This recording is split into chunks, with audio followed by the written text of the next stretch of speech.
Chapter 1099. Luo Nan did not expect that the atmosphere within the conference hall would be this sensitive, that he would become the focus of everyone in an instant. Then again, this was to be expected. After all, he was the focus and core of all the recent problems of the world. Right now, he was quite dissatisfied with his current state. Luckily, he had acted as the host of the auction not too long ago, so he had retained some of his habits.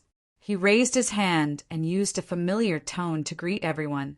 "Sorry, something came up. I'm late." The true host, Abner, displayed his abilities at this time.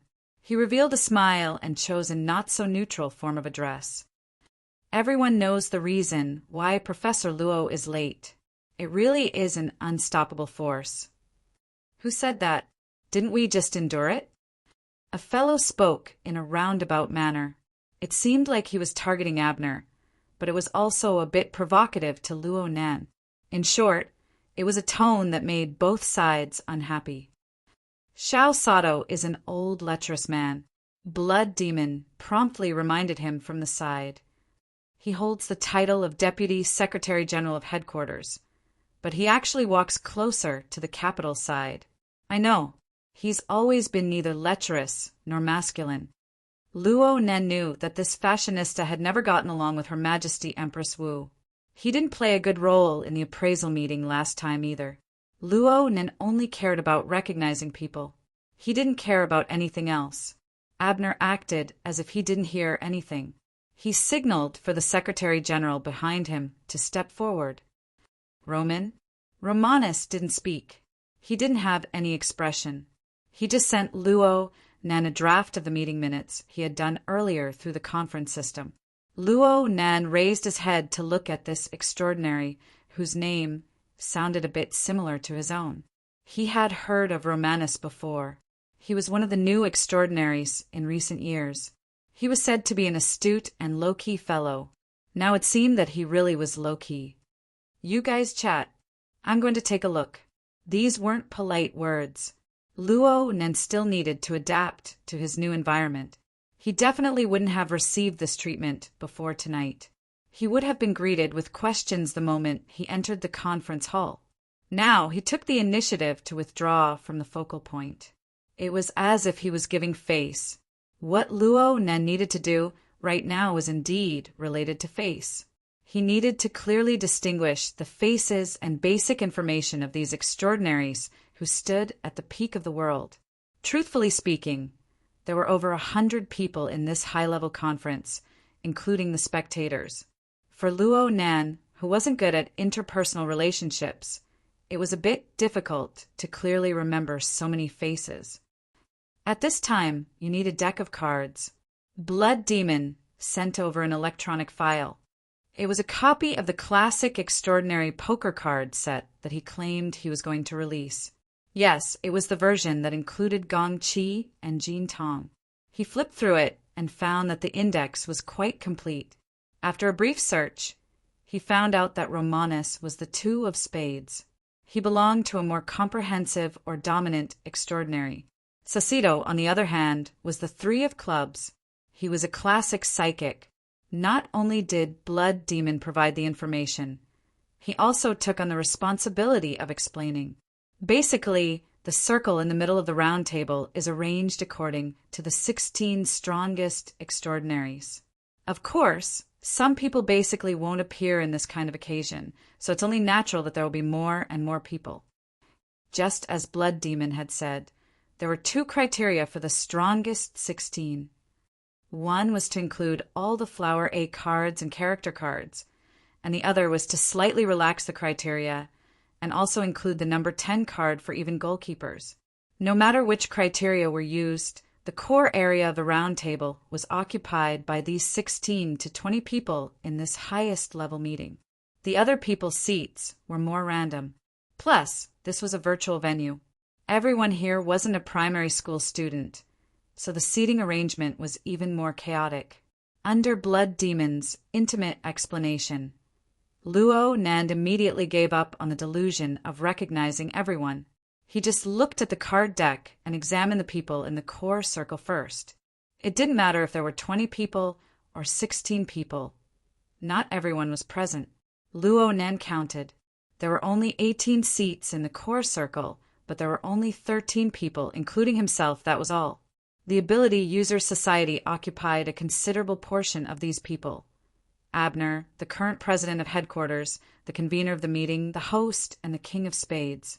Vice President Maluin, who Luo Nan had fought with for a short period of time. He was a powerful, fleshly expert. He was the Jack of Hearts. Constance Dalei, the mystic and mental side. He was the master of enchantments. He was the Jack of Clubs. Yes, President Ouyang could be counted as well. This was the Jack of Spades. Luo Nan waved his hand, and Ouyang Qin adjusted his glasses and smiled in response. Her Majesty Empress Wu was behind President Ouyang this time. Her head was still lowered as she read her book. She didn't pay attention to Luo Nan at all. The remaining people Luo Nan was more familiar with were Blood Demon and Black Lion. One of these two had the 10 of hearts, and the other had the 10 of diamonds. Both of them had the nature of a goalkeeper. Black Lion was a bit further away, but he waved his hand at Luo Nan in greeting. Luo Nan wasn't familiar with the remaining people, but even with his meager knowledge, he had long heard of their great names. Of course, there were two leaders of secret orders among them. Impartial, First Ablatum, the Ace of Spades. Speaking of which, this wasn't the first time Luo Nan had dealings with this person. Back at the flagship store of Frost River Reality, when he wiped out the main force of the Order of Justice's branch, Luo Nan had made contact with this person through space. Of course, President Ouyang and Her Majesty Empress Wu were the main combatants back then. But who would have thought that this powerful ruler of the most powerful secret order was actually a woman who looked gentle and amiable? Directions were not distinguishable within the virtual venue. If the host, Abner, was facing the north, then the impartial First Ablatum was facing the west. He was facing Luo Nan at a small angle. He cast his gaze over at this time. It seemed that he was observing the changes in Luo Nan's expression. He was extremely focused and interested. High Lord Secret Deed, Ace of Hearts. This old gentleman looked to be quite old. His hair was snow white, and the quality of his hair was quite hard. It stood up very tenaciously. A white beard grew by the side of his mouth, and it was neatly groomed. He looked hale and hearty. He kept flipping through the materials. His eyelids were drooping, and his expression was calm. Luo Nan couldn't see anything else. The only thing that was rather eye-catching was the several dark lines on his face. They looked like faded tattoos, but they didn't look like patterns. As for why Luo Nan could see them so clearly, aside from the degree of restoration of the virtual venue itself, it was also because this old gentleman was on the other side of Luo Nan. He was sandwiched between Blood Demon and Luo Nan. Even though the diameter of the central round table was enormous, the distance between each side should be quite wide. But Luo Nan thought about Blood Demon's previous proposal, which was flatly rejected by Blood Demon. Luo Nan couldn't help but feel that something was off. High Lord Secret Deed minded his own business, flipping through the materials. This gave Luo Nan a buffer and leeway to think. They were both old men. The one who was as old as High Lord Secret Deed, or even older, should be Necromancer. This person was the J of Clubs. She looked to be a level lower than the Junior Constance, but she was quite a dangerous character. Her head was nearly half bald. She had very few strands of hair, and she didn't even have many eyebrows left. She glared at Luo Nan with a very unfriendly gaze. Then there was Mao Jingye, Director Mao. In a sense, he was the most powerful capitalist in the world. He was the K of Hearts. Luo Nan had never interacted with him before, but he barely knew him. There were also two other people whom Luo Nan had never met before. One of them was the number 2 figure of the Order of Justice, High Priest Lanier. He was the K of Clubs. Legend had it that he was a powerful extraordinary who specialized in entering dreams. He was able to steal away a person's soul while they were asleep. The other person was a powerful person who belonged to the Eye of Secret Deed in name. He was the emissary of Hell Apollon. His card position was the J of Diamonds. He looked very young, around 30 years old at most. His eyes were bloodshot, and he was so gloomy and cold that it made people tremble from the bottom of their hearts. Luo Nen had heard that this person was absolutely not someone who was easy to deal with. He was normally arrogant and unruly. He always listened to orders, but never listened to orders. Luo Nen didn't know why he had come to the conference today.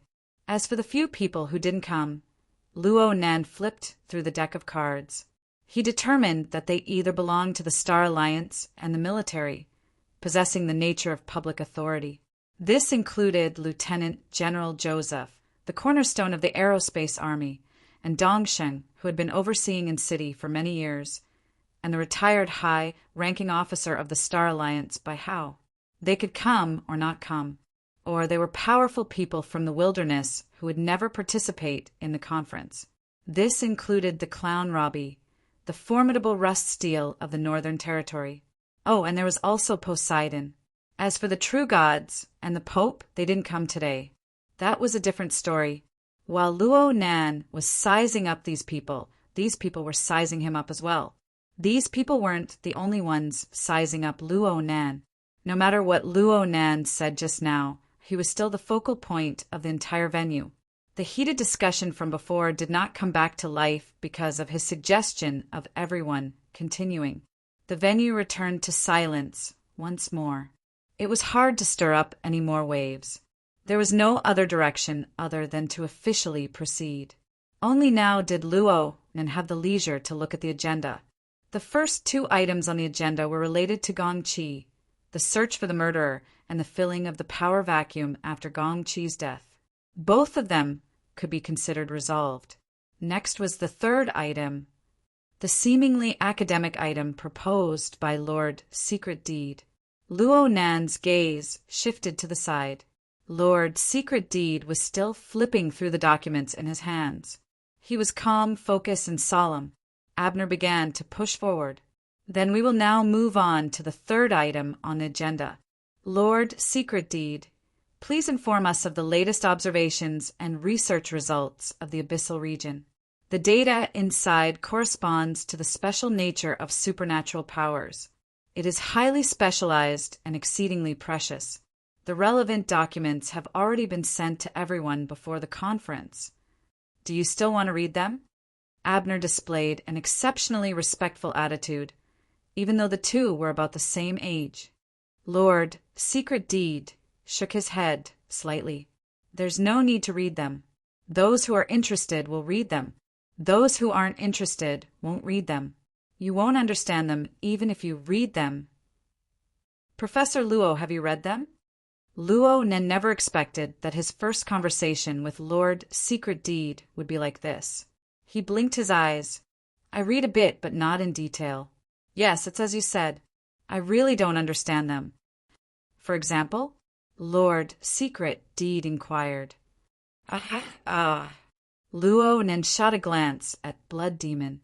He really suspected that it was because he refused to cooperate with this group of people and was embarrassed in front of them. Of course, this was just a thought. Luo Nen wasn't lying.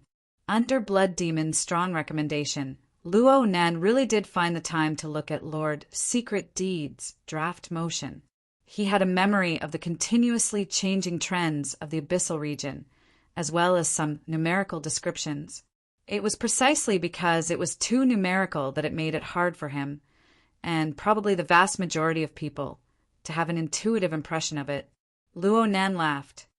Actually, I hope to have an intuitive schematic diagram or a clear conclusion. Conjectures are fine too. For now, I have an impression of a concept called a trend line. That's what it's called, right? In the end, I still don't quite understand what kind of substantive meaning it corresponds to.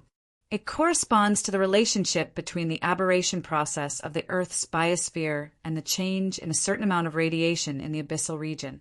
Due to the complexity of the abyssal region, it is very difficult to carry out precise quantification. One can only carry out a comprehensive consideration of the relevant elements and observed the general trends and dynamics. Luo Nen actually understood this rather awkward phrase. While he was muttering to himself because of this meaning, Lord Secret Deed continued to explain. This concept originates from a hypothesis. Suppose that the chaotic energy turbulence of the abyssal region, or a certain element within it, is the main factor that triggered the age of aberration. Moreover, it is still in effect. The direction of observation and research is to find this element and conduct qualitative and quantitative analysis. Luo Nan frowned. This hypothesis seems to be the results of observation aren't able to prove this hypothesis.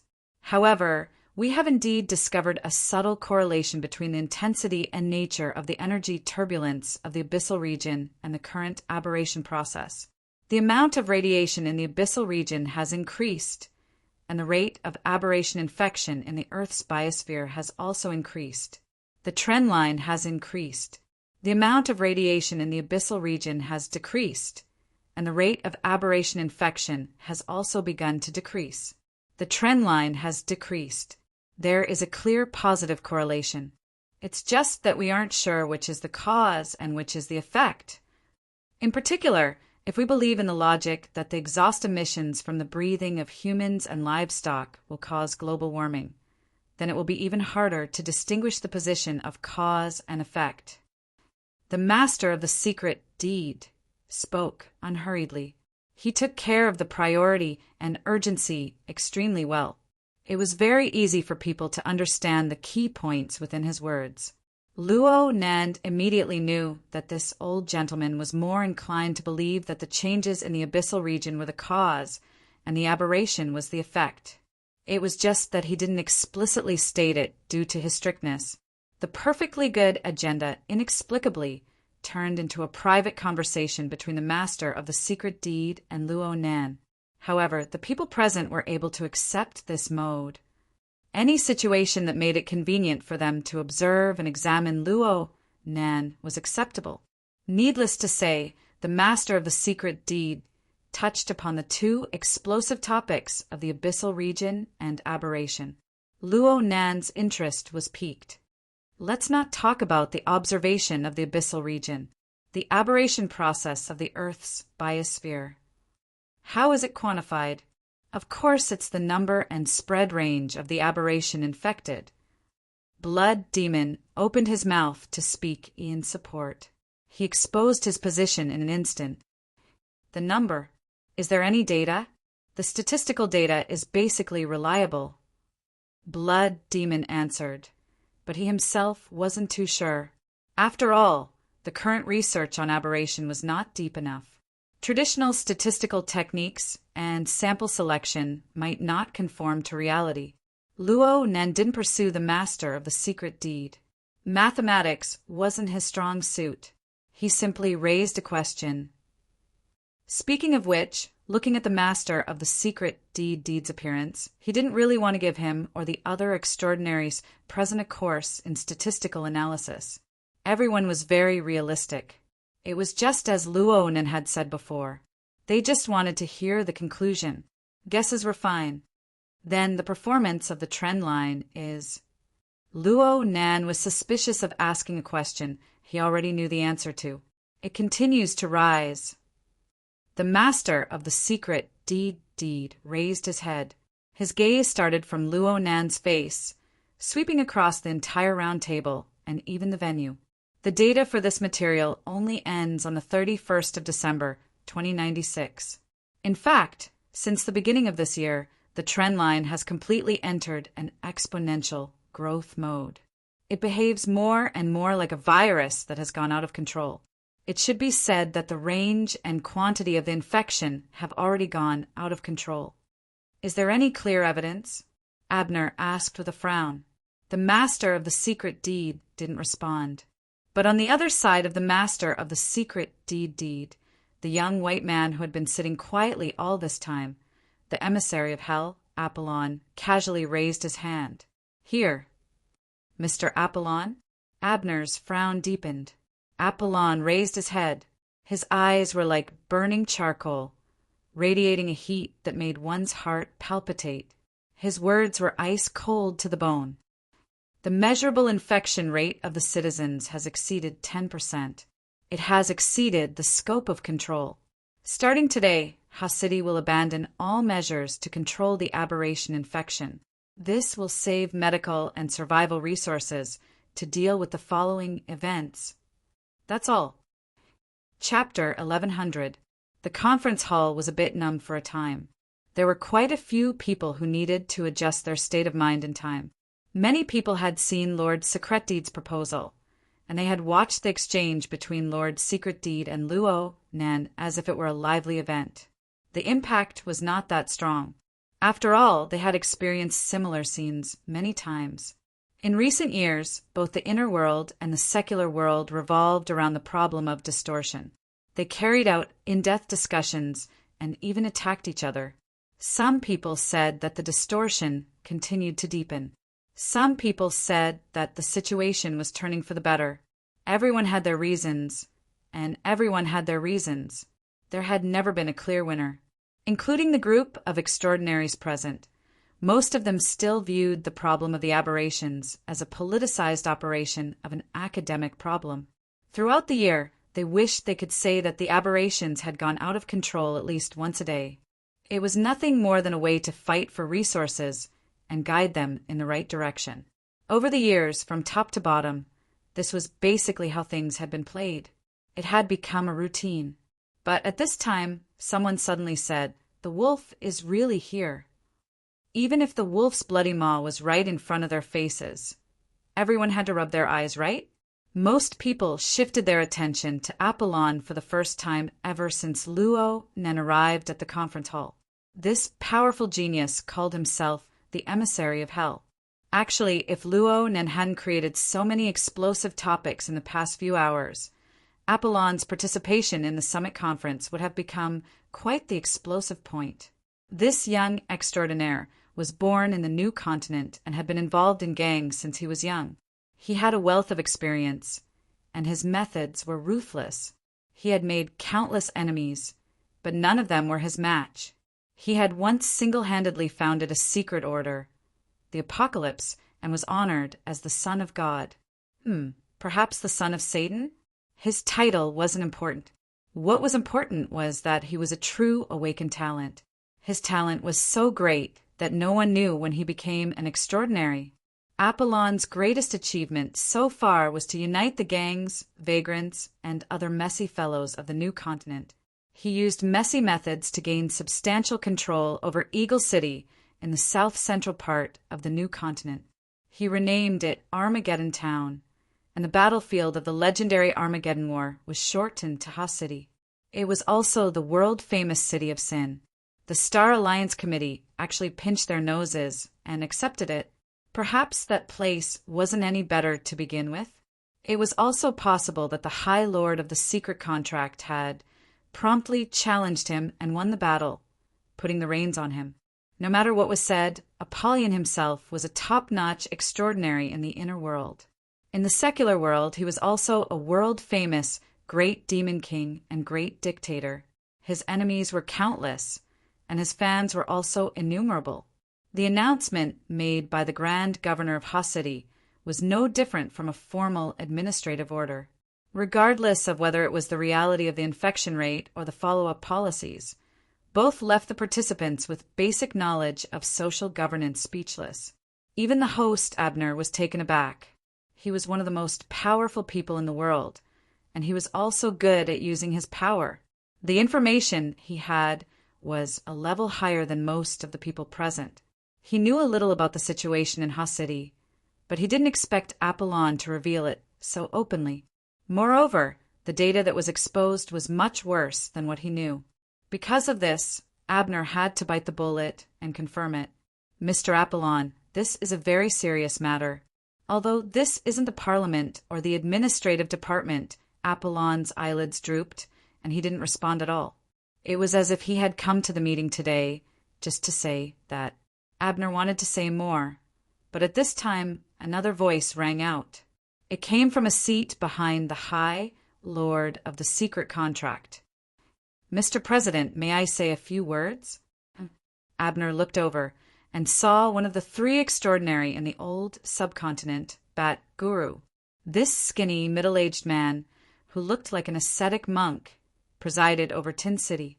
He faced the southern part of the subcontinent, which had almost completely become a wilderness after the Third War. He continued to reclaim the land, and at the same time he had to resist the attacks of Brahma City in the north, Guru Dam and Shikar, two extraordinary who dreamed of unifying the subcontinent. His days were difficult, but he had perseverance and perseverance. Therefore, many people thought that the card deck had somewhat underestimated him by giving him the number 9 of spades. Abner naturally had no reason to refuse, but he smiled bitterly in his heart. At this time, I'm afraid, sure enough, Bat Guru's expression was cold. His words were concise and clear. At present, it seems that the aberration infection has also gone out of control in Tin City. Our detection rate has already exceeded 8%. In fact, the actual situation can only be worse due to the limitations of our detection ability. The stiff and numb atmosphere in the venue showed signs of loosening. However, there was a crackling sound of fire. Everyone understood that the ability to detect mutated infections was the same in both Xiqing and Ha-City. Perhaps it could be said that the entire world was no better. The massive number of infected people in the secondary stage was a cruel test for the technology and financial resources of all the major cities. That was not all. Bat Guru hadn't finished his speech. His gaze crossed the central round table and stared at a person on the side. It's not just Tin City. Brahma City has maliciously used phenomena, such as the red tide, to attack Tin City's defense line. However, their methods are crude and terrible. On the other hand, Shikar, Dam, and the others have taken advantage of administrative and religious convenience to carry out improper propaganda about the aberration, calling it Brahma's test. It has become a trend in the subcontinent. The degree of infection in Brahma City can only be higher than in Tin City. You're talking nonsense. Today, the eloquent Guru Dam of Brahma City was absent for some reason. Only Shikar, who was known as the Grandmaster of Breathing, had come. Though Shikar was an expert in breathing techniques, his eloquence wasn't that great. He just gave a dry reply and didn't say anything else. The extraordinaries in the meeting had their own judgment as to whether or not they believed him. There was no need for others to do it. However, someone discovered at this time that the most active people in the meeting room had practically formed a string. They were roughly in the position opposite of Abner. Lord Mitchison and Luo Nan were in the middle. Blood Demon and Apollon were on either side. It was hard not to think, do these people have some sort of tacit understanding? It was at this time that Lord Mitchison slightly shifted his gaze. He bypassed Apollon on the left and cast his gaze towards the next seat. He didn't say anything, but the one he was looking at, Black Lion, had an ugly expression on his face. One could read the meaning of a pot is falling from the sky from his face. But he couldn't fool this topic, even if he played the fool. In the end, he could only spread his hands. Don't look at me. You all know the situation over there. That was right. Things had gone out of control over there long ago. It seemed like the tacit connection was going to continue to extend. Lord Mitchison took the initiative to call a halt at this time. He called a halt by turning his head to seek Luo Nan's opinion. I'm afraid we'll stray off topic if we continue talking. Luo Nan's mind had wandered a bit when Apollon and the others had voiced their confirmation one after another. Lord Mitchison had called his attention back. Lord Mitchison laughed. I don't really understand what you're talking about when it comes to distortion, but it's not purely a matter of natural phenomena and biology. There's also a bit of sociological probing. Yes, there's also a warning. It should be done. Blood Demon gave him a thumbs up. Luo Nan rolled his eyes back. It should be done like this. Lord Mitchison placed the information in his hands on the virtual desktop. Speaking up to this point, I'm very apologetic. The topic text pursued objectivity, so it didn't elaborate much on the practical meaning. Of course, when I formed the text, I did indeed have the intention of deliberately simplifying it. Otherwise, I'm afraid that this topic would have to undergo more careful discussions and require more extensive participation. The accuracy could be increased. But if I did that, there wouldn't be enough time. Lord Mitchison looked all around. He was neither fast nor slow, communicating with practically every extraordinary present with his gaze. From this moment on, he had completely taken away Abner's role as host. He made the topic of the conference change in the direction he wished for. The rising trend line is the truth reflected in the data. The loss of control in Ha City, Tin City, and South Central Africa is the truth of social governance. But they aren't comprehensive. There are many people in the conference room right now.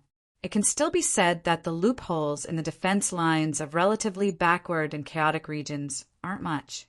After all, the current state of autonomy of the city-states and the restriction of the flow of population make it so that the predicament of 2 or 3 nodes won't affect the overall situation of human society. I don't want to refute this. After all, this is a complicated problem of social governance. It's more appropriate to hand it over to a more professional person to handle. There should be people here who have a bigger headache than me. However, the rising trend line still has other effects.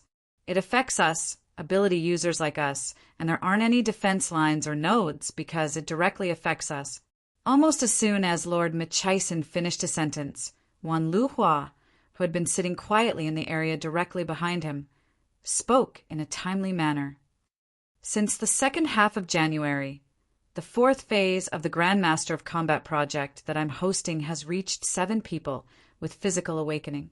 The probability of awakening has increased by 600% compared to the same period last year. Of course, this is also because there was only 1 awakening last year. The success rate was too low.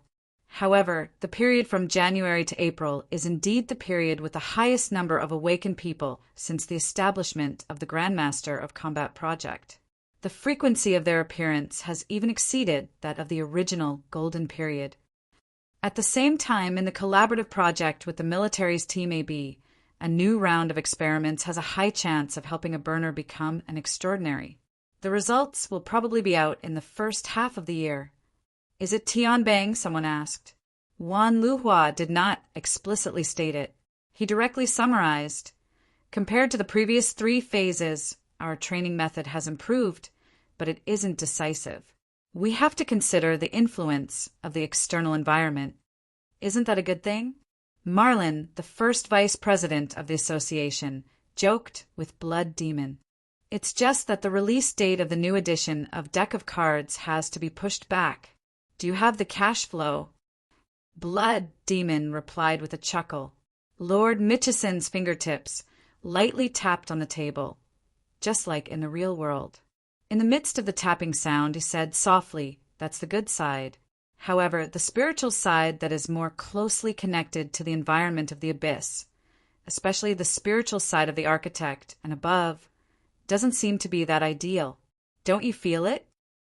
Marlin opened his mouth, subconsciously, but no sound came out. He turned to look at Abner beside him. When he did not get a clear hint, he looked at Constance, who was on the other side. The latter's face was still covered under the hood, so nothing could be seen. However, his slender fingers were intertwining subconsciously, and the speed was getting faster and faster. Marlin pursed his lips. All he heard was Lord Mitchison speak at his usual speed. Since January 1st, there have been over 70 people of the architect and above who have suffered the backlash of the abyss during their regular cultivation. The most trouble has occurred when experiencing the turbulent interference of the abyss, and the most obvious. Next is the attempt at the out-of-body state. In addition, Professor Luo, Old Yu's body hasn't been too well recently. Luo Nan spent half a second to match Old Yu, and he nodded silently. Psychics are too sensitive. Their skeletal structures are relatively weak, so they are easily affected. Also, Morgana on your side. Who was Morgana?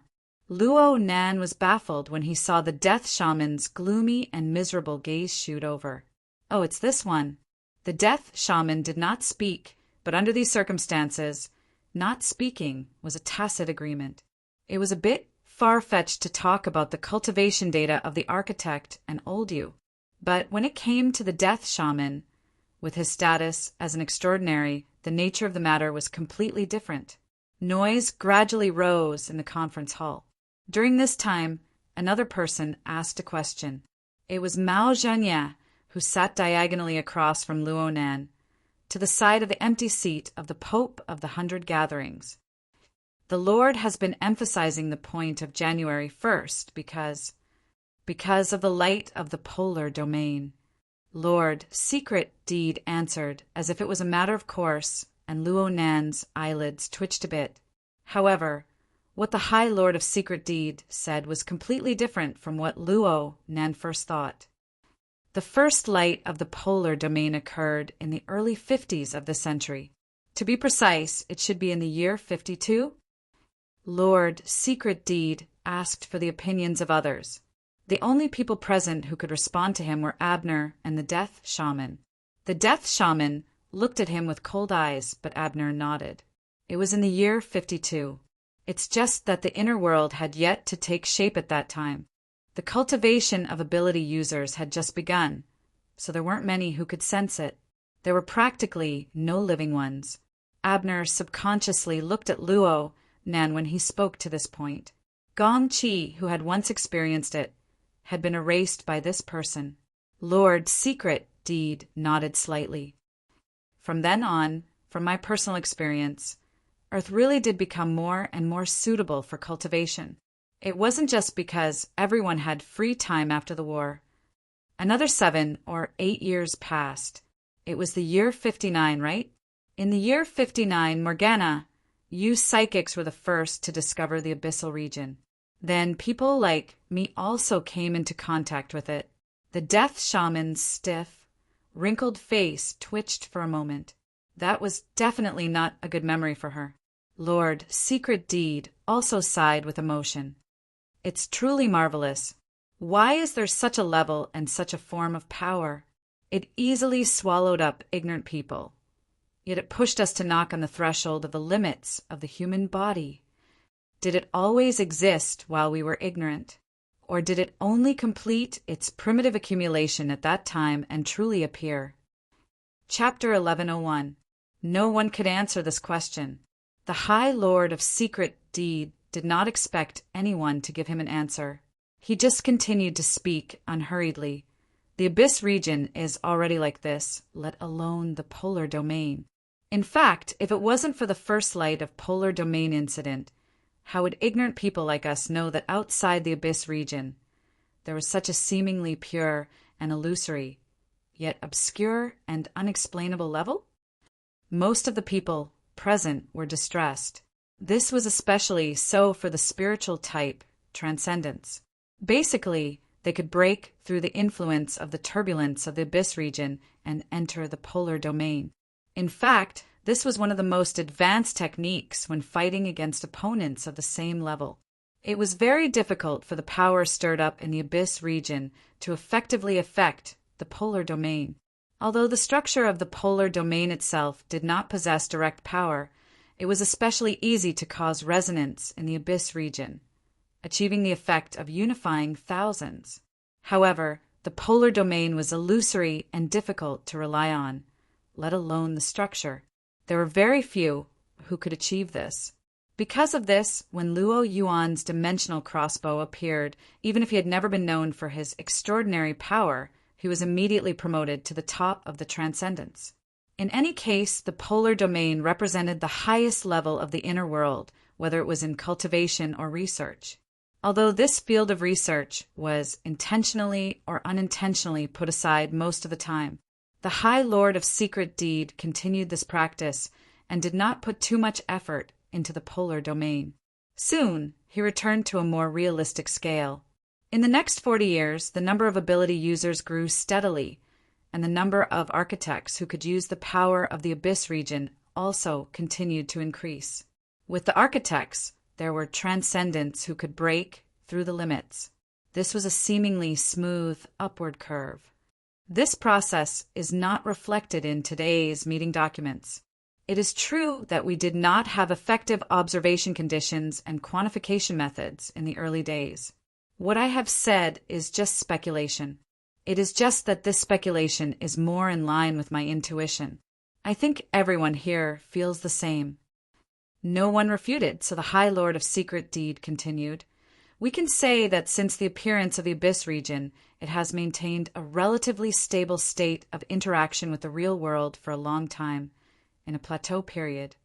At least from the late 1980s, when I began to consciously observe and record, until now, it has mostly been like this.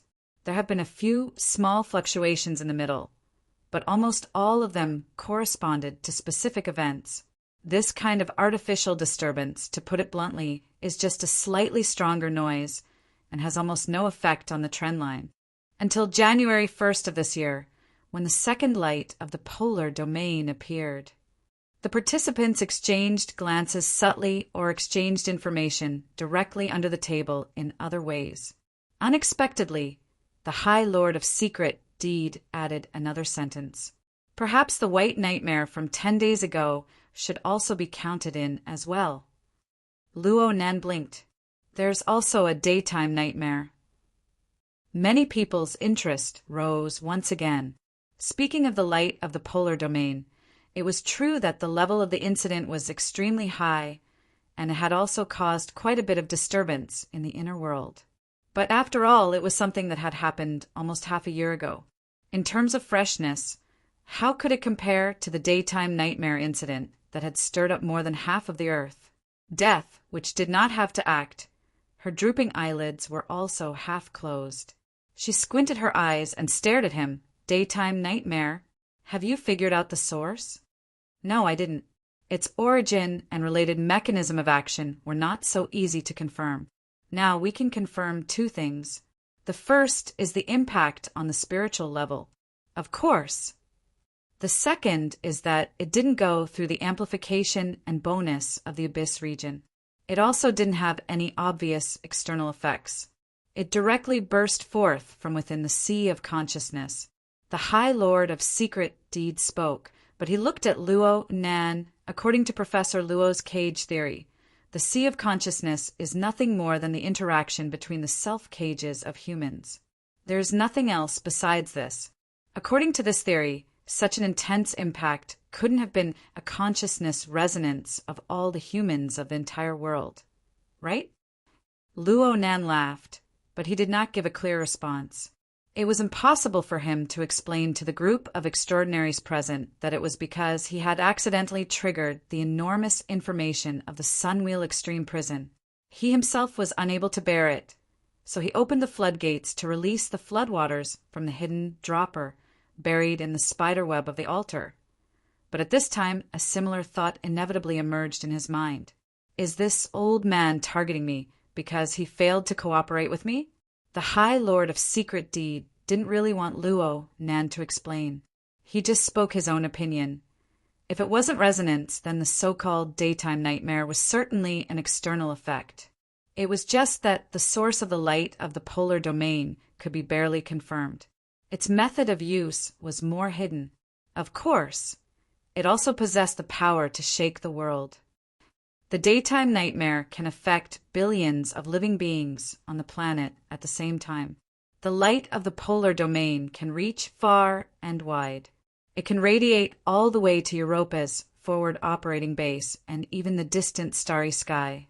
I don't find it strange at all that the light of the polar domain drives the trend line to rise and fall. What's strange is that they actually don't have a direct connection to the abyssal region. Then the possibility of the so-called abyssal region specific radiation coming from itself is quite questionable. And if we consider the interstellar level, then the main cause of the change in the trend line can be attributed to the biological influence on Earth. There is an insurmountable chasm within. It's like human breathing causing global warming. The corner of the High Lord of Secret Deed's lips split open amidst his white stubble. Rather than this, I would rather believe that there is an external source of radiation. An enormous source of radiation is continuously drawing closer to us and displaying its effect.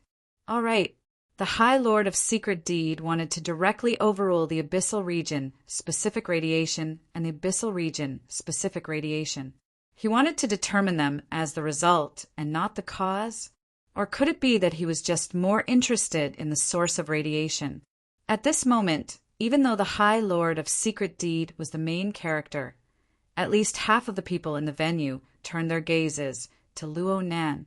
This was because everyone naturally believed that the High Lord of Secret Deed suddenly tossed out the setting of an external source of radiation and the complete overthrow of the cause and effect of the trend line.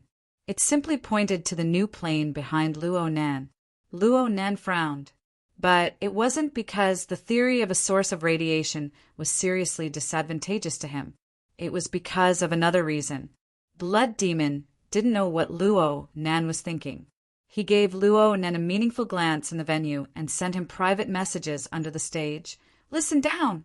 Listen down! Listen down!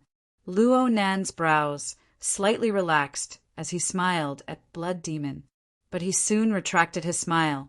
He just heard the High Lord of Secret Deed continue speaking with a calm tone. If there is such a source of radiation, actually, I would rather believe that there are multiple sources of radiation. The death which knocked on the table, clearly expressing her impatience. Secret Deed, I didn't come here to listen to your big conjecture of the century. What in the world do you mean? The High Lord of Secret Deed wasn't annoyed. He laughed. You've lived for a long time. You've seen many things. You're very accurate. You need to let others see things a bit more clearly. What I mean is that in a short period of less than 40 years, we are unable to determine whether or not the light of polar domain is the periodic effect of the same source of radiation. Not to mention the daytime nightmare. Its nature is quite different from the light of polar domain. Actually, the essence is the same. It's just that the channel of effect is different. At the very least, this was the case for the last 2 times. Luo Nan corrected himself in his mind, but he had to explain clearly why the wraith sign guided in the light of the polar domain, but the light of the polar domain was guided in through the misty maze and the light of the day nightmare. Well, the latter part made more or less sense, but he was unable to understand the former logic. No matter what, this deviation was beneficial to Luo Nan at his current stage. He could shut his mouth, but he didn't feel too comfortable doing so. It was the feeling of going against one's will when encountering a wrong question. Well, the root of the problem wasn't here. While Luo Nan was calculating in his mind, the High Lord of Secret Deed gradually entered the main topic. The first light of polar domain occurred 15 years after the distortion pollution, 10 years after the end of the Third War, and 7 years after the appearance of the Abyss region. During this time, it was gradually possible for human cultivation and self-evolution. Of course, there was also the deep blue world. The Death Witch's drooping eyelids froze a bit when she heard this sensitive word. There were quite a few others who had the same reaction. However, the High Lord of Secret Deed's words flowed smoothly, not giving others the chance to interrupt. That was the first time we had the concept of a plane in reality, even though it was just a legend floating on the ocean at that time. There's no smoke without fire. There's no smoke without fire. There's no smoke without fire. I'm inclined to believe that the source of the first light of polar domain was there.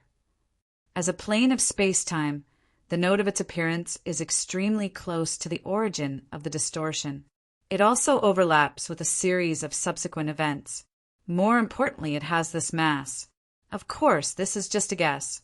The atmosphere within the conference room was roughly equivalent to the tense atmosphere when Luo Nan and Black Lion first chatted. On the pool deck, multiplied by 10. The participants really didn't expect Old Man Secret Deed, who was about to attack Luo Nan's face, to suddenly turn around and stab Li Wei in the chest. Even Black Lion, Wang Yong, and the others who had experienced similar events weren't any better. This was different from the influence of Luo Nan's attitude at the time. It must be known that the Eye of Secret Deed stood behind the High Lord of Secret Deed, even if it was the weakest organization among the three great secret orders. That was only relative. Secret Deed, Secret Deed. Who knew who else signed a contract with the High Lord of Secret Deed besides Apollon and Wan Luhua? If this person wanted to make things difficult for Li Wei, the group of extraordinaries were frantically adding scenes in their minds.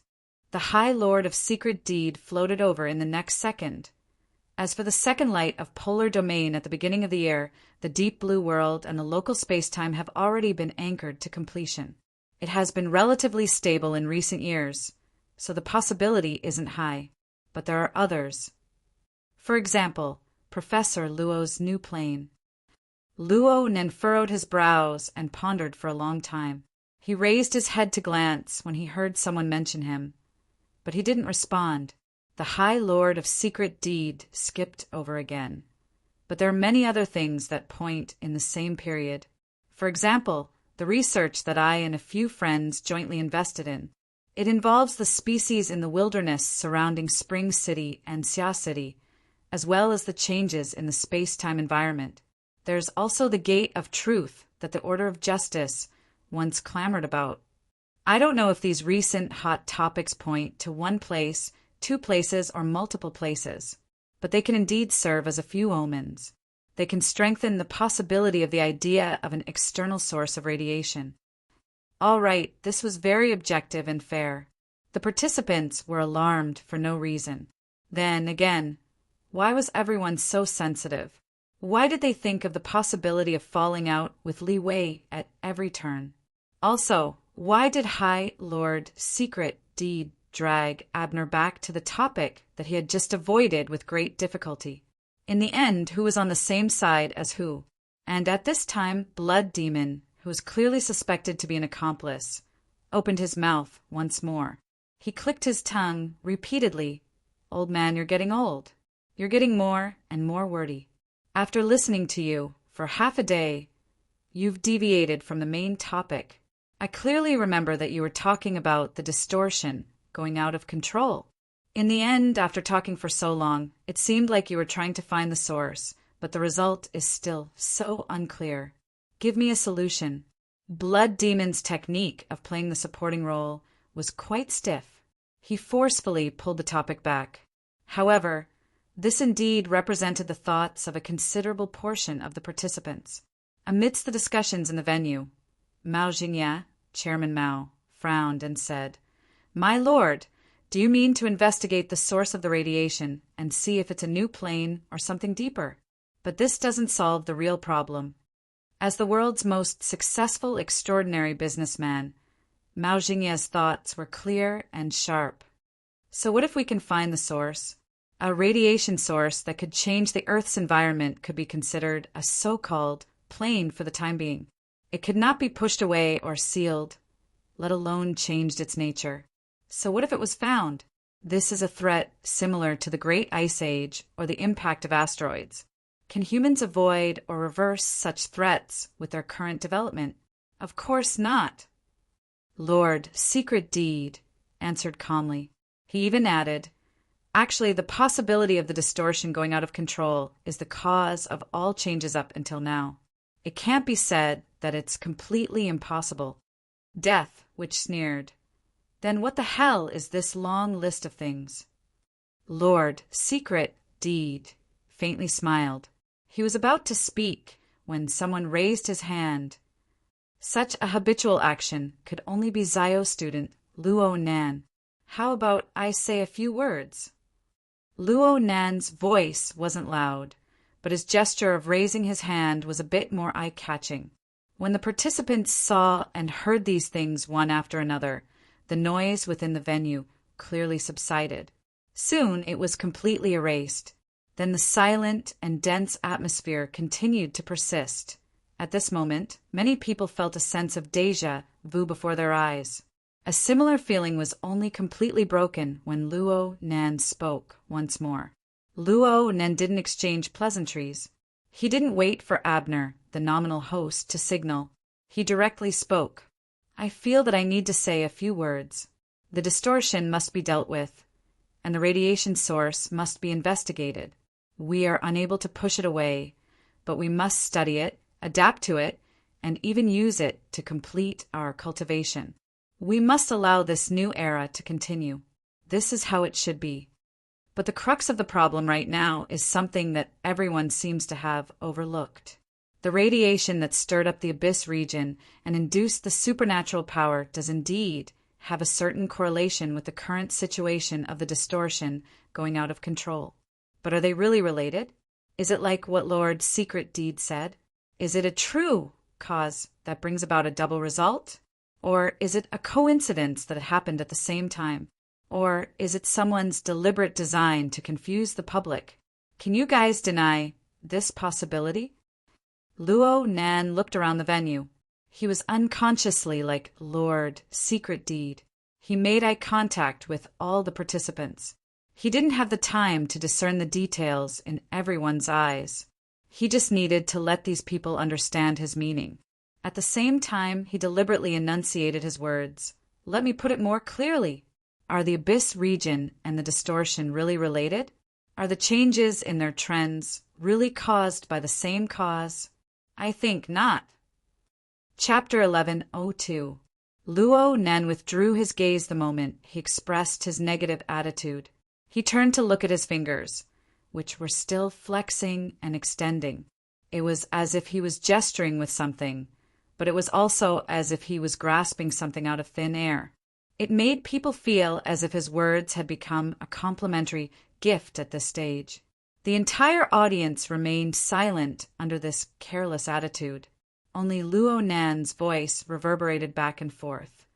I know that there have always been discussions about where extraordinary powers come from these past few years.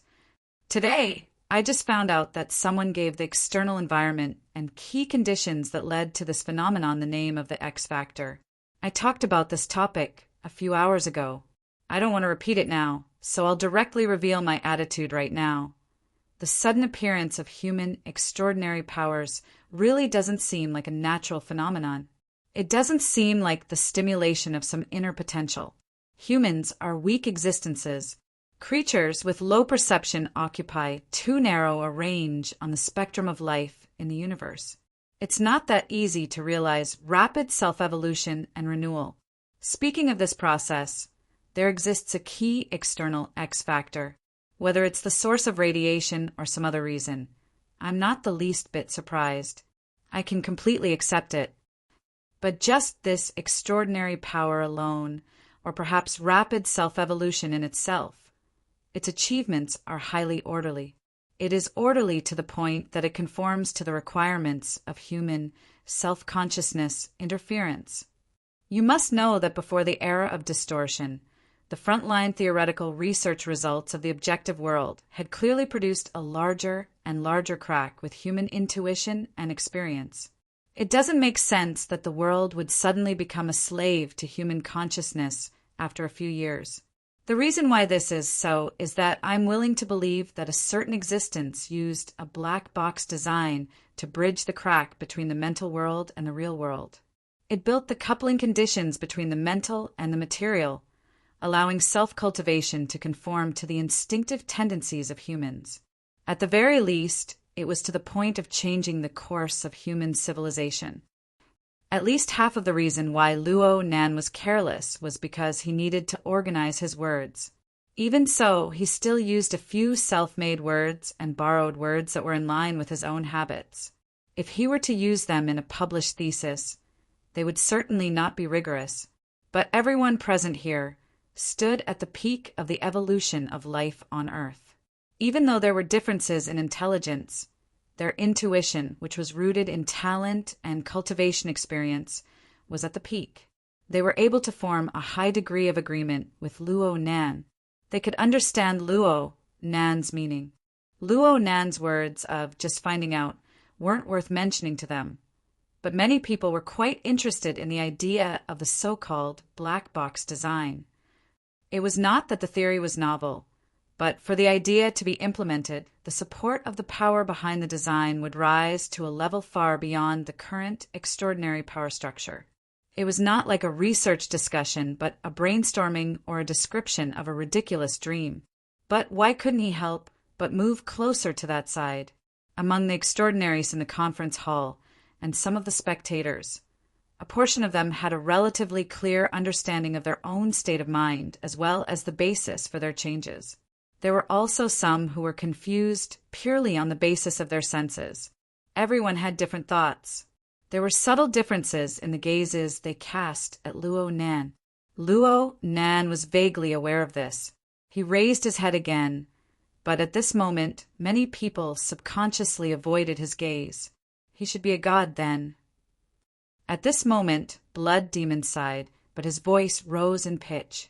Even in the virtual venue, his eyes were shining. Luo Nan turned his head to look and laughed. God? Perhaps. Speaking of which, Luo Nan had been in the relay station for a short 70 hours.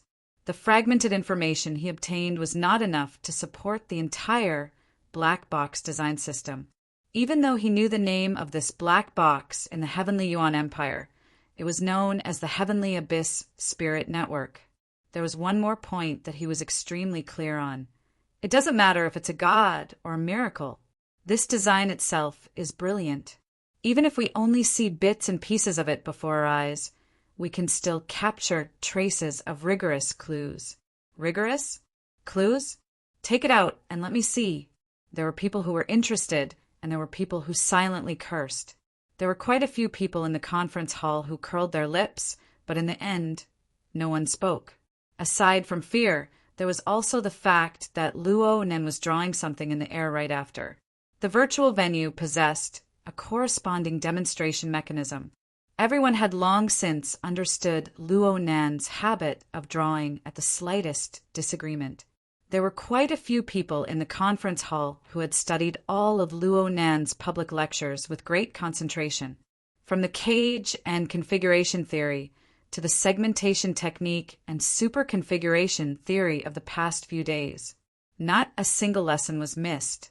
At this moment, many people believed that Luo Nan was preparing to do similar work once more. He wanted to provide evidence and theoretical support for his presentation. Everyone's eyes lit up. Some people even unconsciously changed their sitting postures. However, they didn't. Luo Nan didn't even explain what the lines he had drawn meant. He just jumped straight to the topic. What about distortion? From what I can see, it's nothing more than a large number of inferior fragments pieced together to form a pot of boiling soup or some petri dish. Perhaps they wish to create a special environment, allowing these fragments, which may indeed be of extraordinary origin, to use this most irresponsible method to find a host. They will rapidly multiply and react with each other, giving birth to new special components and the like. Or perhaps they want to take a look at the future of society as a result of such reckless actions. Luo Nan's words were even worse in terms of logic. He was completely unrestrained, speaking whatever came to his mind. The main reason was that the coordinate system he referred to was a bit complex and chaotic. He turned his head to the other side as he spoke. His gaze bypassed Overlord Machison and Apollon to point at the Black Lion a bit further away. The latter locked gazes with Luo Nan and subconsciously thought of a certain object. It was something he had obtained from Li Wei and had just been snatched away by Luo Nan. This wasn't the main point. What was Luo Nan looking at him for? Did Luo Nan want him to take the lead? In this sort of situation, don't joke around. Black Lion avoided Luo Nan's gaze by reflex and used a smile to hide the emotions in his heart. But no matter what, he couldn't help feeling tangled in his heart. The degree of entanglement grew deeper and deeper. While Black Lion was tormenting himself with all his might, the direction of Luo Nan's words took a small turn. Perhaps only Black Lion and a few others who were observant were able to hear it. Perhaps some people would say that the distortion has manifested a certain degree of controllability. The human experiments that were previously unable to be performed due to certain reasons speak of progress in this area. I won't deny it.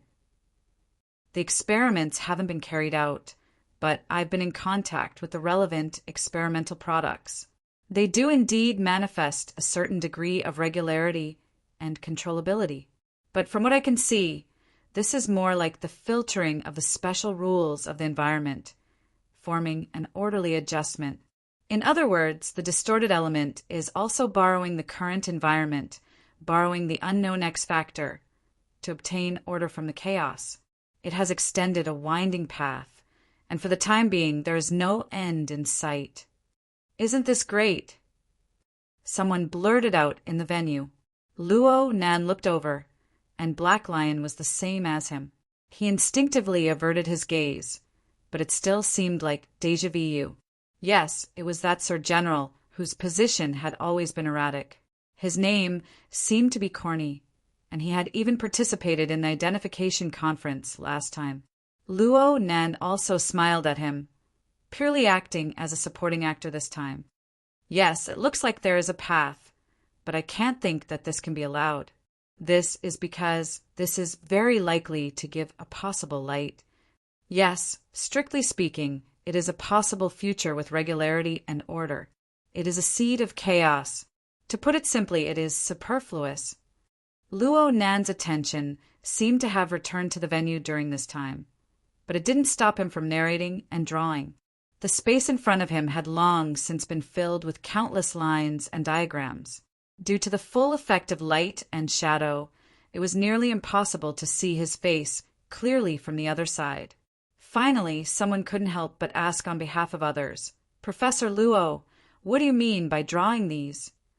The one who spoke was the Order of Justices, first Ablatum. This female expert, whose real name Luo Nan still didn't know, appeared to be a woman with an extremely gentle temperament.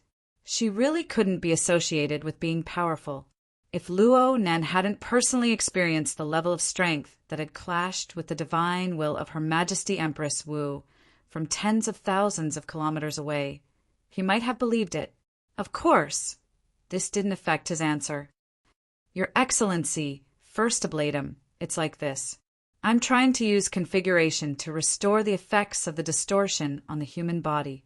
I'm trying to place it into the system constructed by superconfiguration to see if I can establish a predictive model.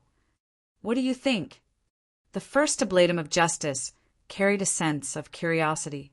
He cast a gaze that was similar to pure art. It was as if he didn't have any other considerations. "You overestimate yourself." Luo Nan shrugged. "What I'm saying is that my research on both sides is too shallow, especially the distortion. Yes, so much of what I've said is just speculation. It's all intuition.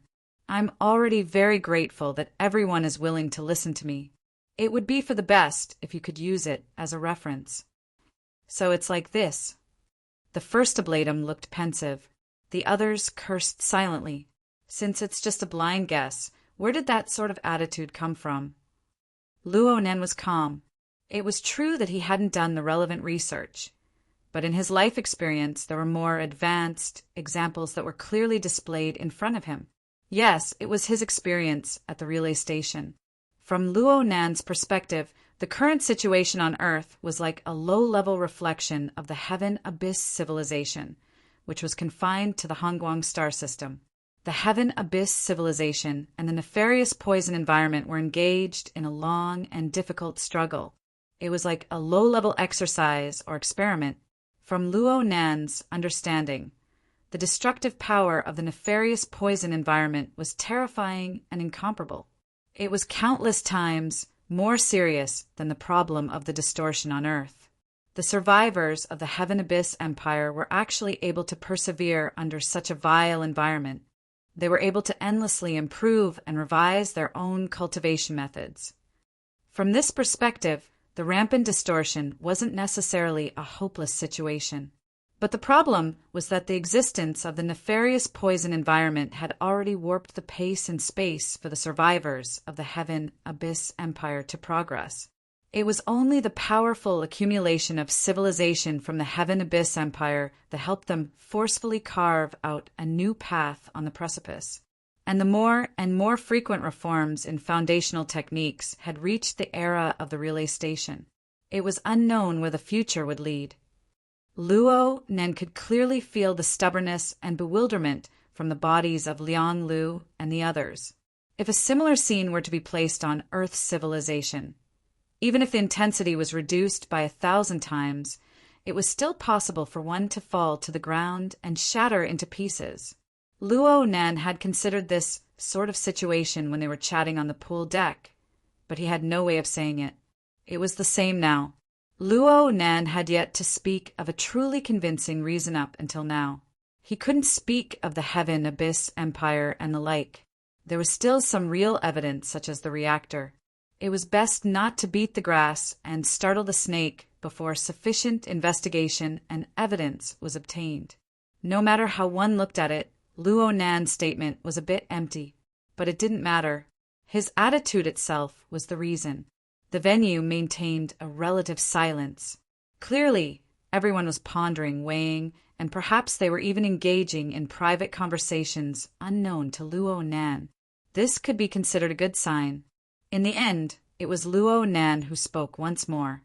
I know that a practical plan is needed to deal with this problem, but I really don't have any good ideas right now. Researchers don't have first-hand data. No amount of statements is meaningful. Speaking of which, do you have an exact number for the number of infected mutants? Blood Demon was a bit absent-minded after sighing to the gods. Only when Luo Nan's gaze landed on his face did he come to a realization. He grinned. If we could investigate this clearly, then it wouldn't be called losing control. These words weren't too accurate, but everyone understood the meaning. Blood Demon continued. The current problem lies in the fact that mutant infections have a typical pyramid structure. There are large amounts of Phase 2 infected at the bottom. There is basically no possibility of reversal, but it is very difficult to distinguish with current detection methods. The 10% in Ha City are Phase 3 infected who have already shown signs of mutation. There are a few discrepancies, but it won't be too much. Extrapolating from this data, there are at least 30% of the latent Phase 2 infected, maybe even more. Isn't that right, Lilia? Apollon's blood-red eyes glanced over, but he didn't respond again. Blood Demon spread his hands. According to the data from the last census, Ha City's population is 190 million. 30%. Just thinking about it makes my scalp go numb. Ha City has basically fallen. That's right, She City is the same. As for Black Africa, hee. Luo Nen asked, can you do it a bit more meticulously? How meticulous? A census of the entire population? Find out the bottom line? Create a file and establish a card? It's too difficult. The most troublesome part about the Phase 2 infected lies in the fact that there isn't a clear indicator. It must be a comprehensive result from multidimensional laboratory testing. Even if we gather the power of the entire world and assist Ha City regardless of the cost, it will still take 1 to 2 years to complete the testing with a base of 100 million. But what about She City? What about Black Africa? What about the other cities? Plus, the mutant infections are dynamic. The degree and stages are constantly changing. I'll be responsible for finding out the bottom line. Luo Nen interrupted. Huh. Blood Demon was stunned. Responsible for what? Luo Nen flexed and extended his finger once more, causing the extremely simple and crude model before him to make a few rounds of zooming and enlarging. At the same time, he clearly stated, do a general survey, establish a file, and clarify the scope and degree of the aberration infection. Let me do it. After all, no one knows how to detect secondary infections better than me. Chapter 1103. Luo Nan's attitude was far too understated. Even though he had already said it twice, the participants still needed to spend some time to digest it. The core of the problem was undoubtedly the discovery of Stage 2 infected. This point had already been explained very clearly but Luo Nan's attitude seemed to be casually stepping over it. Whether it was the common sense of the participants or the cruel reality described by Apollon, Masterbat, and Blood Demon. Based on what? Some people had already begun to flip through the information. Then they discovered that Luo Nan wasn't just talking big. It was on New Year's Eve last year. At that delicate point in time, Xia City did indeed have a relatively serious case of mutated infection. It seemed to be a series of events. In the 2 months before and after that point in time, Xia City investigated a batch of cases. Oh, using a batch wasn't quite appropriate. Looking at the information, there were over 10,000 suspected mutant infections. The vast majority of them were stage 2. Due to various reasons, this matter was handled in a low-key manner. It basically didn't go out of the circle. So many extraordinaries who were used to coming and going high and low only just noticed this matter. Of course, there were a few people who tried to communicate with Luo Nan a step further. Vice President Marlin of Headquarters opened his mouth to ask, "Professor Luo, your train of thought is—" Marlin's question was quite tactful, but Luo Nan didn't have a tacit understanding with him. His understanding was a bit off. Even though I haven't finished my high school courses, I know that there are many unsolved problems. It's not that it's complicated. It's just that I haven't collected enough samples. Therefore, a census of the entire population is certainly an effective way to solve this problem. I'm talking about the scope. Is there any other explanation for a census of the entire population? Luo Nan spoke as if it were a matter of course. Of course, it's currently limited to the Earth region. If the scope of the census were to be expanded to the forward operating base in Jupiter's orbit, I can't just sit there on an airship, right? Marlin choked. He finally experienced the legendary feeling of dislocation when interacting with Luo Nan that made one vomit blood. Next to him, Overlord Secret Contract, who had slowly retreated back to watch the show, finally cast his gaze at Luo Nan. A census of the entire population is a large project. Luo Nan just blinked. He didn't speak, allowing this old man to return to the front of the stage. Especially this kind of highly complex detection project.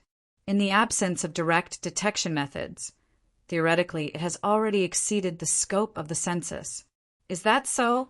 Actually, I only have a smattering of knowledge regarding this concept. Luo Nan acted like a well-behaved student, causing quite a few people to roll their eyes.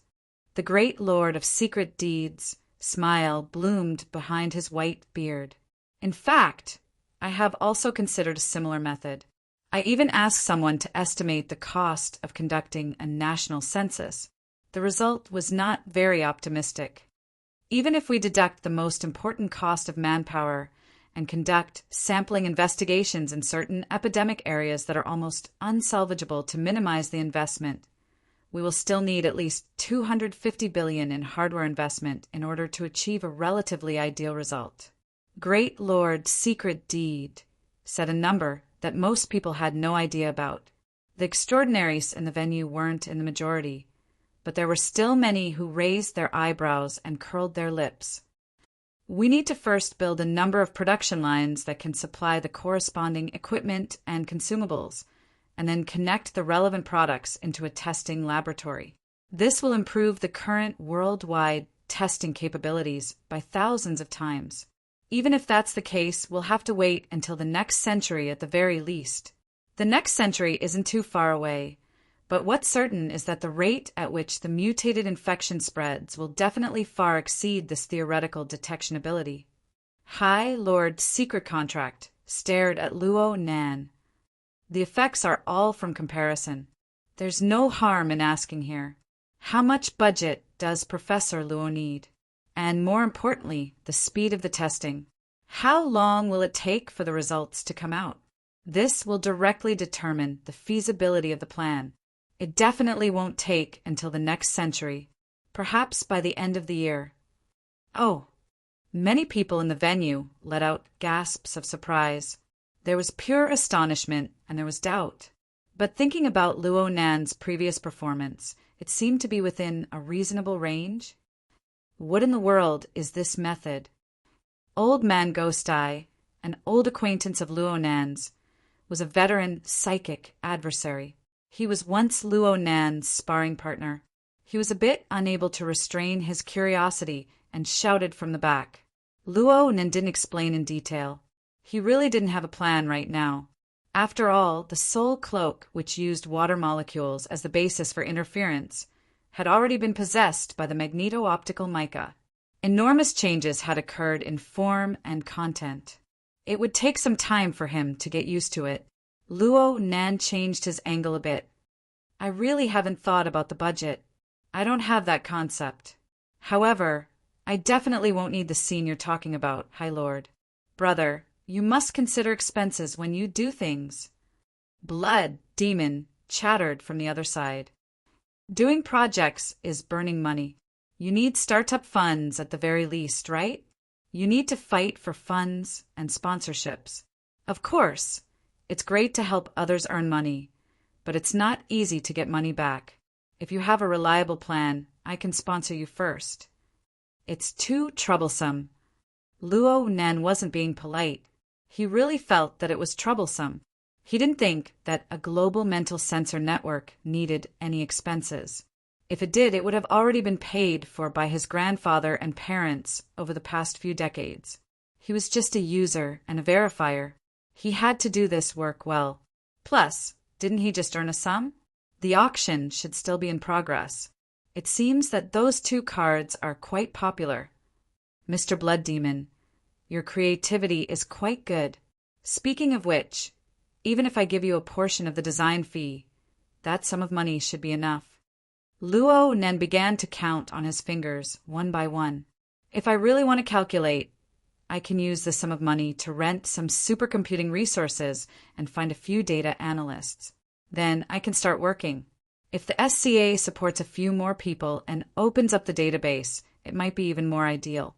It's just that the process won't be easy to follow. Should I establish a fund or something? This time it was Blood Demon who choked. Perhaps there were many people present. Blood Demon squeezed out a sentence with great difficulty. You're showing off your style. Blood Demon's sigh was a bit sarcastic in this sort of atmosphere. As for whether it was Luo Nan or someone else who was being stabbed, it depended on the person. Don't tell me I don't want to solve the problem. Since no one can do it better than me, of course I'll take the lead. Luo Nan spoke in a manner that seemed to be expected. Coupled with Lord Secret Deed and Blood Demon's intentional or unintentional support, there was no room for others to display their abilities. It was as if this matter, which concerned the fate of Ha City, Tin City, and even the entire Earth, had been decided. Alarm bells rang in the hearts of many people. Even though the subsequent course of events was unclear, they instinctively felt that the situation wasn't too good. People exchanged glances in the venue, and they quickly communicated with one another below the stage. It wasn't just limited to the participants.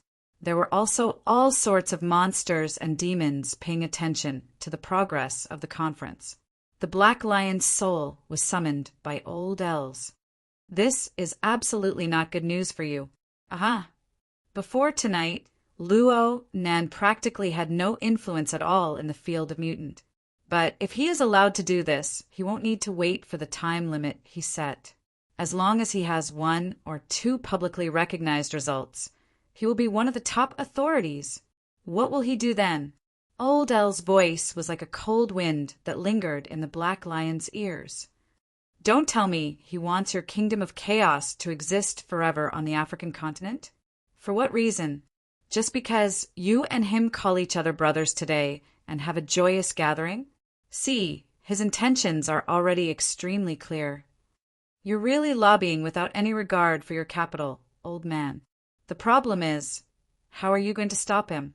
Are you going to face an extraordinary researcher who doesn't need any funding? The Black Lion's mouth cracked open, and he laughed to himself. He didn't care, even though he seemed rather abrupt in the venue. He just continued to communicate below the stage. My suggestion. Huh. It's best if you shut your mouth. The Black Lion's attitude was incomparably sincere. Right now, you should and you must take into account the situation of researcher Luo slamming on the brakes. With him around, the progress of your aberration gene collection and the difficulty of the bloodline project might not be able to outrun the speed at which your vitality is consumed. For a businessman like you, if you make a losing deal with the same person twice in a row, it's probably the legendary road to death. Old Els did not continue speaking, but he might not have listened to the Black Lion's advice. This was because at this moment a new change was transmitted. The news of the uncontrollable aberration infection in Ha City and Tin City had already spread. Whether it was Apollon or Masterbat, they were only at the venue to make a report and fulfill their obligation to inform others. They would not change anything because of the attitude of the participants. Outside the virtual venue, the real situation continued to advance. This news had already spread rapidly in the form of headlines. In a short period of time, it bombarded almost all the information channels in the world and poured into the brains of billions of people. Just like what was shown at the summit conference, different people would have different considerations for the same matter.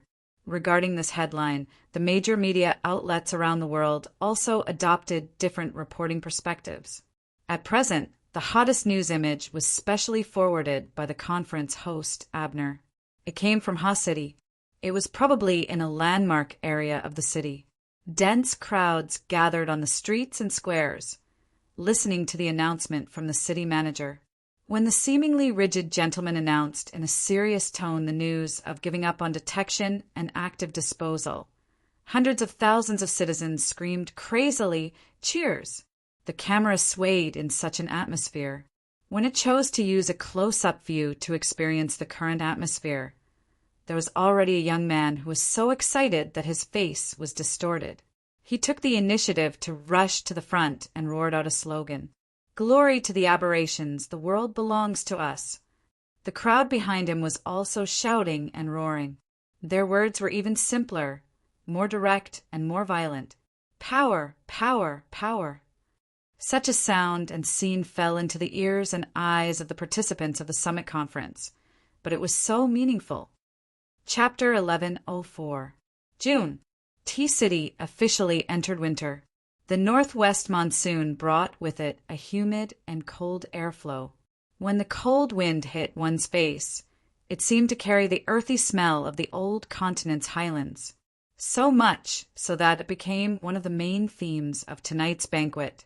Kawahara Michiko came to this conclusion when she wandered around the banquet hall of the castle. Of course, this was just an illusion. Separated by tens of thousands of kilometers, the northern and southern hemispheres were reversed. Even if the elements of nature had a subtle flow and exchange, it was impossible for these ordinary people to sense it.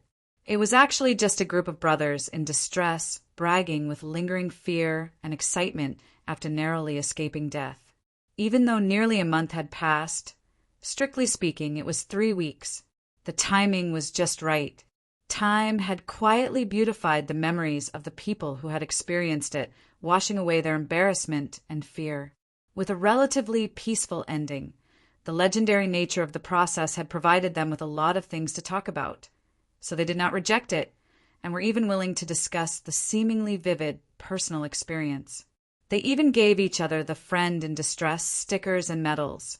So many of the repulsive faces looked cute at this time. Yes, perhaps a considerable portion of them were just pretending for her to see. After all, the true theme of this banquet was the official establishment of the Luo Nan and his Friends Foundation, the banquet held for the foundation's benefactors. The most dazzling figures at the banquet were not the largest individual benefactors, the honorary chairman of the foundation, or the well-known, wealthy people of T-City. It was Mr. Langley. It was also not the sole director of Quantum Corporation, Mr. Maujinha. It was definitely not the so-called social celebrities of T-City.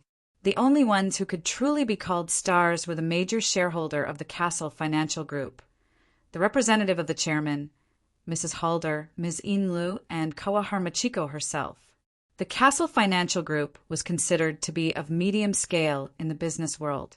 It might not even rank in the top 5 in T-City, let alone the entire world. But this kind of ranking was meaningless. Mrs. Halder could still say she didn't come at the banquet where the world's rich and powerful gathered. She could only send a representative to make up the numbers. And she was still the core of the entire banquet. All of this could only be because Mrs. Halder was Mr. Luo Nan's trusted aide, and Mizine Lu was the person in charge of the foundation arranged by Luo Nan himself. It was the same for Machiko Kawahara. Otherwise, there was no way to explain how a regular bandit who had just jumped ship from Toyama Auction House could talk and laugh with these billionaires around him, accept their compliments and influence their emotions. At the same time, he could also bear the evil thoughts deep in their hearts. Machiko Kawahara still clearly remembered Jun Kiguchi's greedy, ugly, and filthy expression on the Jade Light a month ago.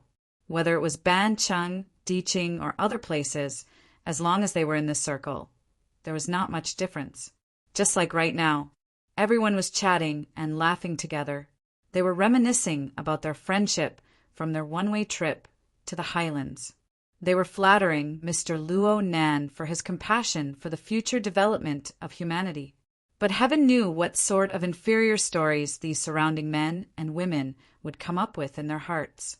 They would invite her, or perhaps she and Luo Nan to play the leading roles together. But so what? Kawahara Machiko enjoyed all of this.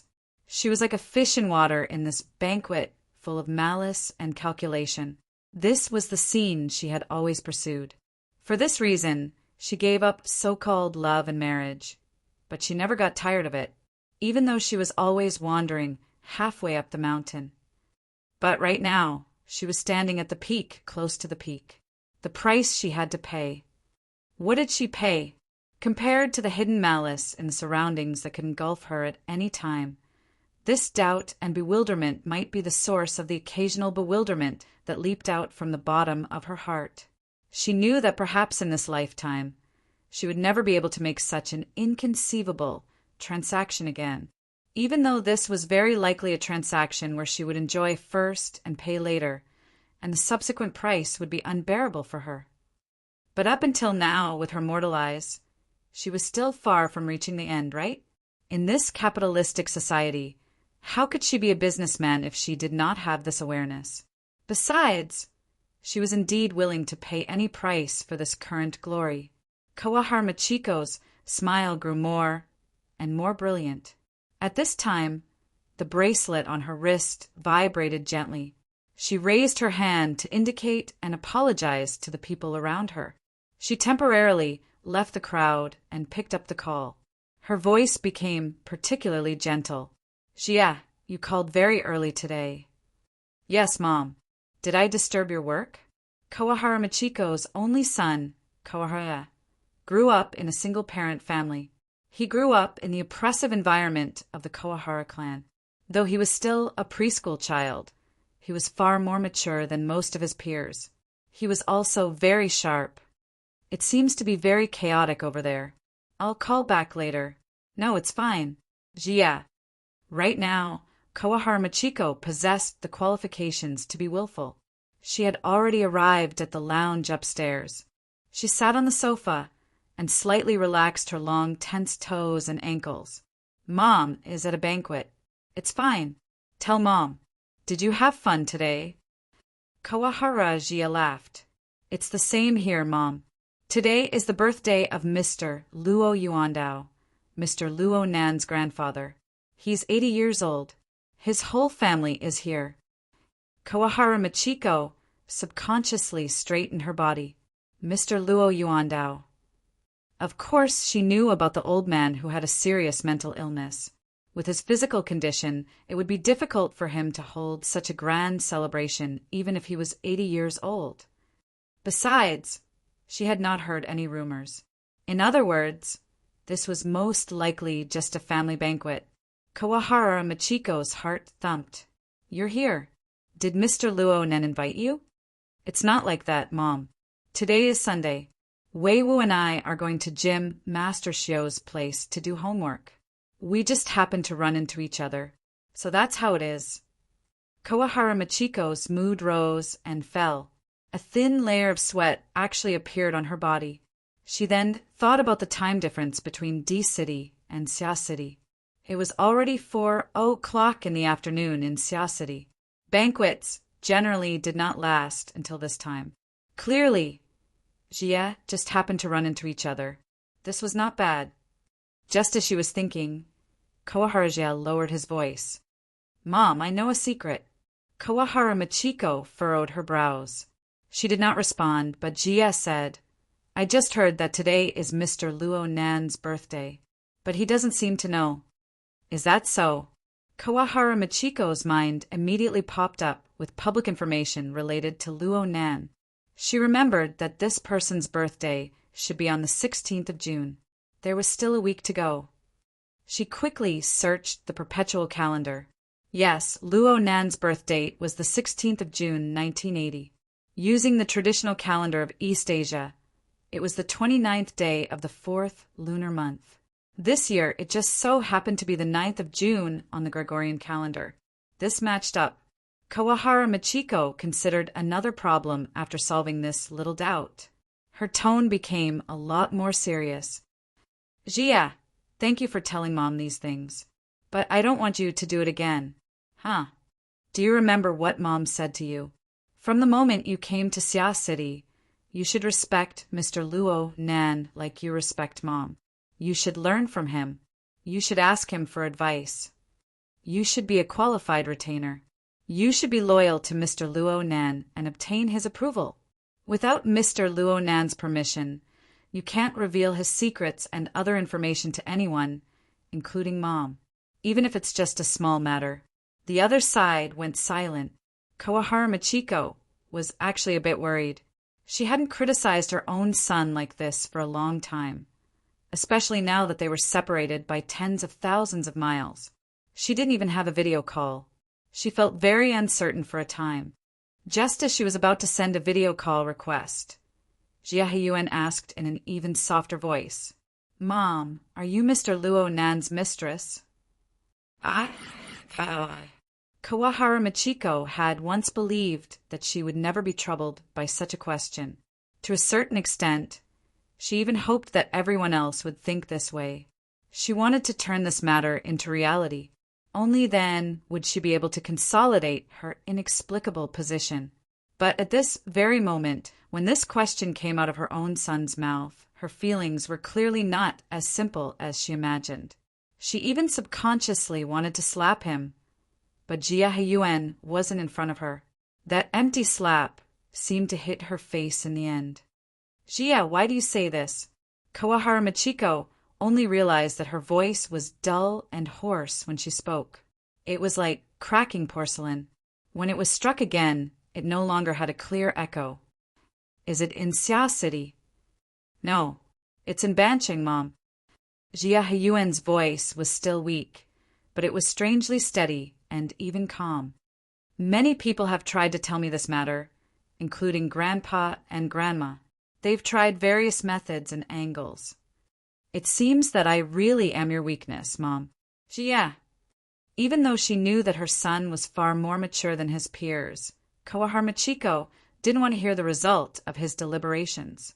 She didn't want to hear it at all. A second or two later, or perhaps even longer, Jia Heyuan spoke. His voice was a bit urgent.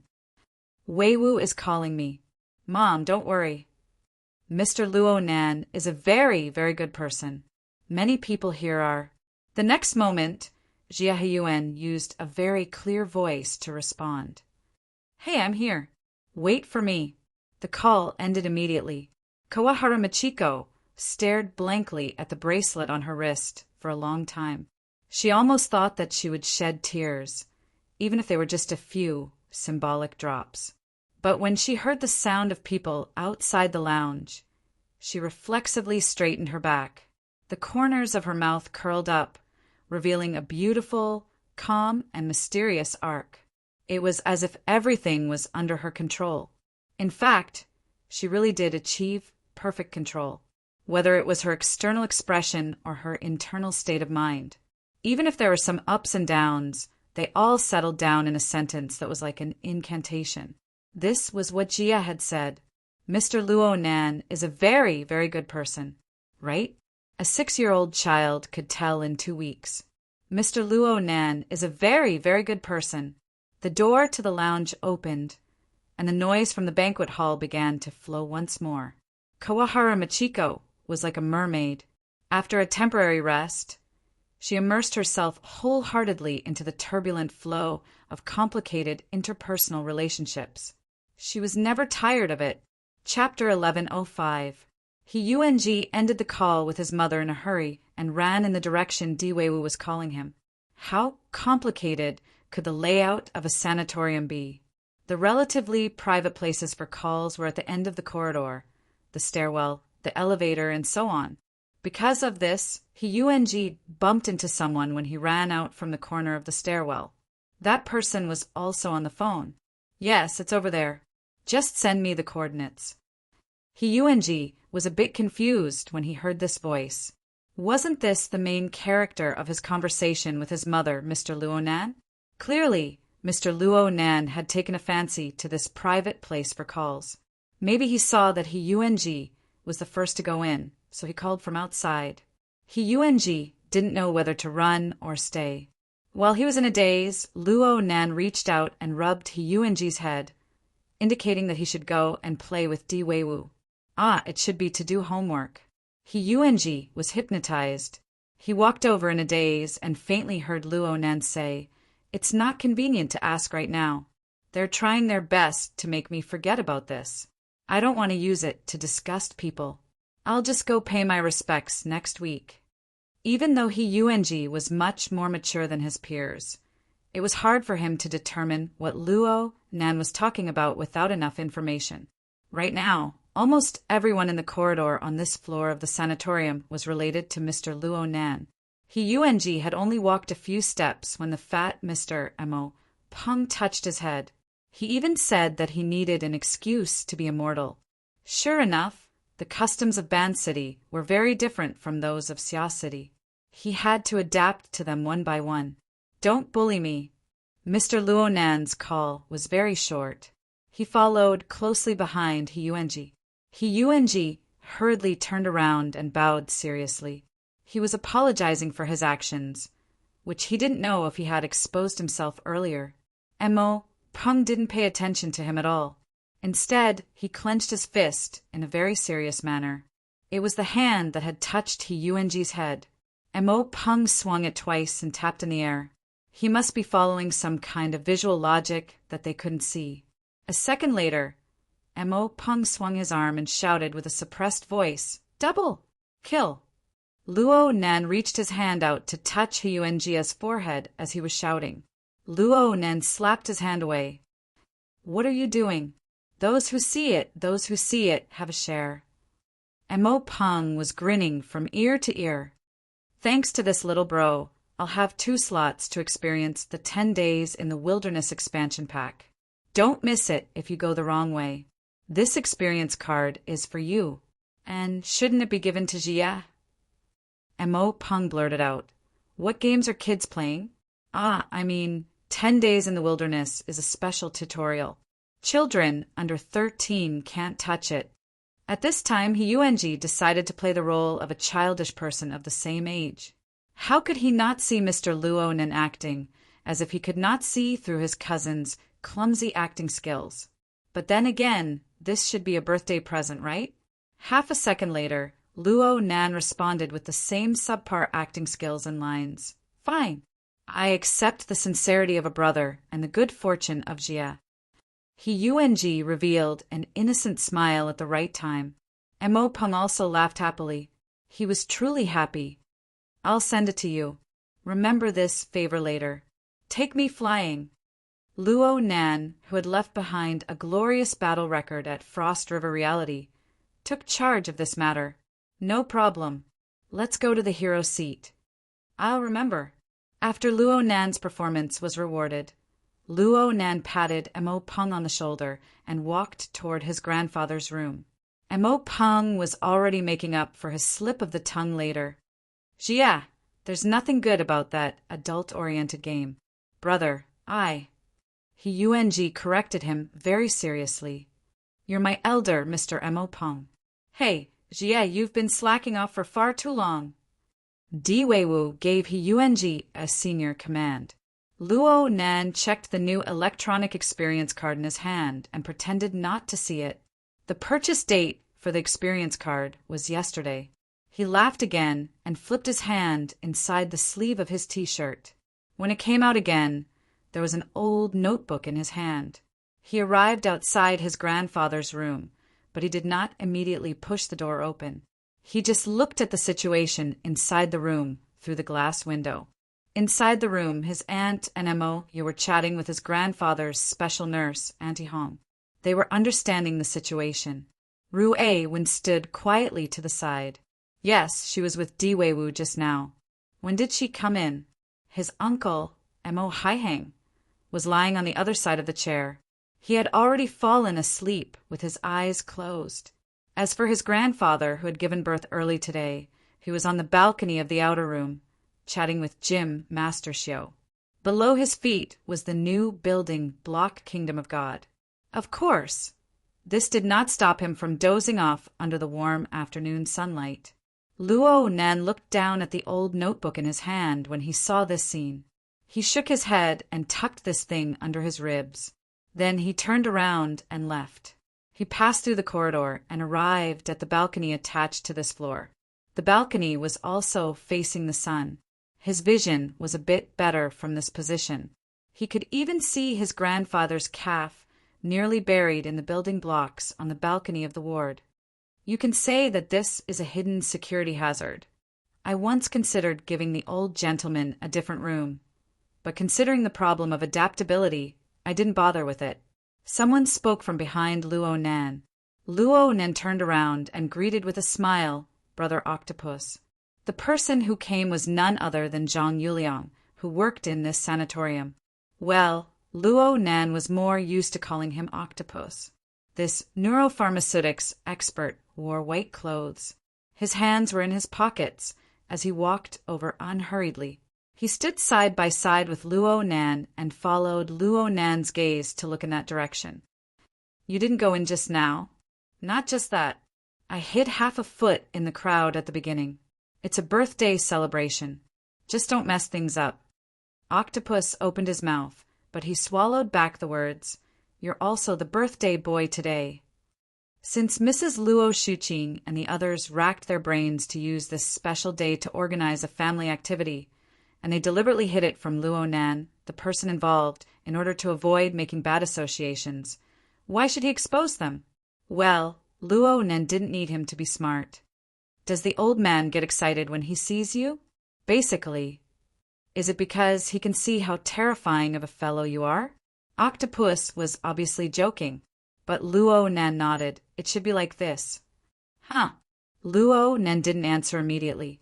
He just asked, Has Grandpa's state been the same these past few days? Yeah. He's good for a while and bad for a while.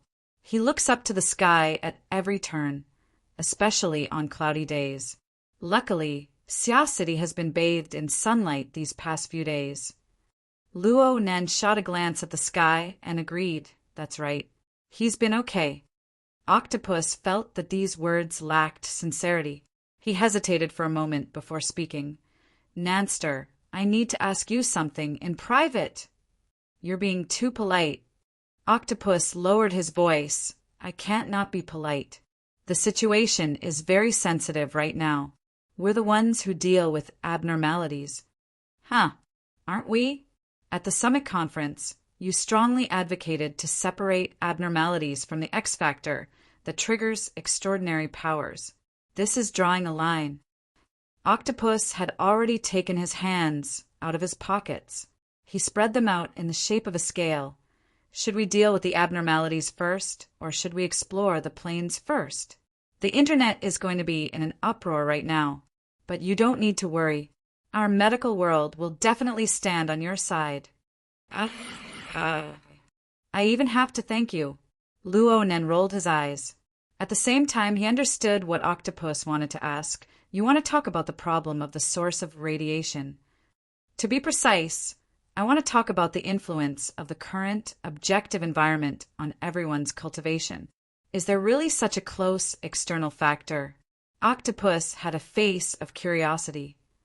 From what I can see, the trend line of Lord's secret contract is a false proposition. However, the trend of environmental change cannot be denied. Luo Nan paused and changed the topic. I went to see old Yu yesterday. His body is getting worse and worse. My grandpa is actually the same. I'm thinking that they actually have something in common. Octopus blinked. Old Yu is a psychic. There's no need to talk about his mental sensing ability. And I feel that my grandpa's perception is also very sharp. Or perhaps I should say that he has specialization on a certain special level. He can receive information outside the perception dimension of ordinary people. That's what I'm thinking right now. Luo Nan's train of thought was expanded from the special sensing machinery of the magnetic photon mica jellyfish. Every day, he would be scoured by an enormous amount of information that exceeded his ability to comprehend. He was deeply aware of the suffering involved.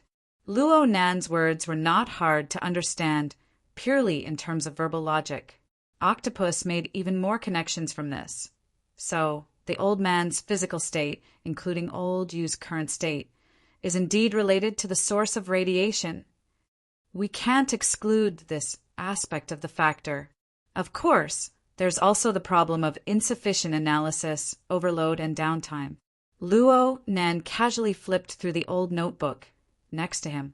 He looked at the chaotic lines that had been destroyed and filled in.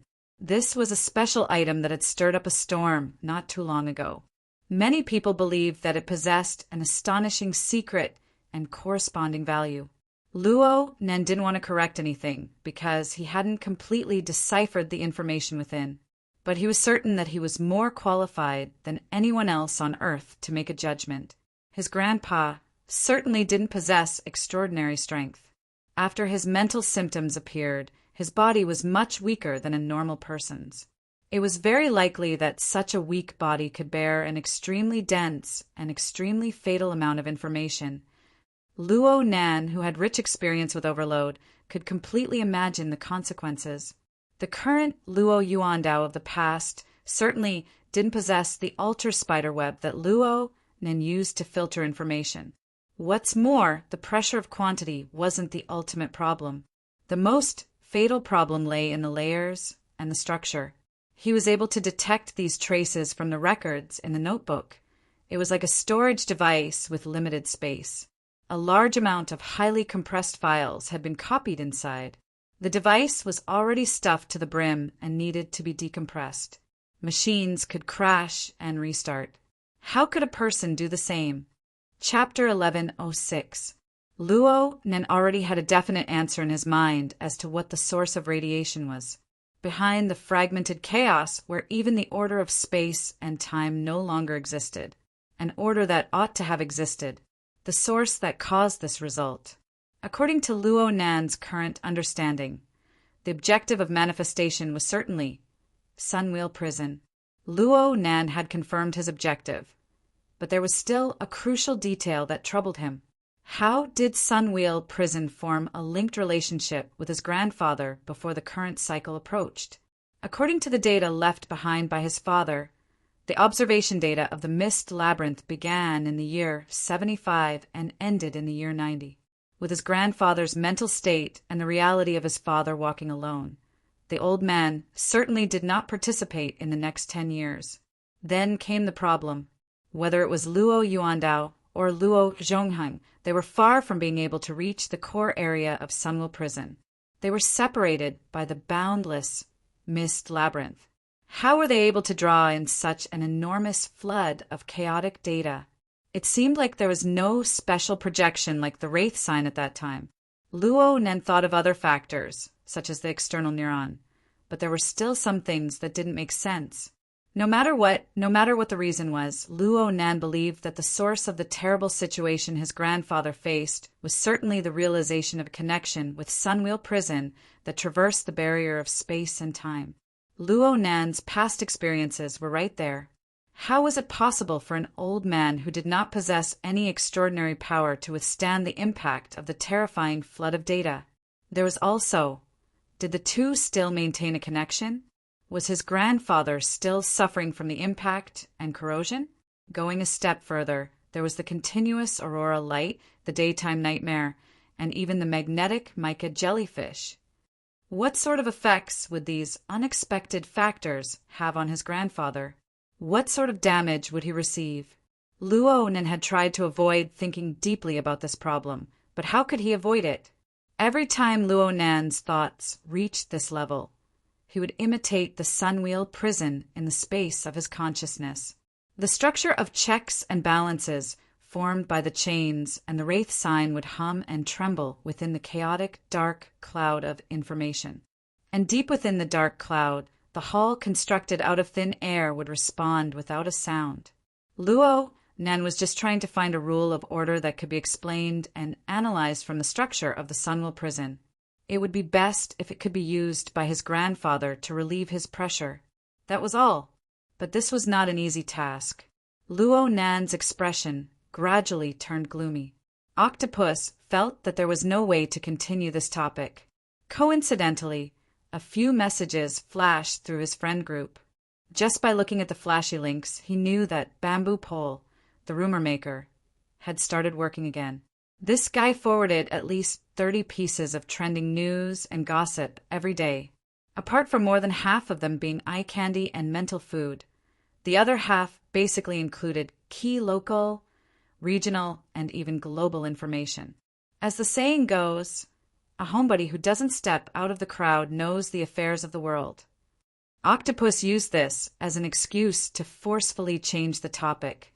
Right now, the radiation source is still a hidden concern. Once Keha City and Shiching City statements came out, the problem of radiation mutation immediately exploded. Look at the statistics that Bamboo Pole posted in the group chat. In 88 cities, there have been a total of 192 demonstrations of more than 10,000 people in the past 24 hours. Moreover, it's an equal distribution of rain and dew. No one can escape. There are those who support and those who protest. It's quite messy.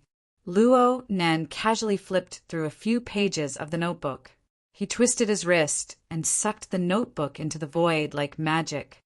Then he turned around and leaned against the railing. He sighed. Sparks are flying over here as well. Look at what Bamboo Pole is doing. The internet is boiling over. Luckily, the East Asian Cultural Circle is relatively conservative. The focus isn't on some group evolution. They're mainly bringing up old scores. This is quite sensitive. There was a large-scale strike in the trade zone of Tianban City a few days ago. Luonan's information channels far surpassed Octopus's. It's probably the aftermath of the Vagrant Act. Yes, especially the so-called humanitarian aid agreement for the mutated infected. The two policies of restricted household registration and voluntary living have caused many tragedies of family separation. There are also many vagrant tribes that have lost their homes and relocated. The pressure is mainly on the welfare organizations and the SCA. Uncle has been working overtime for nearly a week for this. It wasn't easy for him to use his grandfather's birthday as an excuse. In the end, he still hasn't woken up yet. This topic was a bit too complicated and in-depth. Octopus shook his head. It's precisely because this matter is sharp. It's not that sensitive compared to group evolution. Many people are willing to join in the buzz and express their public stance. Right now, the public opinion on the internet is basically one-sided. Actually, I also support an investigation. But it seems to be a contradiction when it comes to the issue of isolation of mutated people. It's clearly an anti-isolation stance. I'm afraid things will get lively in the future. Octopus's brows furrowed as he spoke. That foundation of yours hasn't officially started operating yet. You must be careful and keep a low profile. Right now, many people are eager for you to take the lead and attract firepower for them. Luonan curled his lips. He nodded without saying a word. Octopus didn't know if Luo Nan was listening or not. He was just chatting, so the topic jumped a bit. Speaking of which, Bamboo Pole is working for you? Yeah. Brother Bamboo Pole's data analysis ability is exactly what I need. It's even rarer that he knows everything about the inner world. He has his own information channel. If I don't grab hold of him, I'll lose out. Hey, can't you take care of the minds of the people at the bottom of society? Brother Octopus, you can come if you want. The Foundation's design is to conduct investigations and research at the same time. Research on the nervous system is also a very important field. Forget it. I know my own limits. Bamboo Pole's professional skills are ranked in the top 10 of the inner world. It's hard for me to rank in the top 1,000. I'd be too old to be a graduate student. It's better to watch over this stall. Of course, if there are any new developments, please do share them in a timely manner. Luo Nan didn't try to persuade Octopus any further. In fact, he really hoped that he had a trustworthy and knowledgeable friend like Octopus to watch over this place. And Octopus most likely understood this point. Luo Nan thought for a bit and said, Actually, I've been pondering over a paper these past few days. I'm preparing to publish it publicly. Let's ponder it together later. The current topic is formatting theory, mapping example and expanded research on the human body giant system. Isn't it a bit unprofessional?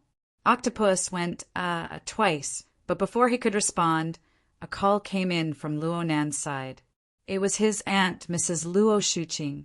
Luo Nan heard a few words and immediately displayed his lovable appearance. Are we going back? Okay, we're almost there. Whose car? No one's car isn't going back. If that's the case, then of course I'm going home. I'm going with you, Auntie. Octopus's eyelids twitched as he watched from the side. All right, this was a young man. He was solid, but the topic they were discussing just now and the various legends from not too long ago, what were they all about? For a time, Octopus had an intense feeling of absurdity and dislocation in his heart. He was practically replacing Luo Nan with a split personality. Luo Nan had already hung up the phone while he was distracted. He turned around and ridiculed Octopus. Emoya wants to take Rue Win to the recording studio. She says that they might work through the night. And he actually agreed. But I remember last year when Emoya participated in the music festival. Our house practically exploded on the spot. Is there such a big difference between one person playing music and two people playing music? Perhaps Auntie just has a problem with underground music? Luo Nan didn't say anything more. Even though he had basically entered the level where he didn't need a means of transportation, he still needed to follow the group in order to preserve his image as a tottering, obedient child in front of his family. He waved his hand and walked towards the exit of the platform. Brother Octopus, let's talk in detail later. Actually, I've pretty much drafted the outline. I'll send it to the group in 2 days. Oh, okay. I won't go over.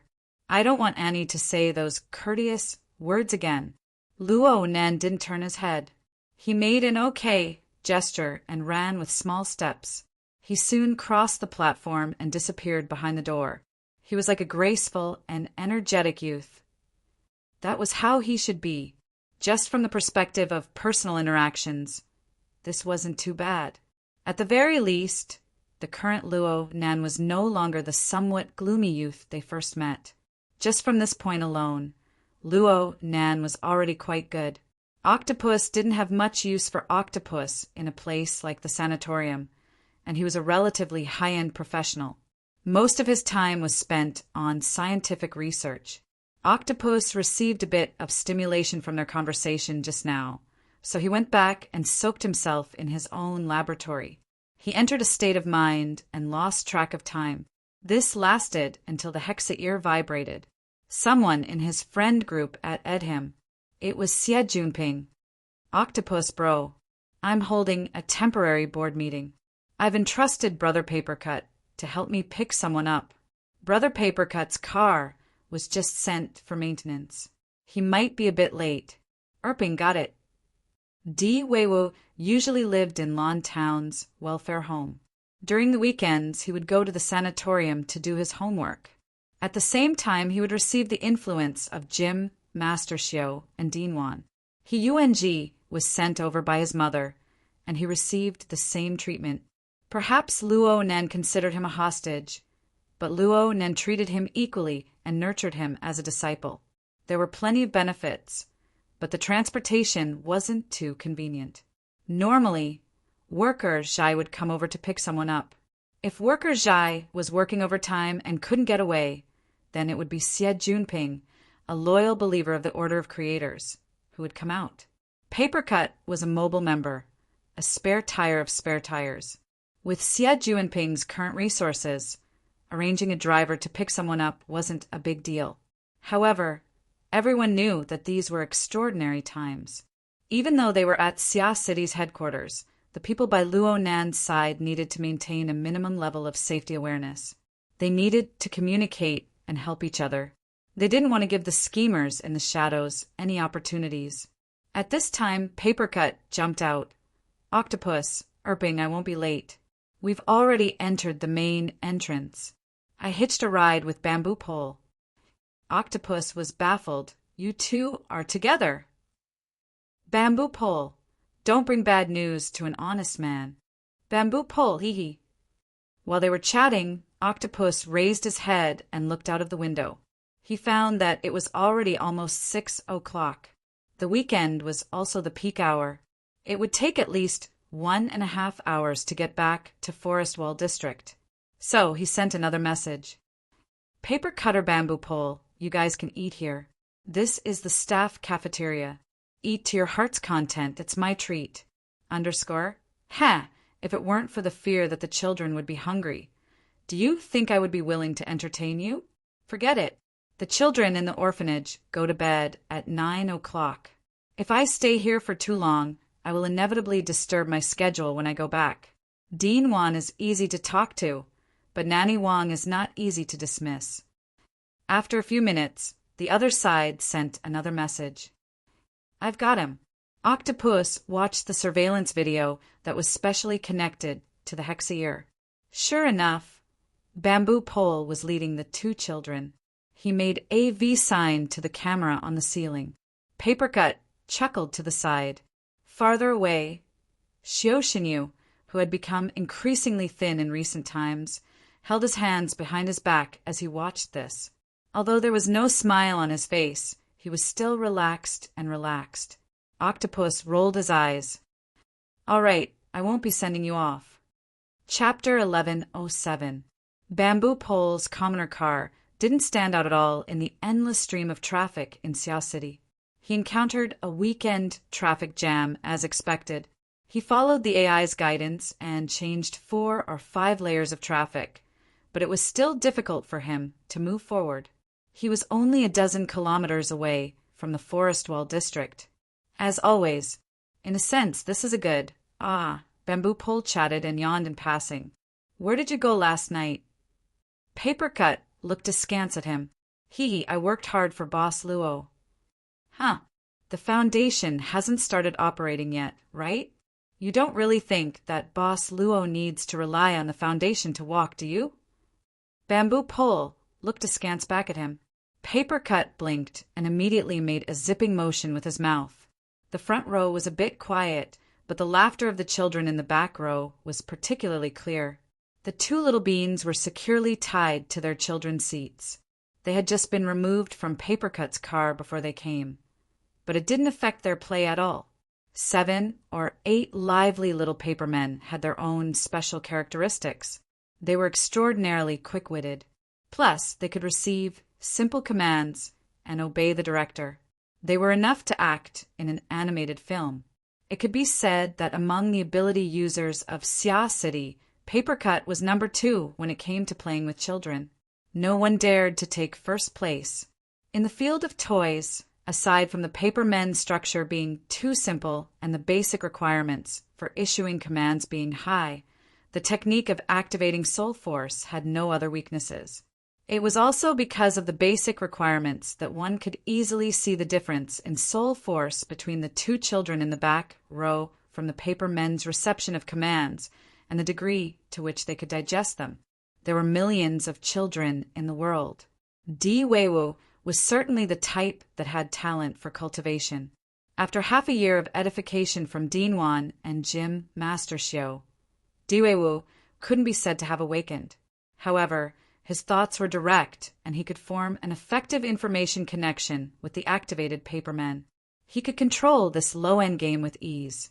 What was most valuable was that when this child was in an excited state of play, his thoughts were very concise and just right. This was a very good habit.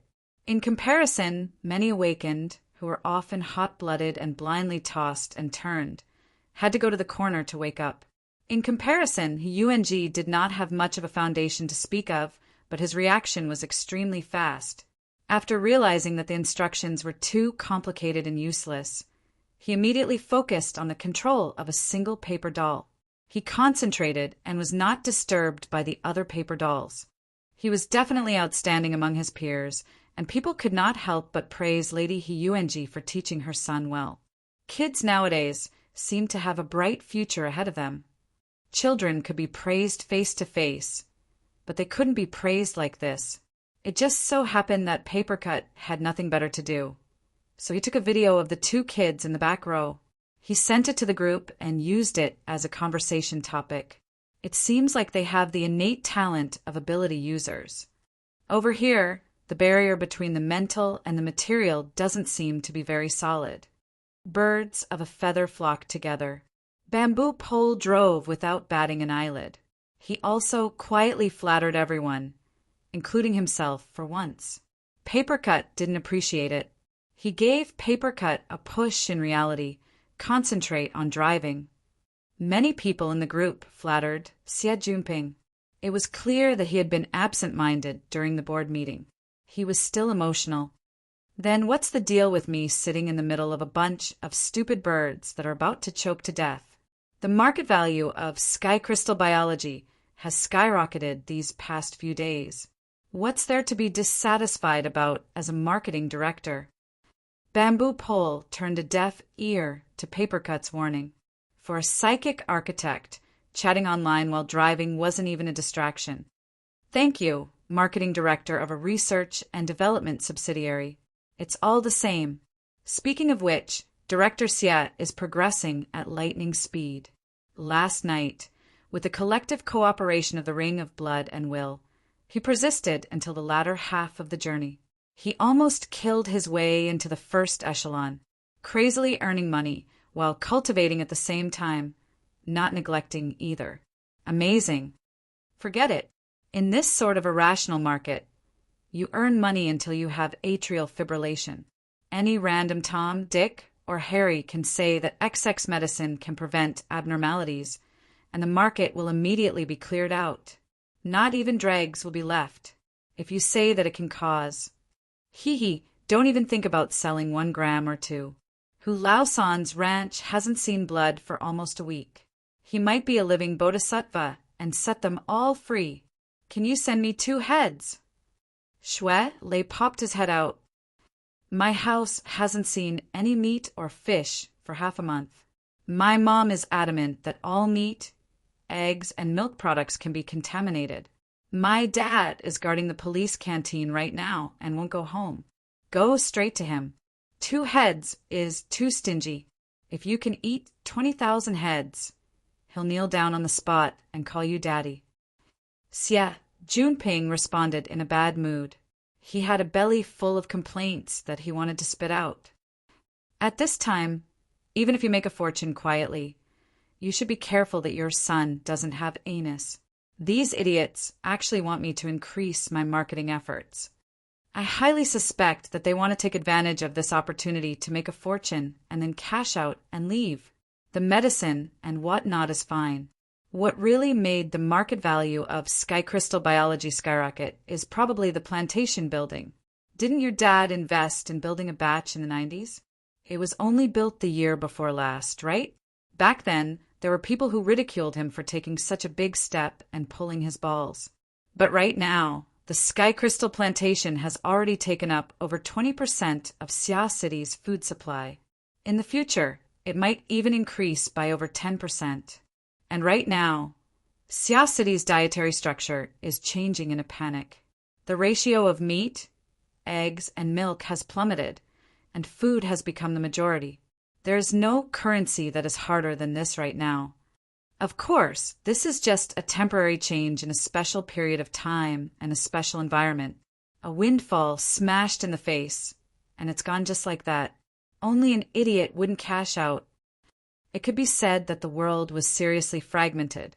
The news of Ha City and Shi City's mutant infection going out of control had a completely different effect on every major city in the world.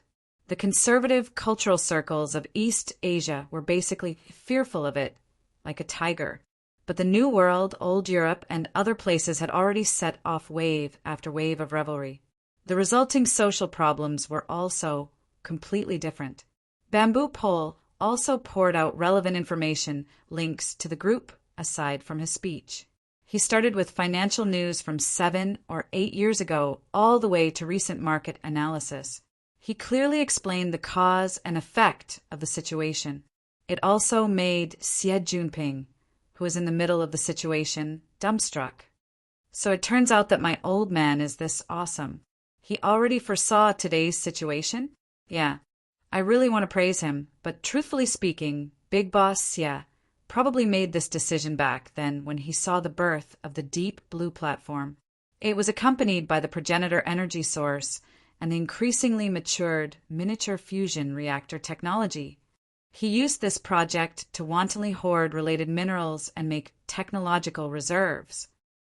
Bamboo Pole began to send out relevant information, whether it is the progenitor energy source box of the Deep Blue platform or the ambient temperature superconducting specter or necessary for the miniature fusion reactor. They're all unique products of the Deep Blue world. They are standard strategic resources. It was only in the early 90s that the Deep Blue platform released them for a short period of time, allowing everyone to taste a bit of sweetness. Then Big Boss Xia caught them. From this point of view, it wouldn't be wrong to say that he had foresight. Papercut clicked his tongue twice in the car. If that's the case, then no matter what, Erping's family is going to make a huge profit this time. Bamboo Pole nodded and then shook his head. It's not that simple. It's true that the Sky Crystal Corporation was able to smoothly develop strategic reserves by starting with a basic public welfare project like the cultivation building. The angle was excellent, but it was inevitable that they would have the support of the military and government. The entanglement of interests is very complicated. Out of consideration for the child behind them, Bamboo Pole and Papercut didn't say too much. At this time, Bamboo Pole's family car finally found a relatively unobstructed route. It began to move from the midair traffic layer between the high-rise buildings to the bottom of the recycling layer. The closer they got to the recycling layer, the narrower the road became. The flow of traffic also became fewer and fewer. A considerable portion of the traffic was made up of crude public transportation vehicles. The lights on both sides of the road seemed to have dimmed. Instead, the powerful headlights of modified motorcycles would flash across the road from time to time, roaring to and fro. It reflected a different style of the city. In his friend group, Xi Jinping was no longer in the mood for the board of directors. He began to chat with Shuelei. Soon, the focus was on cultivation, and the discussion was in full swing. Bamboo Pole and Papercut would occasionally chime in with a few words, but they weren't idle. The car had already entered the Forest Wall district. It followed the old-fashioned road that led outside the city, moving forward at a pace that was neither too fast nor too slow. Bamboo Pole suddenly discovered problem. The number of people talking in the group has decreased these past 2 days, right? Crag Burst and Cat Eyes were hired by the military to clear out mutant lairs. What about inging that chatterbox? Studying, of course. Papercut replied as he left a message in the group. Not only did she want to compare notes with me, she also sends study notes to Nanster every day. I didn't see her so active when she was with Her Majesty Empress Wu. Oh, that's right. She's learning super configurations. To be precise, it's configurations and super configurations. That's right. The knowledge involved is much more interesting than her straightforward white rainbow. Not to mention, she has her adopted son in the middle. Bamboo Pole laughed at these words that were full of personal bias. After driving on the old-fashioned road for a dozen or so minutes, the Orchid Town Welfare Institute came into view. The car's AI spoke at this time. The road ahead is congested. Bamboo Pole furrowed his brows and suddenly stepped on the brakes. He turned off the headlights of the car and stopped at the side of the road. What's going on? Oh, it's a parade. Papercut also saw the abnormal situation ahead. Large amounts of car lights, colorful lights, and smoke interweaved and radiated chaotic rays of light. It painted the gloomy area with a disorderly color. Through the car window, a clamor of noise could be heard. They could hear the roar of old-fashioned engines from far away. Looking at this direction, it's the convoy from Trigate District. I see Grandpa Sher's big pickup truck. D. Weiwu's eyes were very sharp in the back. He immediately identified the most conspicuous element of the parade ahead. He did his best to poke his head out from the child seat. He wanted to undo the safety lock, but he was scolded by Papercut. Be obedient and stay here. As they spoke, the low-speed convoy slowly pressed forward. Bamboo Pole pressed down on the car window. The seemingly orderly chants, each louder than the last, pushed through the air and faced them head-on. We want an investigation. We want a name list. Release the source of the information. Break the SCA. Bamboo Pole looked out the window and watched the parade. He used the Hexa-ear to secretly record and synchronize the video to the group chat. The vagrant residential area of Trigate District is moving. The organization is simple and crude. The chants aren't unified and powerful enough. There's a high chance that it's spontaneous. Should we rejoice? Papercut grunted and suddenly slapped his thigh. Oh, this is directed at the SCA and social welfare organizations. The Welfare Institute is in front. Chapter 1108. So you're saying that it was a false alarm in the end. Luo bent his fingers and elbows. His suspended body slowly sank down, but his tone was as calm as usual. Bamboo Pole's voice came through the Hexa-ear. Weiwu is in the orphanage. He hasn't cut off contact with the camp. Dean 1 has a good reputation there. Of course, the protest team is restrained for now. Isn't that good? It's still troublesome for you. Bamboo Pole introduced the current situation. The protest team has already set up camp in the municipal plaza. The government is doing a bit better right now, but the citizens who are highly sensitive to the mutation infection are going crazy. Sporadic conflicts are occurring, and they will only get worse in the future. The central city is still over a dozen kilometers away from here. The problem is that the chaos caused by the mutation prevention and control policy can all be linked to you. That's right. You're just that shameless. And it happened in Xia City, in your base camp. You'll be very passive in terms of public opinion and evaluation. Okay, that's right. The global census was an extremely sensitive operation. It was mixed with complicated interests, positions, and practical contradictions. Many people were unwilling to accept Luo Nan's plan. They didn't oppose him face to face because they were afraid of Luo Nan's extraordinary strength. They didn't want to run head-on into him. But if there was a chance to delay and obstruct him, they wouldn't be lenient. Luo Nan had considered this problem long ago, but it wasn't something he could control. It wasn't something he should focus on with his limited energy. He just needed to understand it. In comparison, it was better to consider some more important fields that he was better at. Luo Nan returned from his one-finger handstand. He didn't even sweat a few drops. In fact, he wasn't training. He was just observing the state of his body. He only found out about this matter the next morning. It was because he was pondering over the interaction between his body and the magnetic photon mica. He was studying and familiarizing himself with the special perspective that exceeded human imagination. Bamboo Pole didn't say too much to Luo Nan now that he knew about Luo Nan's attitude. The newly formed team of the Foundation had already formed a consensus. Luo Nan was in charge of extraordinary work in this team. Everyone else only dealt with regular problems. It was enough to just give Luo Nan a reminder about the relevant matters. Bamboo Pole cut off the voice communication. Luo Nan scrubbed through the group chat records from last night as he scrubbed. He understood the details of the matter a step further. Bamboo Pole's introduction was very comprehensive. There wasn't much to say about the situation back then. Instead, it was the various social media channels that made things a bit more lively. Many people in the media, social activists, and public figures had already caught a glimpse of the opportunities within. They began to sing one after the other. Luo Nan hastily flipped through a few articles. He could see that Bamboo Pole, this crazy forwarding demon, had lost interest in similar information. From the wee hours of the morning until breakfast time, the mainstream of information had already changed to nutrition products. Luo Nan casually clicked open a dozen or so videos. Yes, they were indeed very pleasing to the eye. Let's just treat it as a massage for his brain that had been consuming a lot lately. Luo doing he needed. Luo. Luo he needed to. Luo needed. He needed. Luo. And as. Luo Nan as long as he said. He said bamboo that the said. Luo Nan. Luo clan song.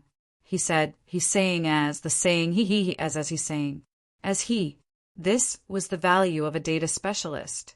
However, it was often at this time that Luo Nan couldn't help but criticize his own subtle attitude and actions.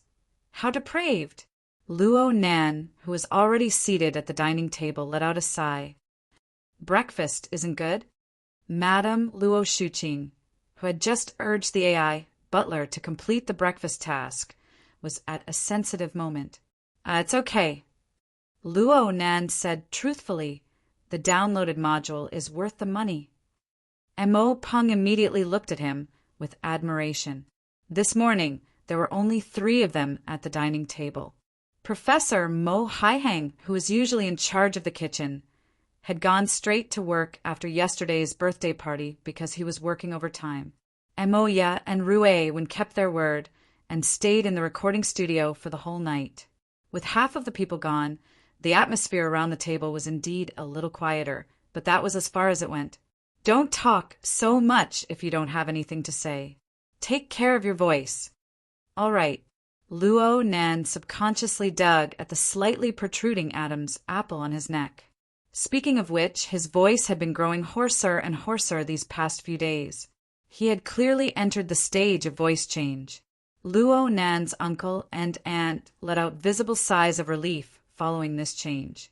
Though they didn't say anything in the past 2 years, they still cared a bit about Luo Nan's puberty, which was clearly lagging behind his peers. As a result, Luo Nan returned to his normal family life in late May. Small details like his voice change, his beard, and so on became increasingly clear. It might be related to his delayed puberty, though the reverse stimulation of the magneto-optical mica and even the grooming and adjustment of the perfect body might have played a larger role. Yep, it was puberty. His instincts. A bit of depravity was definitely due to the need to conform to the instincts of living beings that evolved over millions and millions of years. While Luo Nan's mind was spinning with all sorts of messy thoughts, his aunt picked up another call. It should be from Moya. Luo Nan didn't mind. He just subconsciously opened the new link that Bamboo Pole sent. Only this time, it wasn't those snow-white colors and soft and smooth curves. Instead, it was replaced with a set of relatively abstract characters and symbols. It looked like it was a random drawing of the mood. Equals or is not equal to. Is it really that hard to get the answer? The accompanying picture was that of a city plaza that was brilliantly lit. Luo Nan's mind spent approximately 3 seconds before he was able to switch channels. But he became confused because of the meaning behind this rather obscure description. The source of the message came from an extremely popular image sharing social media. Luo Nan subconsciously looked towards the upper left corner of the image. It was a rather familiar avatar. It was so familiar that it made him even more confused. And at this time, Octopus popped up in the group chat. This is Shui Yuan, right? The big sister captain of BHD? That's right, she's the captain. You can call her housekeeper. What the hell is big sister captain? Bamboo Pole, who forwarded the message, immediately retorted. It had to be said that Luo Nan was the only one who intersected with the BHD circle in Xia City. Cat eyes could be counted as well, but this sister was very clear about the distinction between the mortal world and the inner world. Luo Nan and Dal Baiyu were closer in age within the BHD trio. Baiyu was the one who got familiar with people. Everyone would occasionally chat online, so she was the closest of the three. Next was Clara. Luo Nan had encountered and solved 2 of her troubles in a row. It was hard not to have any impression of her. Comparatively speaking, Luo Nan and Shui Yuan were the least familiar. However, last time at Aurora Cloud City, the BHD trio had performed at the New Year's Eve event. Bamboo Pole saw it. He liked Shui Yuan the most, so he specifically followed her social media account. Shui Yuan was a fitness expert. She often shared fitness photos and videos on her social media account. Therefore, every time Bamboo Pole forwarded a link to his friend circle, there would often be Shui Yuan's work. It was quite pleasing to the eye. Luo Nan was certain, but this time it was clearly different. Is she alluding to the aberration infection? Qin Ikuin, who had intersected with the BHD trio in the past, came out of his lurking state. She should be talking about the missing migration. Octopus analyzed.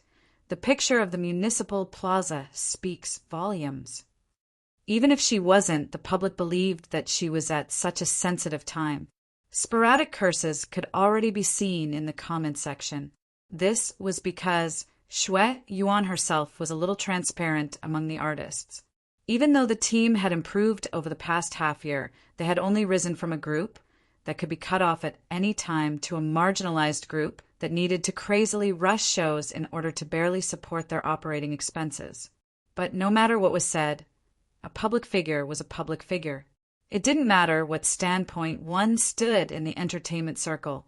Getting involved in this matter was truly a high risk. There was no need to do so.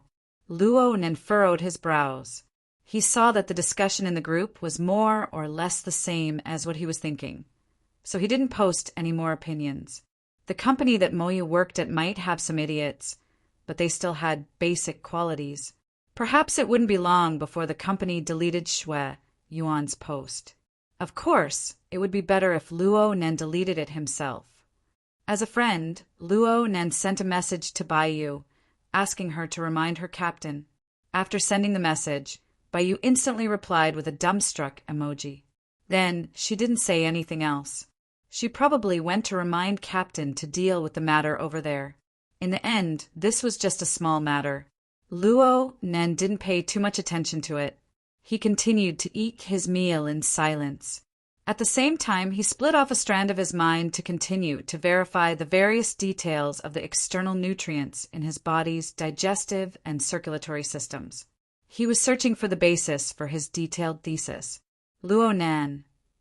Mrs. Luo Shuqing spoke once more from the seat of honor. Luo Nan immediately raised his head. Generally speaking, when his aunt called him by his full name, it meant that she was either in a bad mood or there really was something going on. His aunt had just received a round of phone calls. Her brows were still furrowed. You've been home these past few days. Won't you be delaying proper business? Mrs. Luo Shuqing's tone was quite calm. Proper business? The foundation you're talking about. It won't be delaying. Due to the recent rise in social authority of his entire family, the fact that Luo Nan was no longer a normal student, a normal person, could no longer be hidden from these close relatives of his small family. Luckily, Luo Nan's aunt's family had already passed the period of reaction to his current identity during these few days of seclusion, at least on the surface. extraordinary ability user, gifted sensing master, specially hired expert of the Star Alliance Committee, member of the SCA's High Authority Group.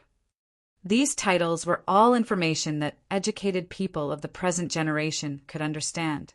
It was fine as long as they were equivalent to experts who enjoyed high-level allowances. As for the youngest extraordinary, the one-way tour guide who warped space and time, the card master who was a soul hunter, the human-shaped killing machine with global positioning, there was no need to waste time explaining these things that even the members of the inner world couldn't accept. At the same time, Luo Nan felt that it was very necessary to give his family some relatively normal information.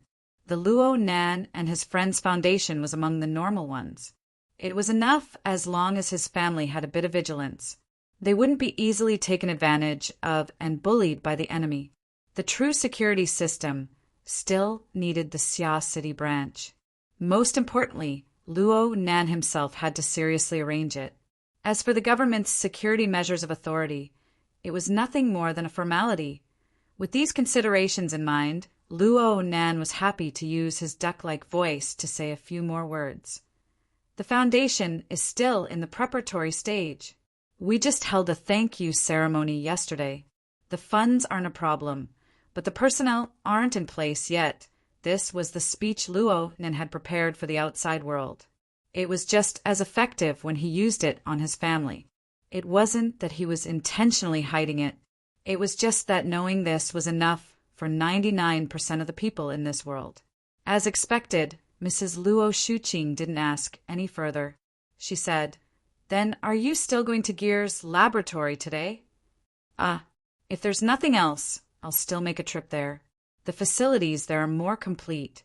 Although the most cutting-edge research that Luo Nan was currently undertaking couldn't be coordinated with and assisted by the facilities in Gear's underground laboratory on the North Bank, there were still some experiments that could be arranged there, and it was a bit more convenient than home.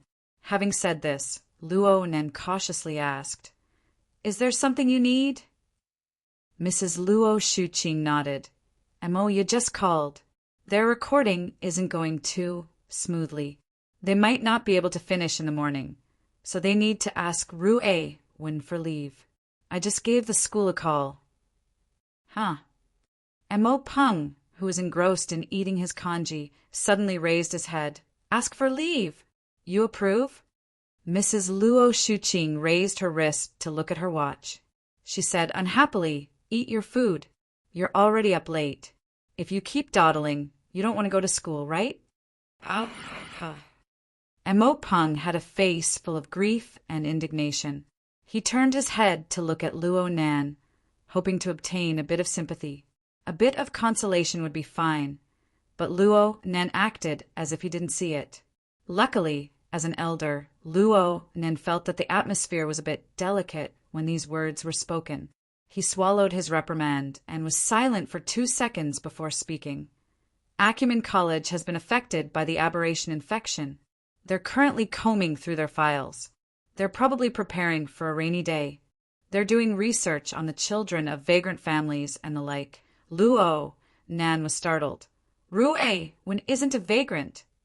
"I know, but the procedures for her show that she is. So she needs to go through a few additional procedures and do an additional registration." "That's discrimination." Luo Nan hadn't done anything yet when Mo Peng slammed the table. But soon he buried his face into his rice bowl under his mother's stern gaze. Luo Nan also furrowed his brows. It appeared that this was another form of census. The household registration system was strict, and the thinking was relatively conservative in the region of Xia City. Doing these things conformed with the government's consistent logic. In fact, it was beneficial for the vast majority of people. But looking at it from another angle, there were many explanations. Whether it's discrimination or not, let's discuss the matter as it is before there are clear signs of it. Don't mess around. I looked at the registration form they sent over. The requirements for the procedures are quite strict, especially the procedures after returning to the city. They're quite strict. Mrs. Luo Shuqing sent Luo Nan a link to fill out the form. I've handled all of Rue Wen's procedures, but now that I think about it, there are a lot of things that were done through your relationship. There are some twists and turns here that other people can't handle. Since you won't be going far away for a few days, you should take care of these things. Hey, okay. Luo Nan's feelings were a bit subtle. He had never been a young master who didn't do any chores. But his aunt had never used this sort of tone to arrange a task for him before. She had never arranged a task of this nature. Plus, she didn't arrange complicated tasks and tests like she did in the past. She was worried that the child would run into a wall outside. She didn't take the trouble to teach him the details, step by step. The current situation seemed to confirm that Luo Nan must, or at least must, possess the ability to handle this task. Yes, it was just like the legendary workplace, the arrangement a boss made for his employees. Luo Nan suddenly discovered that in Mrs. Luo Shuqing's heart, this nephew of hers clearly had a change in status in the family, especially when compared to the person next to him. What are you dilly-dallying for? Do you want me to ask for a leave of absence for your teacher? Mo Peng stomped his feet and walked away. Luo Nan would normally just bury his head in eating at this time. This was basically the case in the past, but today his aunt still had a belly full of words to say, and it was still related to Rue Wen. This school year is about to end. You've already taken a leave of absence, so I won't say much. But I need to say a few words to Rue Wen. Luo Nan raised his head. What's up with Rue Wen? The final exams are only a few days away. I checked Rue Wen's class results. It's terrible. She practically scored full marks on the final exams, but she would be persuaded to repeat a year. Huh. On one hand, there's a problem with her studies. On the other hand, she's been skipping class far too often, especially in the past month or so. Oh. Luo Nan subconsciously avoided his aunt's gaze. Only he, her older brother, knew the best why Rue Wen was skipping class. The young girl spent the vast majority of her time wandering within the misty maze, searching for suitable planar processing materials for Luo Nan. Only Rue Wen's special ability allowed her to come and go freely within the boundless maze. In comparison, Luo Nan's detection activities in the tree-hole space could only be considered as statistics on a macroscopic level. If he wanted to do it in detail, on one hand, he would consume too much computing power. On the other hand, he would be too close to the danger zone of the Sunwheel Extreme Prison. It would be very easy for him to create another incident like the Daydream Nightmare. It was impossible for him to explain such a thing to his aunt, so he could only pretend to be an ostrich. Fortunately, Madame Luo Shuqing was also mentally prepared for her nephew's half-hearted approach, so she did not probe further. She only said, I know that you have your own circle, and what you do are those so-called big things that are beyond common sense. I can't interfere in this aspect. No matter what, society is a big classroom. You'll more or less make some progress if you've been in it for a long time. You've made a lot of progress, I admit. The question is, where is Rue Wen? Chapter 1109. What should he do about Rue Wen? Luo Nan flipped through Rue Wen's transcripts, the teacher evaluations, and a series of materials that included psychological research and judgment. The teaching work of Acumen College was quite excellent.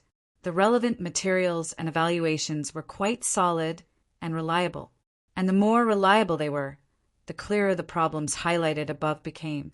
Taciturn, unsociable, erratic, often absent-minded, excessively cold and heartless. In the eyes of these teachers, Rue Wen was undoubtedly a problematic young girl. She was a poor student who would find it hard to complete her studies normally. The only good thing about her was that she wouldn't cause trouble for others. But this way, the problems on the psychological level would become more and more serious. Oh, the problems definitely exist, but they might not be to the extent described above. Luo Nan thought for a bit, and then he gave his aunt some peace of mind. Rue Wen is still a bit alienated from the school environment. The teachers are only looking at her appearance. They don't know Rue Wen's actual situation. but we have a plan in our hearts. Mrs. Luo Shuqing shot him a glance. You have a plan? Of course. You see, Rue Win is a very special person. Even if you include all of her experiences in the underground fighting arena, it would still only be a trifling 3 years of time. A normally developing child at the age of 3 wouldn't even be able to speak clearly. Rue Wen's current reserved and silent appearance is already quite amazing. Of course, this should have a lot to do with her missing memories. Luo Nan had seriously considered Rue Wen's situation before. He was relatively optimistic. Her current problems are largely due to her previous amnesia.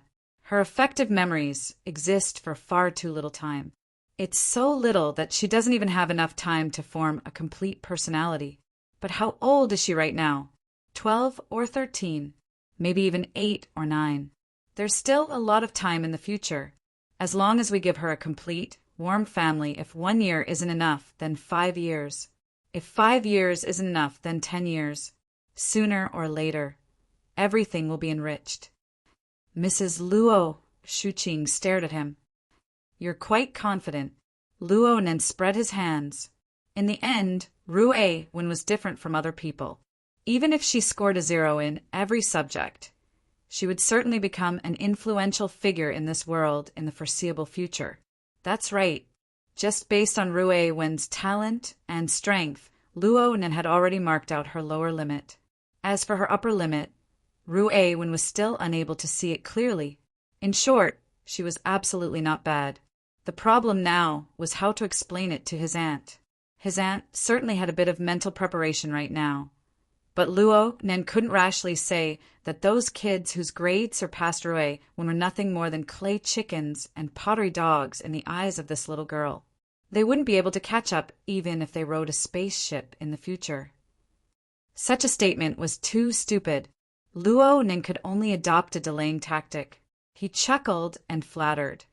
I have confidence in our family's environment, just like me, a naturally awkward fellow. Isn't it pretty good now? I can't believe you still know.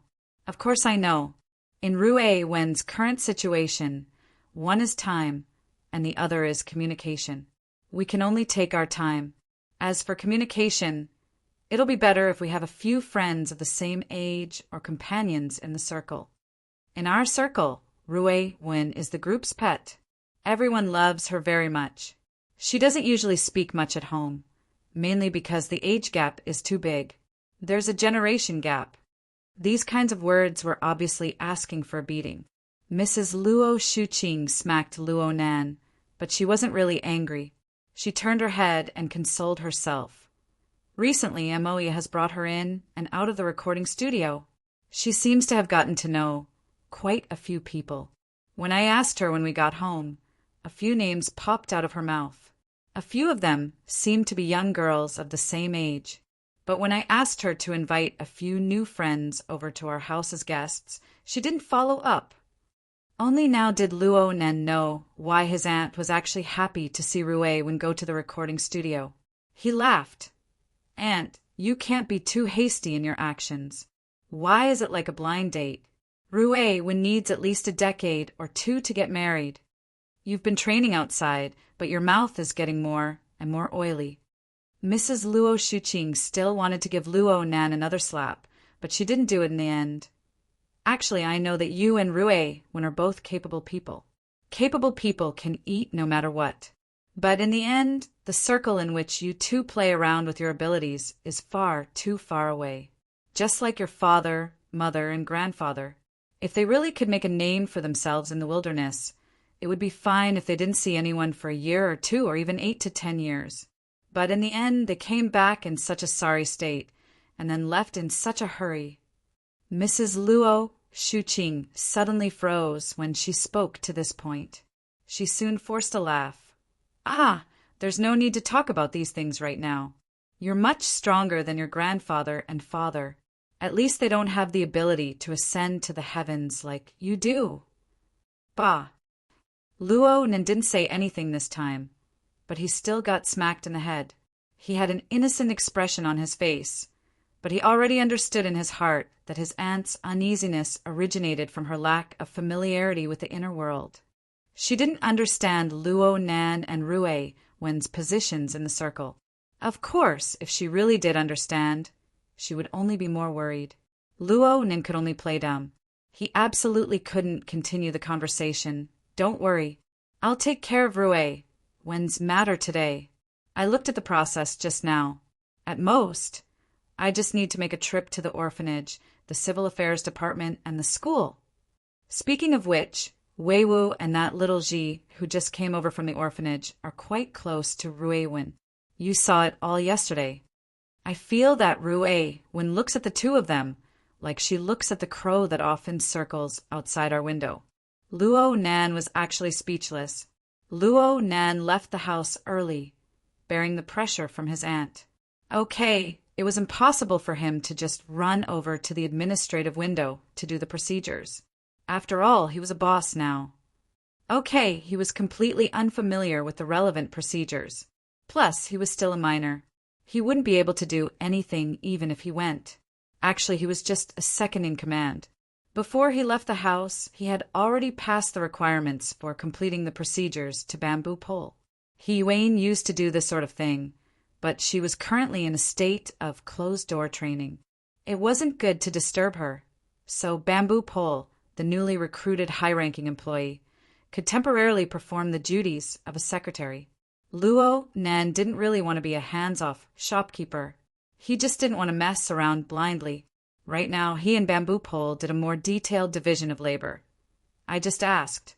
This procedure requires the personal signature and authentication of the person in charge of the orphanage who originally handled the adoption procedures. Boss, you're fast. Go get a copy from Dean Wan. I'm not that fast. In short, I'll be fast. I'll prepare some other things on my side. How about we meet up later? Okay, I'll get in touch later. Luo Nan arranged a time and place with Bamboo Pole, and then he strolled leisurely toward the Orchid Town's orphanage in the faraway Forest Wall district. Don't look at the one-way tour guide rumbling in the inner world right now. Luo Nan knew that he wasn't a genius like Rue Wen. A large amount of energy would inevitably be consumed in order to realize mid to long distance teleportation. It would also cause a large commotion. It wasn't that he couldn't do it, it was just that it wasn't necessary in his daily life, especially in the domain of Xia City, where President Ouyang's psychic wave network covered the entire city. In a certain sense, this was the extension of his extraordinary domain. President Ouyang probably wouldn't mind if Luo Nan were to teleport here, but the pressure on the psychic wave network would be too great. Not to mention that he would be alarmed 3 times a day. He was afraid that the personnel on duty would become numb to it. If something really did happen later, he might have to reenact the stupid show of The Boy Who Cried Wolf. Luo Nan only had one option left if he didn't borrow the centipede, public transport, or any other traditional means of transportation at this time. Run. At first, Luo Nan's walking speed was about the same as a normal young man's. Once he left the community and reached the streets, his speed grew faster and faster. This speed wasn't just simply running. In fact, in the eyes of other passers-by, Luo Nan was clearly a student, yet he was strolling leisurely. He was a young man with nothing to do. At least, this was how Luo Nan appeared in their eyes. But once their attention was diverted, they would form a blind spot. They would never see this idle young man again. Luo Nan would never appear in their field of vision a second time. Luo Nan moved within the blind spot of people's attention. He borrowed the buildings, the trees on the street, and other obstacles to avoid the surveillance cameras that were practically everywhere in the modern city. He gradually accelerated until he displayed a speed that exceeded the imagination of normal people. This was the city-fast stealth technique that Red Fox had imparted to him. Right now, Luo Nan might not be able to use it as skillfully and freely as Red Fox, but through his incomparable perceptual ability, he could display a nearly prophetic judgment ability in such a complex environment. He could determine the limited number of points he needed to step on next, even though he was separated by a street block. From the edge of the building that was several hundred meters tall to the center of the street that was surging with people. Perhaps this included the fire escape passageway of some office building. Due to the limitations of the surveillance system, there were only a few dozen points that could be used in a street that was several hundred meters long.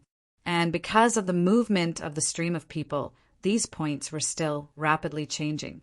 Even with Luo Nan's current ability, he needed to go all out to speed along this special, private highway. From his physical strength to his calculation power, he needed to mobilize and operate them all. He couldn't afford the slightest mistake. From Luo Nan's perspective, there was no more effective method of morning training than this. He urged his body and brain to move with all his might, slowly melting away his original limits. He formed a more detailed communication with the magnetic optical mica. Through a perspective that didn't belong to humans, he observed and analyzed these changes. He researched and even experimented with more possibilities for development. Luo Nan was even able to feel the control lines of the magnetic optical mica slicing up the structure of his body and soul. There was also a certain subtle magnetization effect. This made every second different from the last. Perhaps everyone was like this in essence, but people like Luo Nan, who possessed a distinct trend of optimization, were few and far in between. With this speed, I should be able to reach the orphanage in approximately 40 minutes. But after I reach the Western District, I'll switch to the 100-knot bug. It will actually be faster. Luo Nan calmly evaluated and chose his route.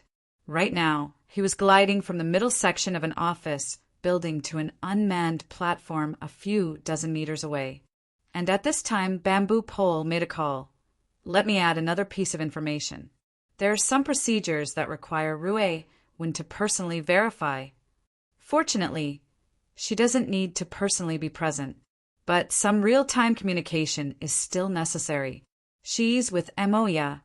I'm going to see if their recording is finished. Luo Nan landed safely. He took the opportunity to do a roll to eliminate the force of impact and reduce his speed to a normal level. He entered the building from the platform. He sat on the railing of the fire escape stairs and slid down like a slide. During this time, he made a call to Moya. What's the situation on your side?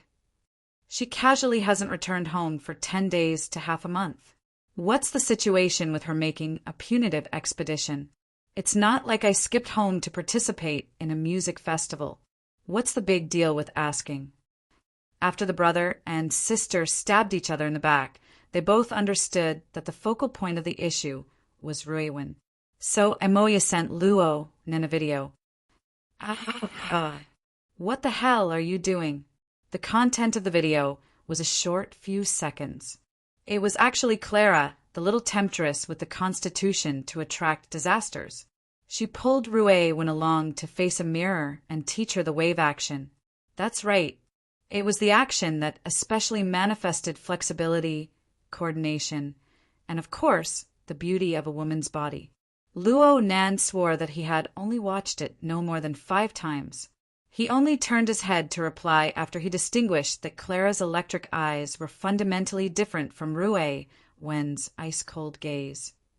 Didn't you guys go to record? Did you guys record in the dance studio? Pretty right? For the sake of correcting Rue Wen's gaze, we've been recording from the wee hours of the morning until now. Indeed.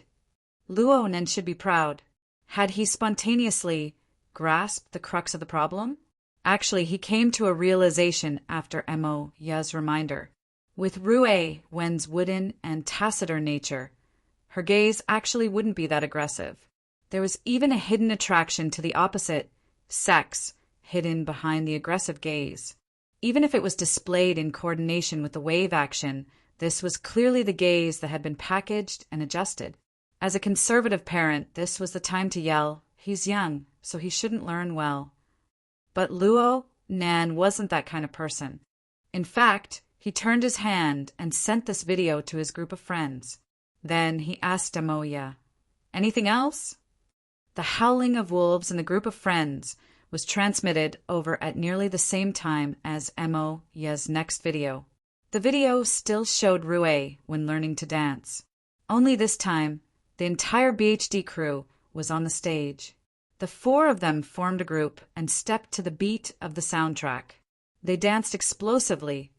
Although it was explosively, it didn't reveal any legs or breasts. At most, it revealed a snow-white waist. But they were able to achieve coordination and synchronization. It was crisp and efficient. It was truly pleasing to the eye. How's it? Amazing. Luo Nen really admired her. Rue, when lightly stepped to the beat and played the guitar. This was already the pinnacle of her external performance that Luo Nan could imagine. Luo Nan didn't even dare to think of this before he saw it with his own eyes. It's like that, right? Something like that. Does it feel out of place? Nope. It's pretty good. Luo Nan wasn't just being polite. Rue Wen's dance was secondary. Her body's flexibility and coordination was something that the three girls of BHD were professional idols.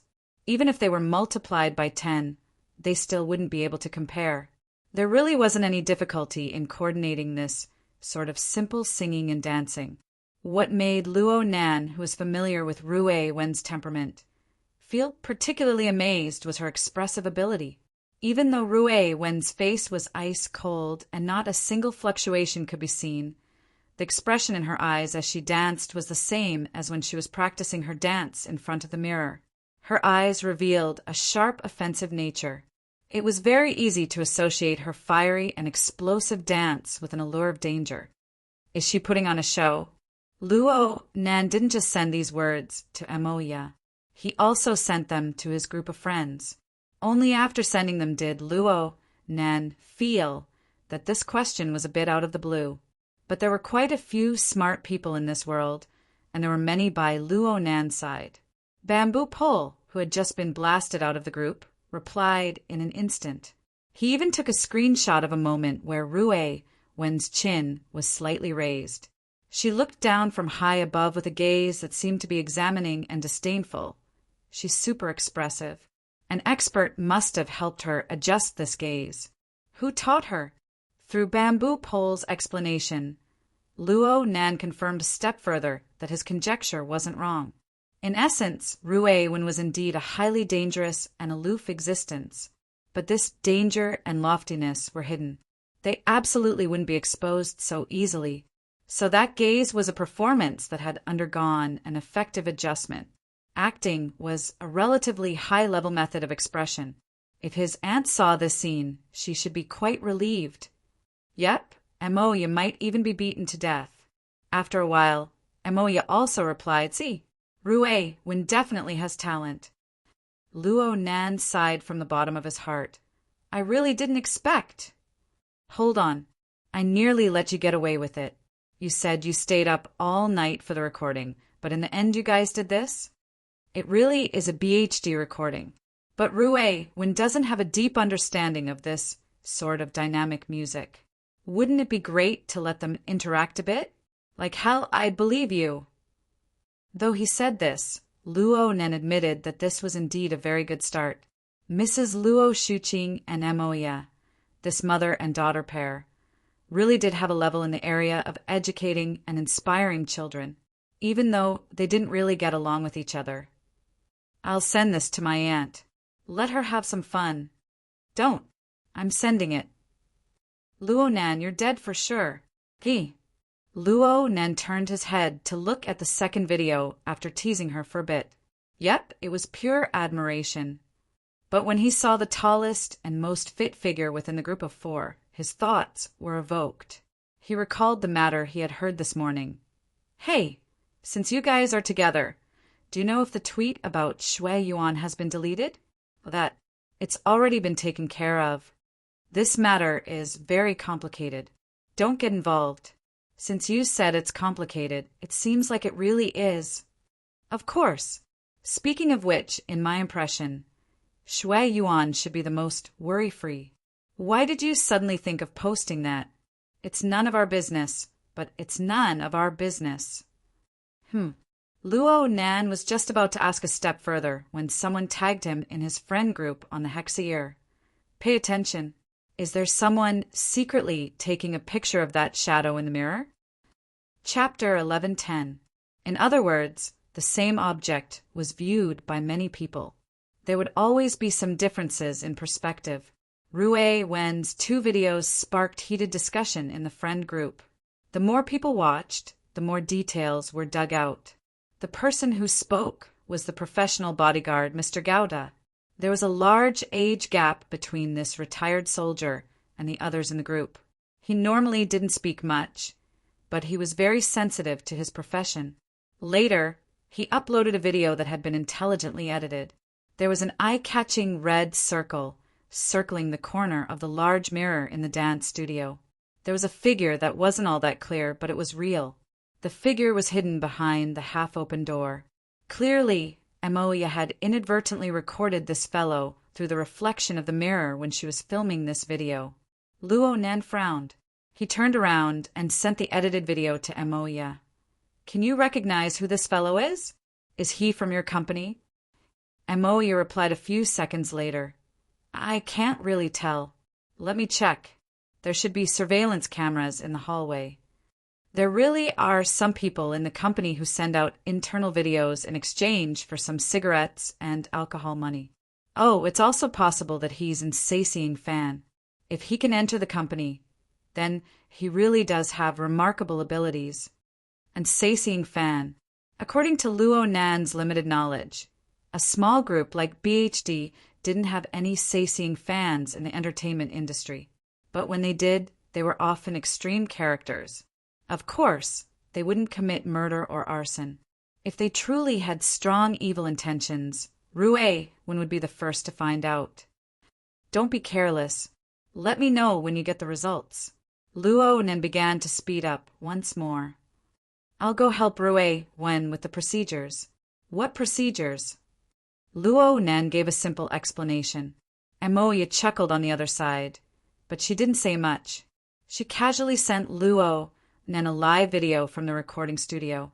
From the video, it could be seen that whether it was Rue Wen or the BHD trio, their working conditions were quite good. Not a trace of exhaustion could be seen from their sleepless nights. Perhaps it was the dance exchange from before that made them all excited. Let it continue like this. Luo Nan restarted his morning exercise mode. Things went as he expected. After passing through the congested section of the city center, he rode the 100-knot bug and arrived at the Forest Wall district in less than half an hour. He saw the Lawn Town Welfare Institute hidden within the original mall. Luo Nan entered the entrance hall, personally designed and built by Dean Wan and the children. He noticed that there were many unfamiliar faces in the rather modeled, historical reception room to the side. Dean Wan glanced over from within the reception room. Luo Nan didn't say anything. He just pointed upstairs as a sign. He knew that the people in the living room all had serious expressions on their faces, but it was not a bad atmosphere of collecting debts, so there was no need to disturb them. The only thing that stood out was that Luo Nan saw. Di Weiwu was sitting upright in the room. Luo Nan could tell that he was having a hard time. Luo Nan had a few guesses when he saw this situation and thought of Bamboo Pole's report from this morning. He never thought that this wave of guests would be quite tactful. They took the initiative to say their farewells when they saw Luo Nan come over. Dean Wan didn't bother with pleasantries. He got up to see the guests out. Di Weiwu was the first to run out. He was so excited that he couldn't stop himself. He crashed into Luo Nan's arms. Brother Nan, you must have skipped class. Luo, you are. You are. Di Weiwu wailed. There are 2 more months. My life is going to be distorted.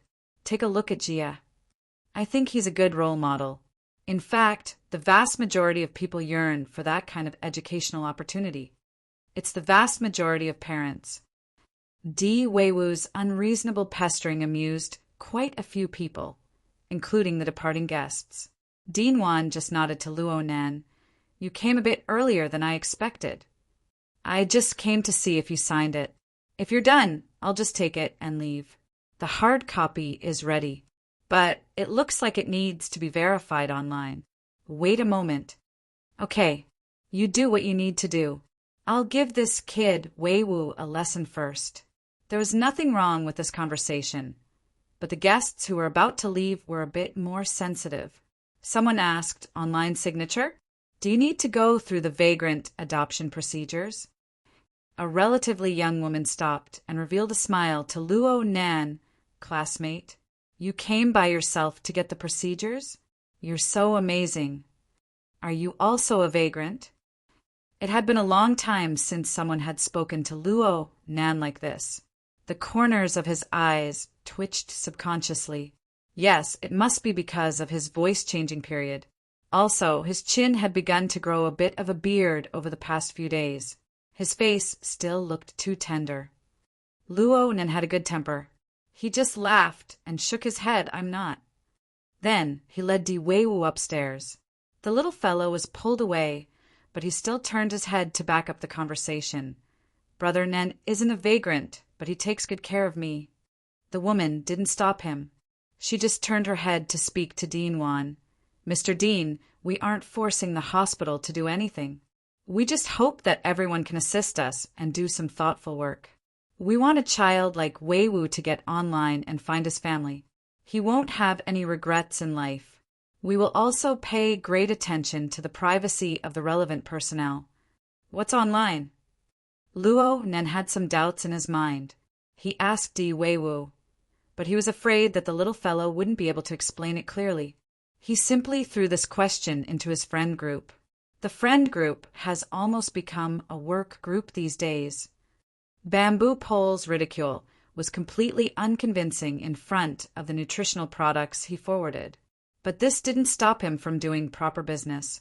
He was still the first one to provide effective information. I was just about to report to you, boss. Right now, the organization level of Xia City's protest group is clearly on the rise, and there's a phenomenon of connecting with other cities. Internet Explorer is one of the most important symbols. This thing sounds familiar. Octopus popped his head out and interrupted. I think I've seen it somewhere before. If you've seen it before, then it means that you've been to the Vagrant Exchange quite a bit, and you've messed with their internal network quite a bit. Meow. Octopus's voice was a bit messed up. Luo Nen also frowned. He had seriously researched the Vagrant Exchange a while ago. The question bank. He really didn't see any relevant information. What's this website used for? It's probably equivalent to a platform for finding people. Bamboo Pole began to send screenshots to the group.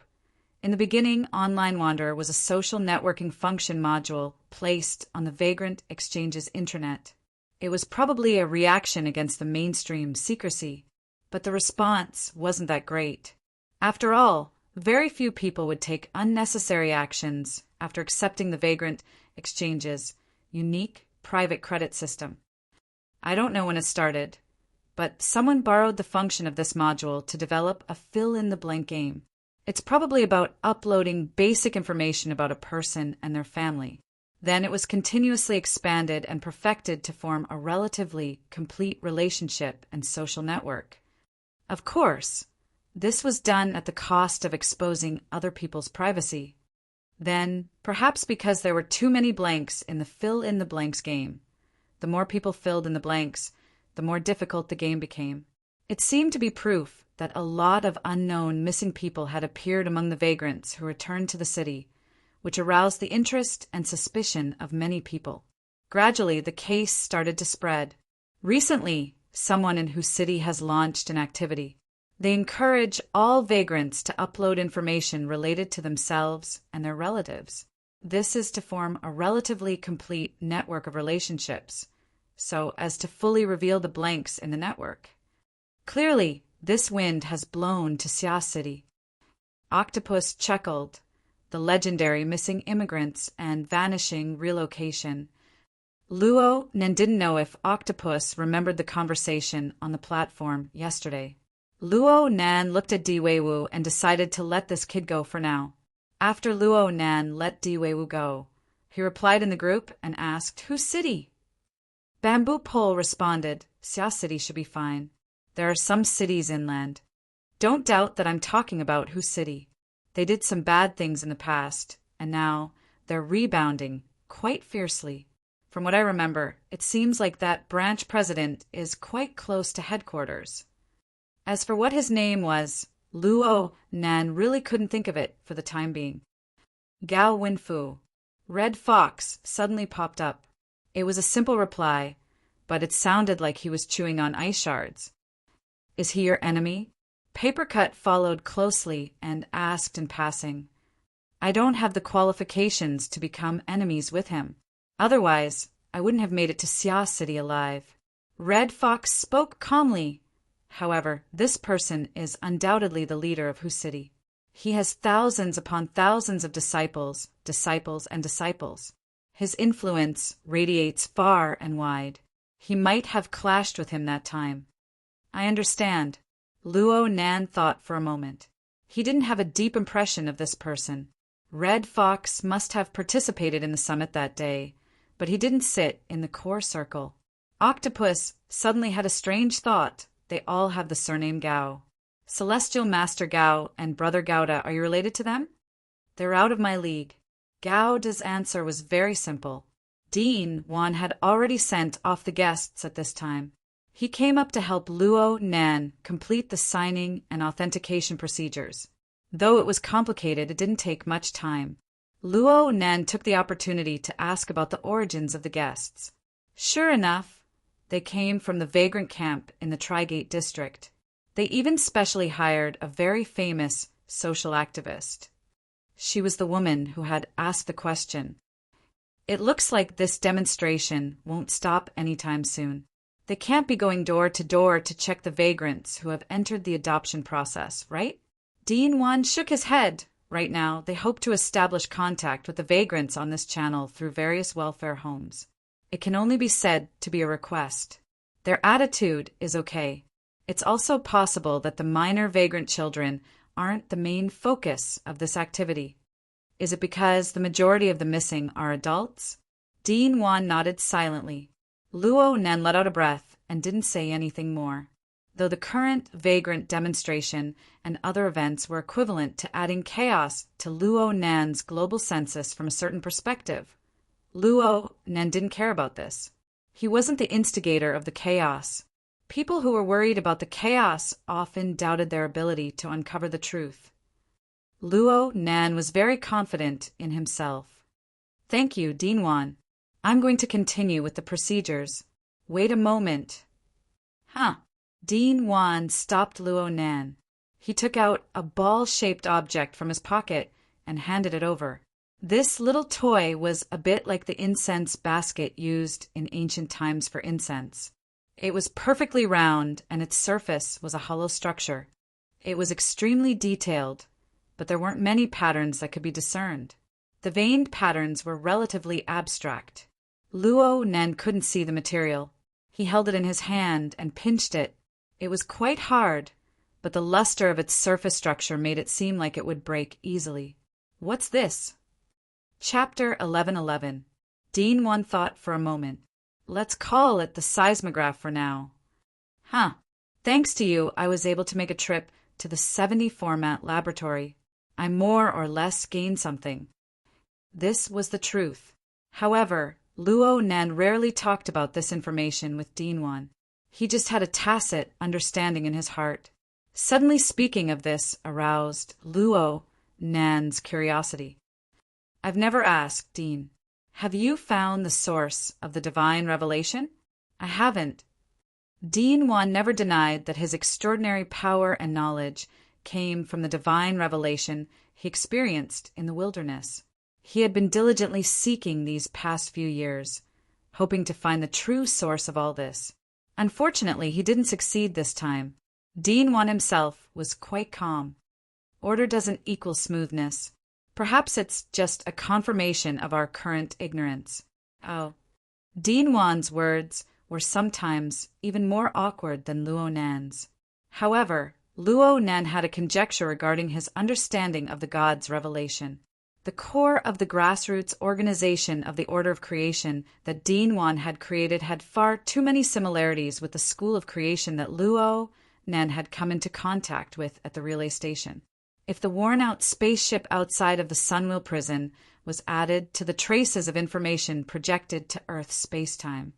Luo Nen couldn't help but suspect that Dean Wan's divine revelation overlapped with the research direction and target of his own family to a considerable degree. However, he couldn't divulge this conjectural information for the time being.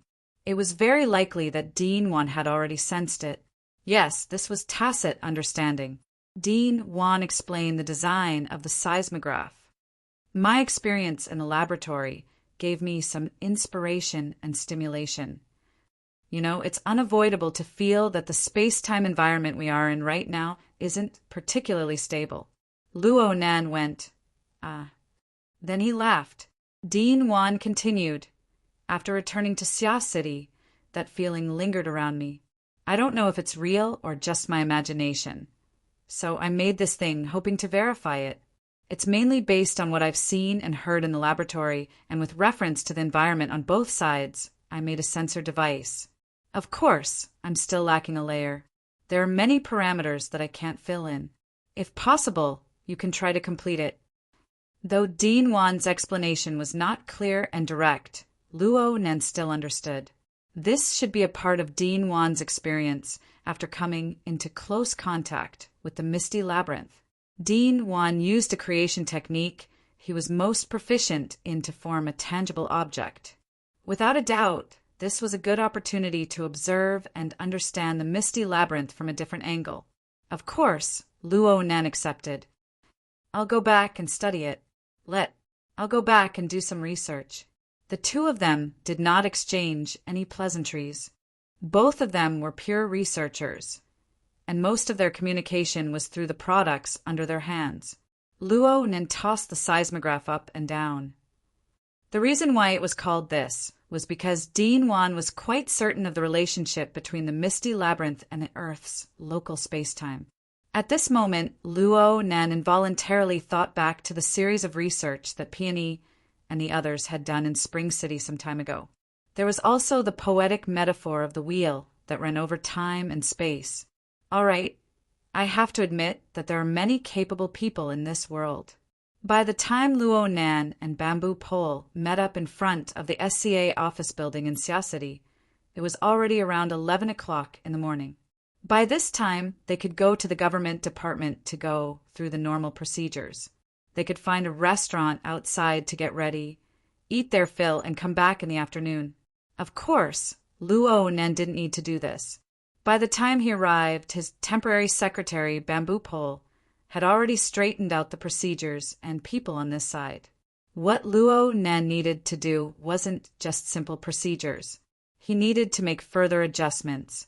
Boss, you should have some sense of privilege. Bamboo Pole, who had just finished a round in the building, naturally pushed the problem of his busy morning to his boss, who had provided him with a generous reward. You should know that your entire family is a member of the SCA's high-level authority group. When it comes to the protection of identity information, there is a corresponding clause. In fact, when you were asked to go through the procedures this time, you could totally slap the relevant personnel in the face and question him. Why was our household registration information leaked? Bamboo Pole had ample talent for acting. He really did have the appearance of a hedonistic young master. Luo Nan laughed when he saw this. It was the SCA official who accompanied Bamboo Pole and waited for Luo Nan's arrival. His expression was hard to describe. Luo Nan also knew this person. He was deputy chief of the Xia City branch of the SCA. Last year, Rue Wen's identity was verified by him. This time, he was the one who came forward to receive her. His intentions were very obvious. In the end, he was a colleague of his uncle. He seemed to be someone who knew He Wayne. Luo Nan spoke softly. If you want to slap me, I have an SCA employee at home, but he's the only one who would slap me. Plus, this matter was mainly because too much information was leaked to the school. Rue Wen's identity as a vagrant was a cover. She never thought of hiding it from others. Bamboo Pole nodded.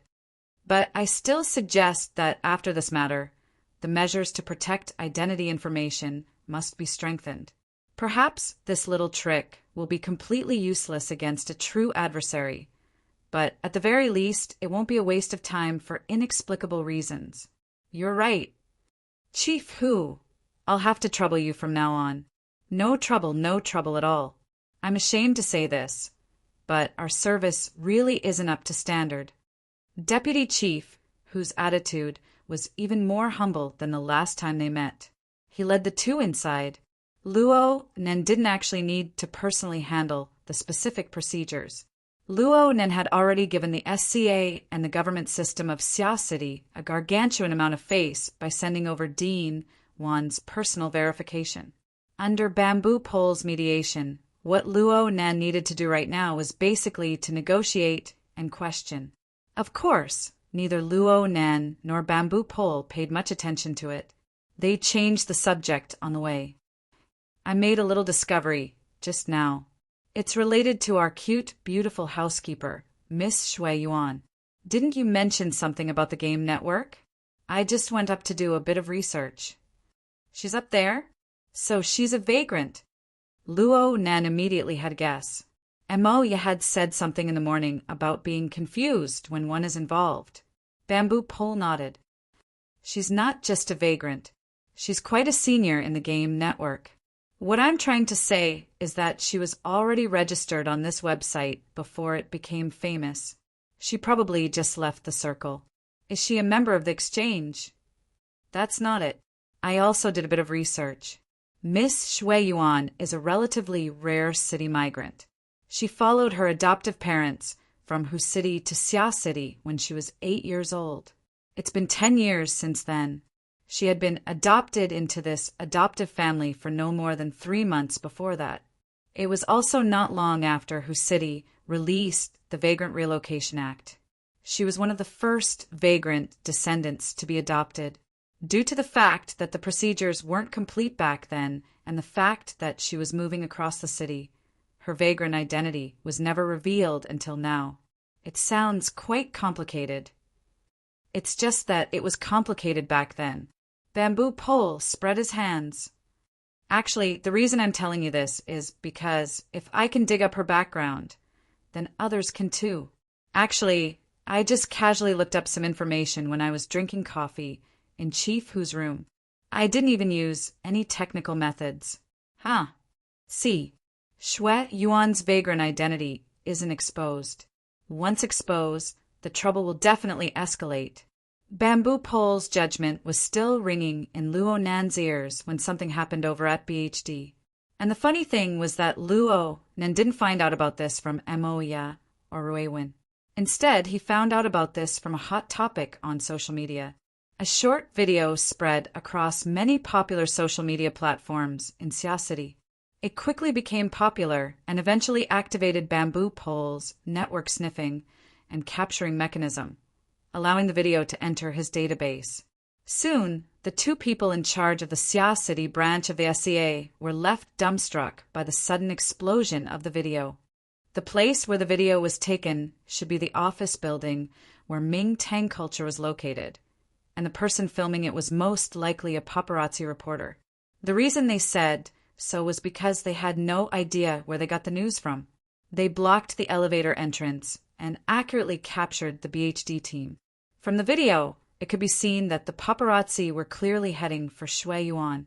Their mouths were full of words like vagrant, protest, mutant infection, quarantine policy, and other words that had nothing to do with the entertainment industry. The questions they asked weren't up to par.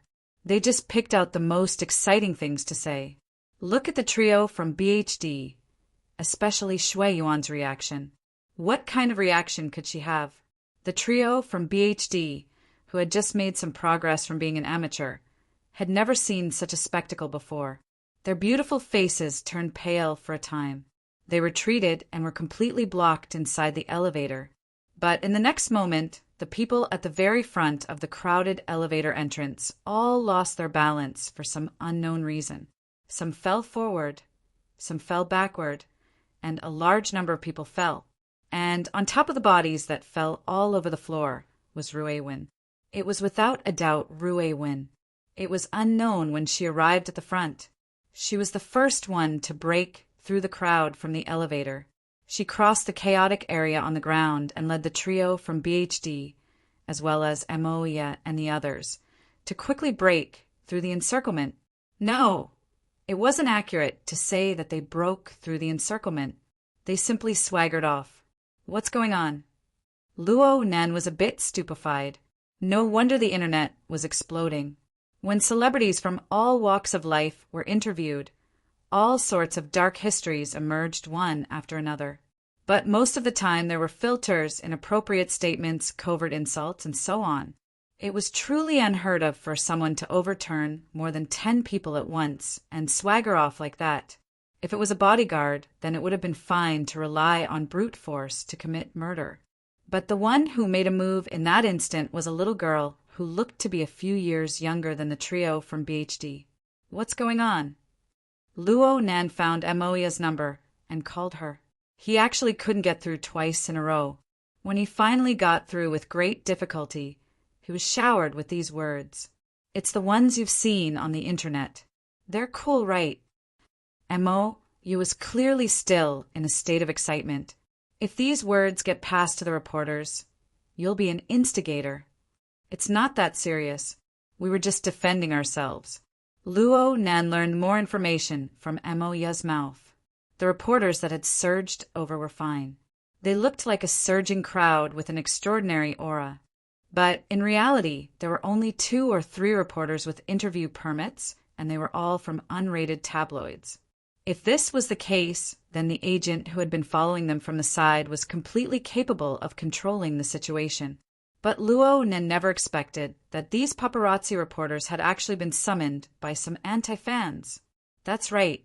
A good portion of the people who had tried to rush into the elevator were of this status, especially when there was an extremist mixed in. An unknown liquid mixed with paint was found on his body. There were also blades and the like. This solved one of Luo Nan's doubts. No wonder Rue took the initiative to make a move.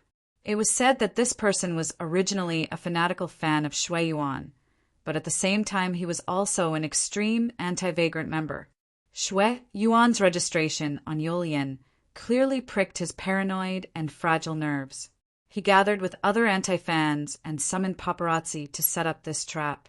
It couldn't be said that he was completely brainless, but this method of doing things was really hard to evaluate.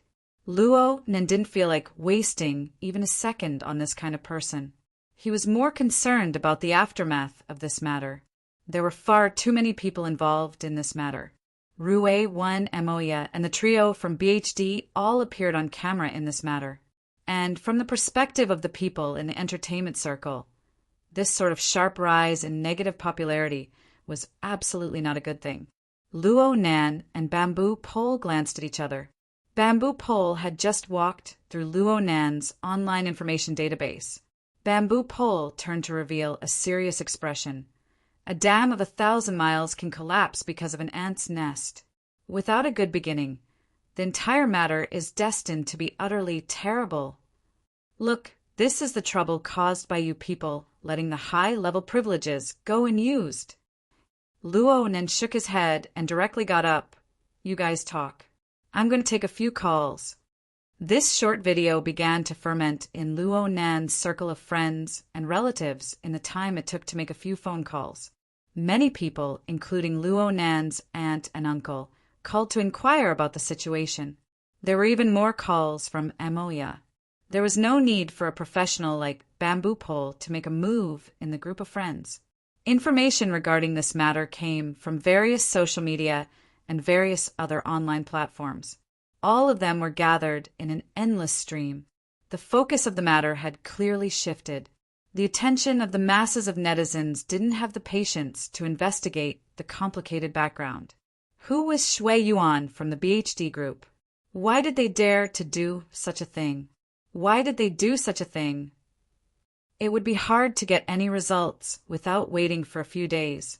The true focus came directly from the video. Who was that young woman who overthrew the reporter and swaggered off? And then a certain busybody took a screenshot from the chaotic video. The popularity of this matter began to rise sharply. The main character of the screenshot was Rue Win. The focus was on her actions, but the core was her eyes. That cold and even empty gaze of hers when she overthrew the reporter in an instant. Even someone like Luo Nan, who knew her inside out, felt his heart tremble when he saw it. Of course, the essence of everything was still her appearance. Although Rui Wen wasn't the stunning type, her skin and bones were excellent. Moreover, she possessed a body and soul structure that exceeded that of a normal person's level of life. She was truly a flawless beauty without any blind spots.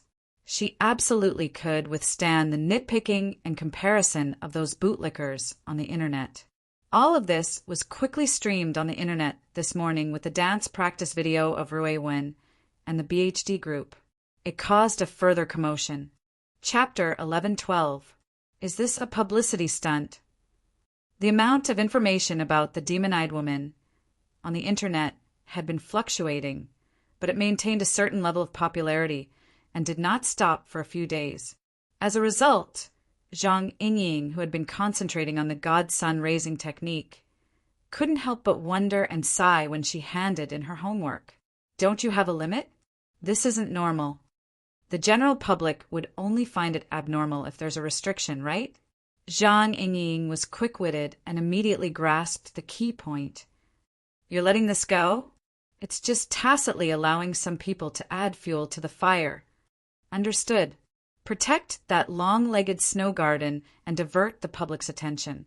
No wonder Mingtang culture's statement was so vague. That makes sense. Otherwise, you guys might as well just leave the SCA's high-clearance group. It's useless. Speaking of which, you guys are throwing Rui Wen out to attract firepower. It's all right. The comments online about Rui Wen are relatively neutral. We've also asked for her opinion. Rui Wen doesn't really care about such things. Instead, she's been practicing with Shui Yuan and the others for a longer period of time. In reality, this wasn't a big deal. The storms of the secular world couldn't affect them at all. At least, a considerable number of people thought so, including Zhang Yingying. The problem was, it wasn't just the secular world. The news had also caused ripples in the inner world. It had only been a little over half a year since the big incident of Miss 2 out of 1,000.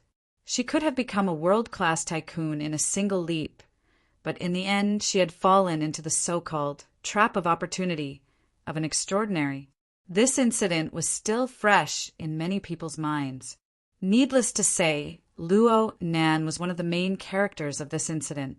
He was currently setting off a tsunami of impact in the world. The combination of legend and gossip was so perfect that it was hard not to attract people's attention. You have to pay attention. I heard from the boss that the Starry Sky Club has already received several rounds of inquiries regarding Rui Wen. They're using the same old trick of 2 out of 1,000. They're probing and provoking. Yes, I know. They want to bind Raven to the value of the deep blue world as a key to open the door. Well, actually, I'm a key too. Luo Nan began grading Zhang Yingying's homework. He wasn't interested in this matter. In fact, he received the news earlier than Zhang Yingying. After all, he was a member of the Starry Sky Club in name. Key? I understand. Zhang Yingying sighed. What an annoying label. It's all over your head. Right now, there are many people, and it's not just those from the deep blue world, who are trying to stick labels on Luo Nan. This isn't completely intentional.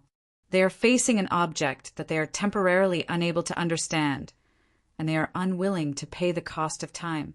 Sticking labels and making definitions is the most worry-saving. The problem is that there are people taking advantage of this trend to add fuel to the fire. This is quite troublesome. What was even more troublesome was that these messy labels, if they had a unified prefix or suffix, they would eventually be locked to something like keys. It would be useless to tear them off later. For example, the key to crack the new plane, the key to breaking the source of the mutated infection. It could even be the key to unraveling the secrets of the deep blue world, the key to unlocking the limits of human evolution. Of course, it was also entirely possible that it was the key to opening Pandora's box, the key to breaking the current order of human society, and so on. In short, they were all keys. Luo Nan had been in a special position ever since the Pacific Ocean Summit. He was the crux of everything, but he was also the key to everything. At least this was the impression he gave others. Even though he intentionally slowed down the progress of the global census to buy a certain amount of buffer time, he was unable to stop the flow of people's thoughts. Speaking of which, is it really that important to distinguish the source of the mutated infection and the extraordinary power? Is it that important? Zhang Yingying left a message on the private chat interface. That depends on whether or not someone is concealing something. How complicated. I thought we never needed to think about this aspect. Zhang Yingying's sorrow was not unique to her. At this stage, the spirit of the summit conference had already spread widely in the inner world circles. Even though the possibility of everyone suffering from the mutated infection was extremely small after the awakening of their extraordinary powers, people still needed to pay attention to this important development at all times. Whether it was the source of radiation or the trend line, these concepts seemed understandable, but they were complex and unfathomable. They all announced that the world they lived in was undergoing rapid changes. They needed to work hard to adapt. However, a considerable portion of people still followed the trend and advanced. If we don't do well, we'll become the enemy of the entire world. Think on the bright side. The entire world might be convinced. There are far too many inconceivable things on Earth. There's no need to talk about it in the universe. Let's talk about what's happening right now. Who would have thought that you, Sister Yingying, would walk the path of a breeder and never return? Protruding? I'm praising you. Luo Nan's attitude was very sincere. This was because the homework Zhang Yingying had handed in, no more accurately, the dumb sand breeding diary, was getting better and better. She was already quite clear about the special aggregation mode of dumb sand, which seemed to be an accumulation of sand. She even began to suspect that this aggregation mode was a reflection of some sort of external structural state. That's right. Dumb sand was highly related to the magneto-optical mica. Though the magneto-optical mica was rapidly growing in the past few days, and the disturbances it brought to dumb sand were a bit too frequent, Zhang Yingying was able to capture this abnormality under the premise that she was severely lacking in information. She was able to form an accurate judgment. This was quite amazing. And in today's homework, Zhang Yingying had even begun to consider searching for other order fulcrums for dumb sand to serve as backup. She wanted to volunteer herself. In fact, this was very much in line with the idea of the fantasy school's artificial fantasy breeds to transfer control, the kind that went straight to the core. I have to say, Sister Yingying, you really have an extraordinary acuity in this field. Just say it's talent. Yes, it is indeed a talent. In the domain of configuration and superconfiguration, talent was also very important. According to Luo Nan's understanding of the situation, there were some people who were very good at mathematical logic and derivations. There were some people who were able to use super strong insight to point out the specific structure and space-time distribution in an instant. Luo Nan could barely be considered as the second type. This was under the premise that he possessed a powerful mental sensing ability, and he had the endless space-time configuration fragments within the misty labyrinth as a reference. To be honest, it was the selection and analysis of a large amount of valid data, and it was forcefully fed. Zhang Yingying, on the other hand, did not have a strong foundation and conditions like him. Under such circumstances, she was able to repeatedly grasp the key parts of the dumb sand's growth process, had her own ideas, and effectively form a positive interaction with the dumb sand while still lacking a lot of knowledge. Other than talent, there was no other explanation. Chapter 11:13. Forgive Luo Nan for being biased. From his perspective, White Rainbow was an innate ability that had yet to push Zhang Yingying to rank. There was no way it could be mentioned in the same breath as her outstanding talent in configuration and superconfiguration. Did Her Majesty Empress Wu make an error in judgment? Similar thoughts surged into his mind once more. Luo Nan did not use the fact that Earth lacked configuration before he came into being, especially the theory of superconfiguration.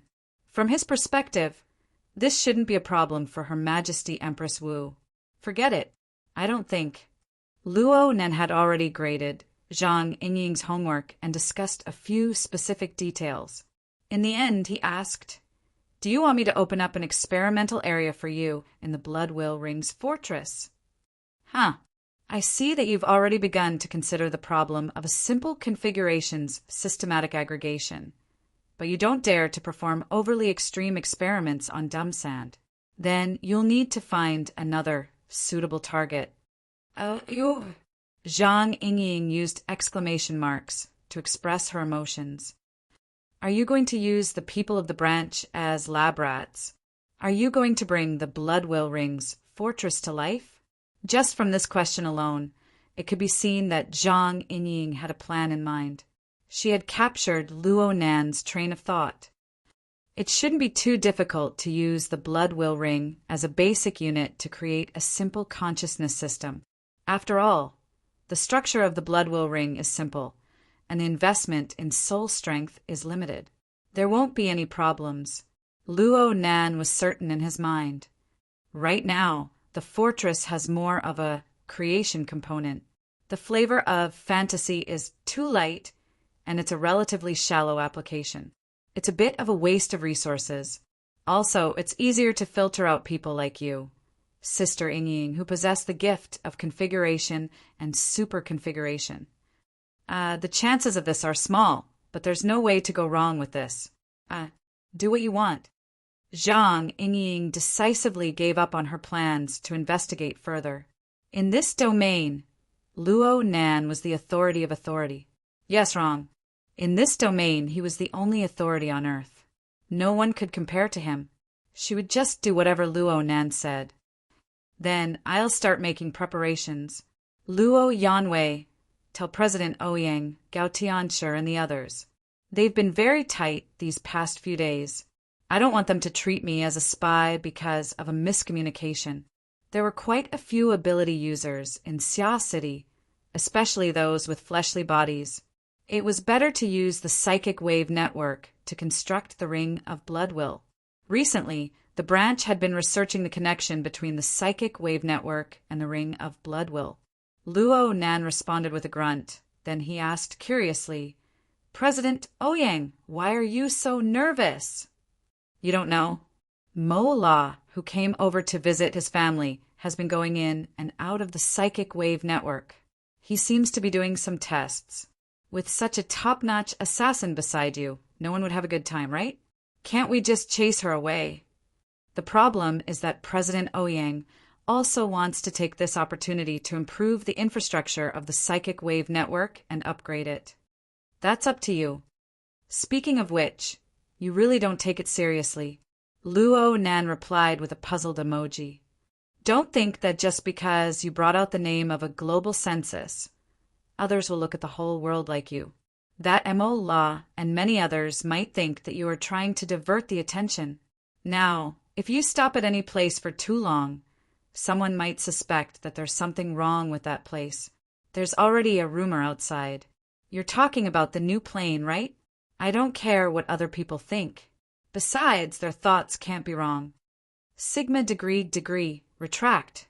Retract the information.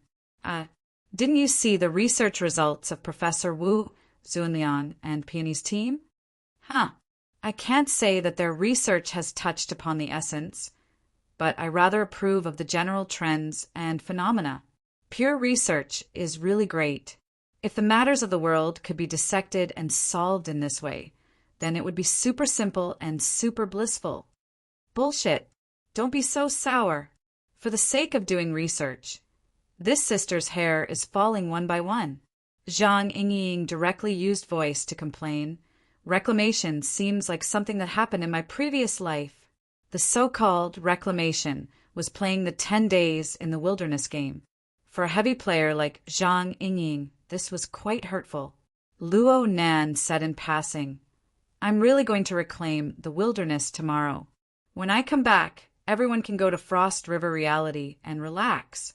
Isn't the expansion pack coming out soon? Huh. Zhang Yingying quickly came to a realization. You're going to the wilderness? For what? To sweep a grave. In the blink of an eye, it was close to the weekend. According to Luo Nan's plan, he was preparing to go to his mother's burial ground in the wilderness on his solar birthday, the day of his mother's death. This was something he had been brooding over ever since he became sensible. He really didn't have the ability or the conditions before, but now he absolutely couldn't miss this opportunity. According to Luo Nan's plan, his schedule would quickly become packed after sweeping the grave. Whether it was the global census or some other work, they would all take up a large amount of his time. Before this, he felt that he should communicate with Rui Wen. Okay, it was his aunt who pulled him by the ear. She wanted him to care about the mental health of his little sister, who was at the heart of the struggle. It was obvious that Rui Wen had been excessively cold and calm these past few days. This made his aunt more and more unable to grasp the little girl's thoughts. Frankly speaking, Luo Nan didn't really understand. So, after grading Zhang Yingying's homework, Luo Nan turned around and went to Rui Wen's room, the small room at the end of the corridor. Rui Wen, I'm coming in. Everyone's sensory abilities were extraordinary. This greeting was just out of courtesy. Luo Nan directly pushed open the door and entered as he spoke. Though it was already night, the lights in the room weren't turned on. Rui Wen was used to the silence of the dark. Normally, when she was at home, she would just stare blankly in the corner of her room. Right now, this sort of time was becoming less and less frequent. This was because the majority of her energy was placed on exploring the misty maze. Rui Wen's gaze fell upon Luo Nan's body the moment he entered the room. It was like a corner of the starry sky under the serene curtain of the sky, seemingly dark yet bright. After a brief pause, a faint blue light replaced the room. It was the light of the virtual work area. Today I've discovered something. Luo Nan discovered very awkwardly that it would be very difficult for him and Rui Wen to have a heart-to-heart talk to continue. The reason was none other than that Rui Wen wouldn't pour her heart out to him. Comparatively speaking, Ink and Jerry were both a bit stronger than him. In his memories, Rui Wen's long sentences, especially those that were idle chatter and lacked a purpose, often appeared in her conversations with these two inhumans. On Luo Nan's side, her recent focus was completely placed on the exploration of the usable domain and plane fragments within the misty maze. What was displayed at the exit just now, as well as what was displayed in the virtual work area, were the reports of the exploration results. Chapter 11:14. I didn't come here to ask about the progress. Luo Nan really wanted to say this to Rui Wen, but doing so would be too deliberate. It would make the following exchanges more difficult. He could only grin. What did you discover? Fragments that might be suitable. Rui Wen was probably the person in this world who understood Luo Nan's pseudo-plane plan the best. She didn't care about the practicality and feasibility of this plan. She just kept her head down in the mist maze, searching for the most suitable large-scale plane or domain fragment for Luo Nan to transform. In fact, the information about the existence of large-scale fragments within the mist maze was provided by Rui Wen in the first place. The mist maze was a fragmented world. Even the concept of a world wasn't accurate enough. It simply didn't possess the structure to bear material substance. According to Luo Nan's conjectures, it was extremely likely that it was the remnant of one or even several previous worlds that had been completely crushed by a terrifying power. Only the lowest level of law fragments were left behind. These were originally untouchable. At the very least, it was impossible for Luo Nan to come into contact with them with his perceptual abilities back then. The reason why an environment like the mist maze was formed was most likely because it was connected to the space and time of Earth. It was infected by the space and time here. Perhaps it was also coupled with the powerful radiation of Sunwheel Hell to complete the outer shell seal. Only then was there the scene of haze and sandstorm that could appear before Luo, Nan, and others. Luo Nan had already caught a glimpse of these possibilities after cultivating the magnetite mica jellyfish and borrowing its special clairvoyance mode. However, he still needed to utilize his own visualization and configuration construction abilities of the large coordinate system to move within the mist maze. He needed to open a path in the mountains and build a bridge in the rivers. This kind of mode was bound to have great limitations. Or perhaps it could be said, the mist maze only displayed Luo Nan's appearance as an existence. When he tried to construct a fulcrum for his existence, he had already formed a permanent change in the mist maze. This was a bit similar to the predicament other ability users faced when facing the storm of the Abyss region. Only Rui Wen, with her inconceivable talent of body and soul fusion, could transform into a similar form of existence. She could travel relatively freely in the misty maze, and she could even capture the relatively complete space-time signals within, resonating with the overlapping and distorted waves. If the compatibility was high, it was even possible to teleport to the other side.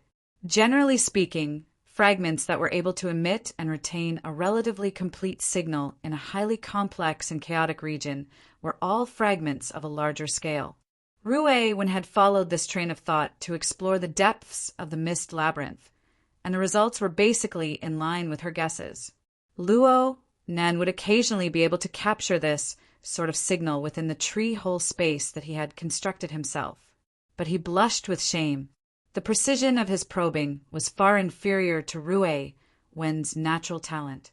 Therefore, the main force of exploration at this stage could only be Rui Wen. Frankly speaking, the process of Rui Wen's perception, resonance, matching, and even teleportation was hard for Luo Nan to understand with his current level of understanding. He only knew that there were certainly risks involved. Rui Wen would suffer minor injuries from time to time during the exploration process. It seemed that the degree of matching and resonance wasn't enough, and the forceful teleportation was the result. For this reason, Luo Nan gave orders to Rui Wen, telling her to avoid impatience. At the same time, Luo Nan treasured the results of Rui Wen's exploration very much. Every time he would thoroughly research and completely deny the feasibility of the modifications. Only then would he stop. Today's Sai. Let's take a look first. Rui Wen gradually changed her method of communication due to her relatively poor ability to express herself. She no longer reported verbally. Instead, she used the notes she had prepared beforehand. It was very clear that Rui Wen had absorbed Luo Nan's note-taking methods in recent times. The presence of graphics far exceeded that of words within the contents of the notes. It was just that Rui Wen's note-taking abilities were built upon Luo Nan's solid foundation in sketching. Rui Wen's notes looked much more simple and unadorned. Cough, all right? If Luo Nan didn't have a relatively complete understanding of the terrain of the misty labyrinth, it really wouldn't have been an easy matter to understand.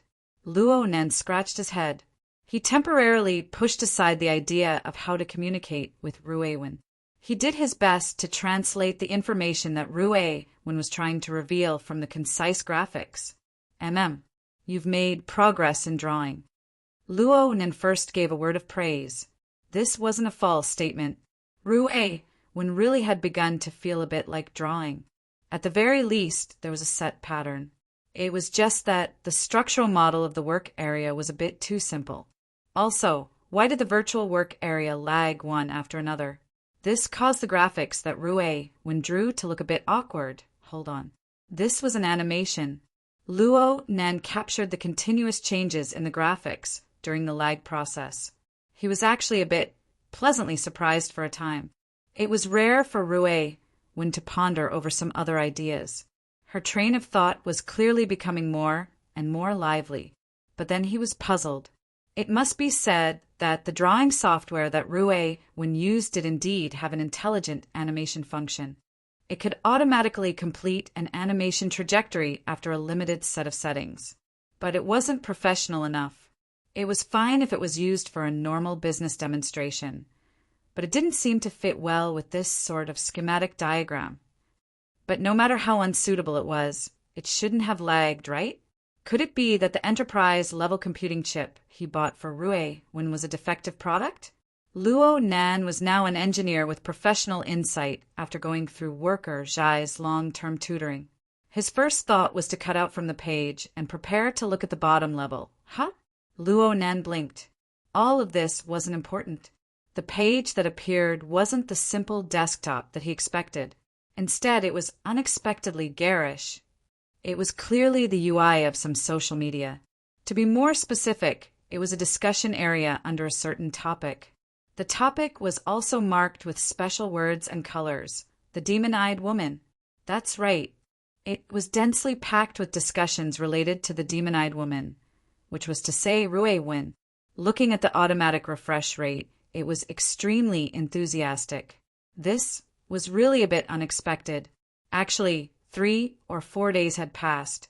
Whether it was the crisis of Shui Yuan's identity and standpoint or the demon-eyed woman incident, the popularity of these topics was steadily declining on the surface. It was just that in some small circles, disputes would erupt due to various stances or inexplicable differences, causing the local popularity to remain high. It was very clear that Luo Nan was looking at such a page. This sort of circle wasn't rare in cyberspace, but in any case, he needed to take the initiative to search for it, right? Truly, truly unexpected. So it turned out that Ruiwen paid a lot of attention to this sort of matter. Luo Nan looked at Ruiwen, and Ruiwen looked back at Luo Nan. Speaking of which, Luo Nan was already a bit worried that the little girl would fly into a rage out of humiliation. But when their eyes met, all he saw was pure and serene. On the contrary, Luo Nan was a bit embarrassed. Originally, this was a very good entry point, but he forcefully pushed it back. He was completely subconsciously covering up for Ruiwen. He cut back to the interface. It seems like I processed too much data. What the hell? Cover up my ass. But the matter was just this absurd. Luo Nan was clearly making things up, but what he said just so happened to hit the crux of the problem. While he was messing around with the drawing software, he saw that the back end of the drawing software was actually processing hundreds and thousands of drawings, perhaps even more drawing materials. This wasn't a professional animation software. With such an enormous amount of data, coupled with Ruiwen's high requirements, it was naturally impossible to handle.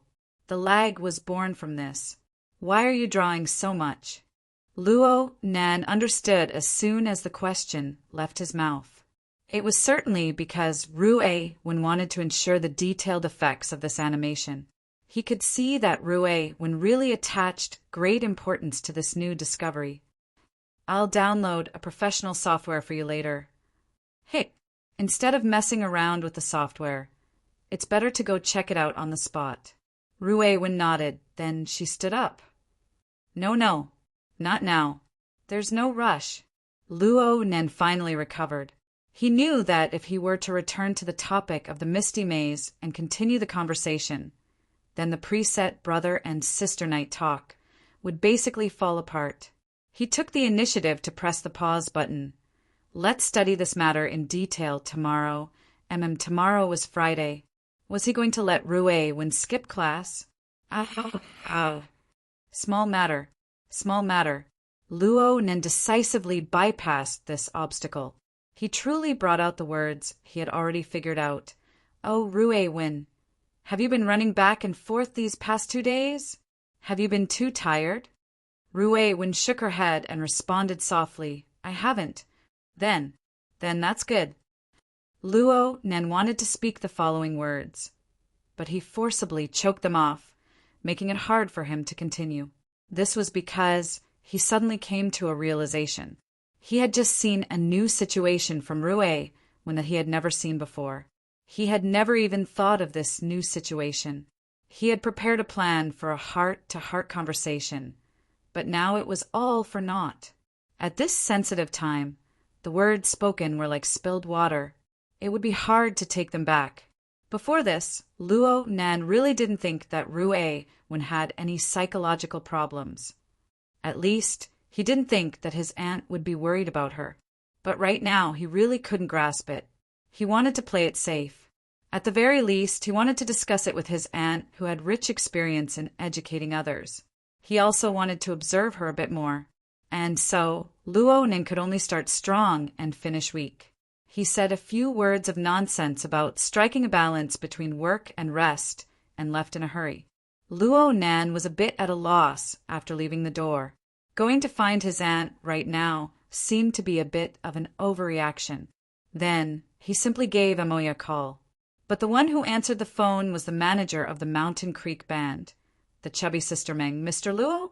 Amoya and the others are performing. They transferred their signal to me. Is there something you need?" "Oh, I forgot. It's nothing. It's nothing." Only now did Luo Nan remember that Amoya wasn't home tonight. She had a performance assignment. Luo Nan hung up the phone and stared blankly for a moment. He hesitated for a moment, but he focused his mental senses on Rue Wen. From his perspective, this wasn't a big deal. He didn't do this in the past because he wanted to protect his privacy. He didn't want to make things awkward for Rue Wen with her own outstanding perceptual abilities. But now, through the special clairvoyance mode of the magnetic photon mica jellyfish, he shouldn't be able to sense it, right? Rue Wen shouldn't care even if she did sense it. Well, she wouldn't. Luo Nen cast his gaze over after completing the relevant mental preparations. Rue Wen was still sitting in the corner of the pitch-black room. She maintained the same posture as before, but her eyes were closed. The virtual work area was off. That's right. She didn't need to display it, so of course there was no need to keep it on. The problem was that Luo Nen had no way of knowing whether or not Rue Wen was resting with her eyes closed, or whether or not she was surfing the web through her retina projection. Luo Nen stared at her for a long time. He wasn't sure whether or not he had been discovered by Rue Wen. In any case, he hadn't discovered anything. This didn't give him any comfort. Instead, he felt his head swell. The problem was complicated.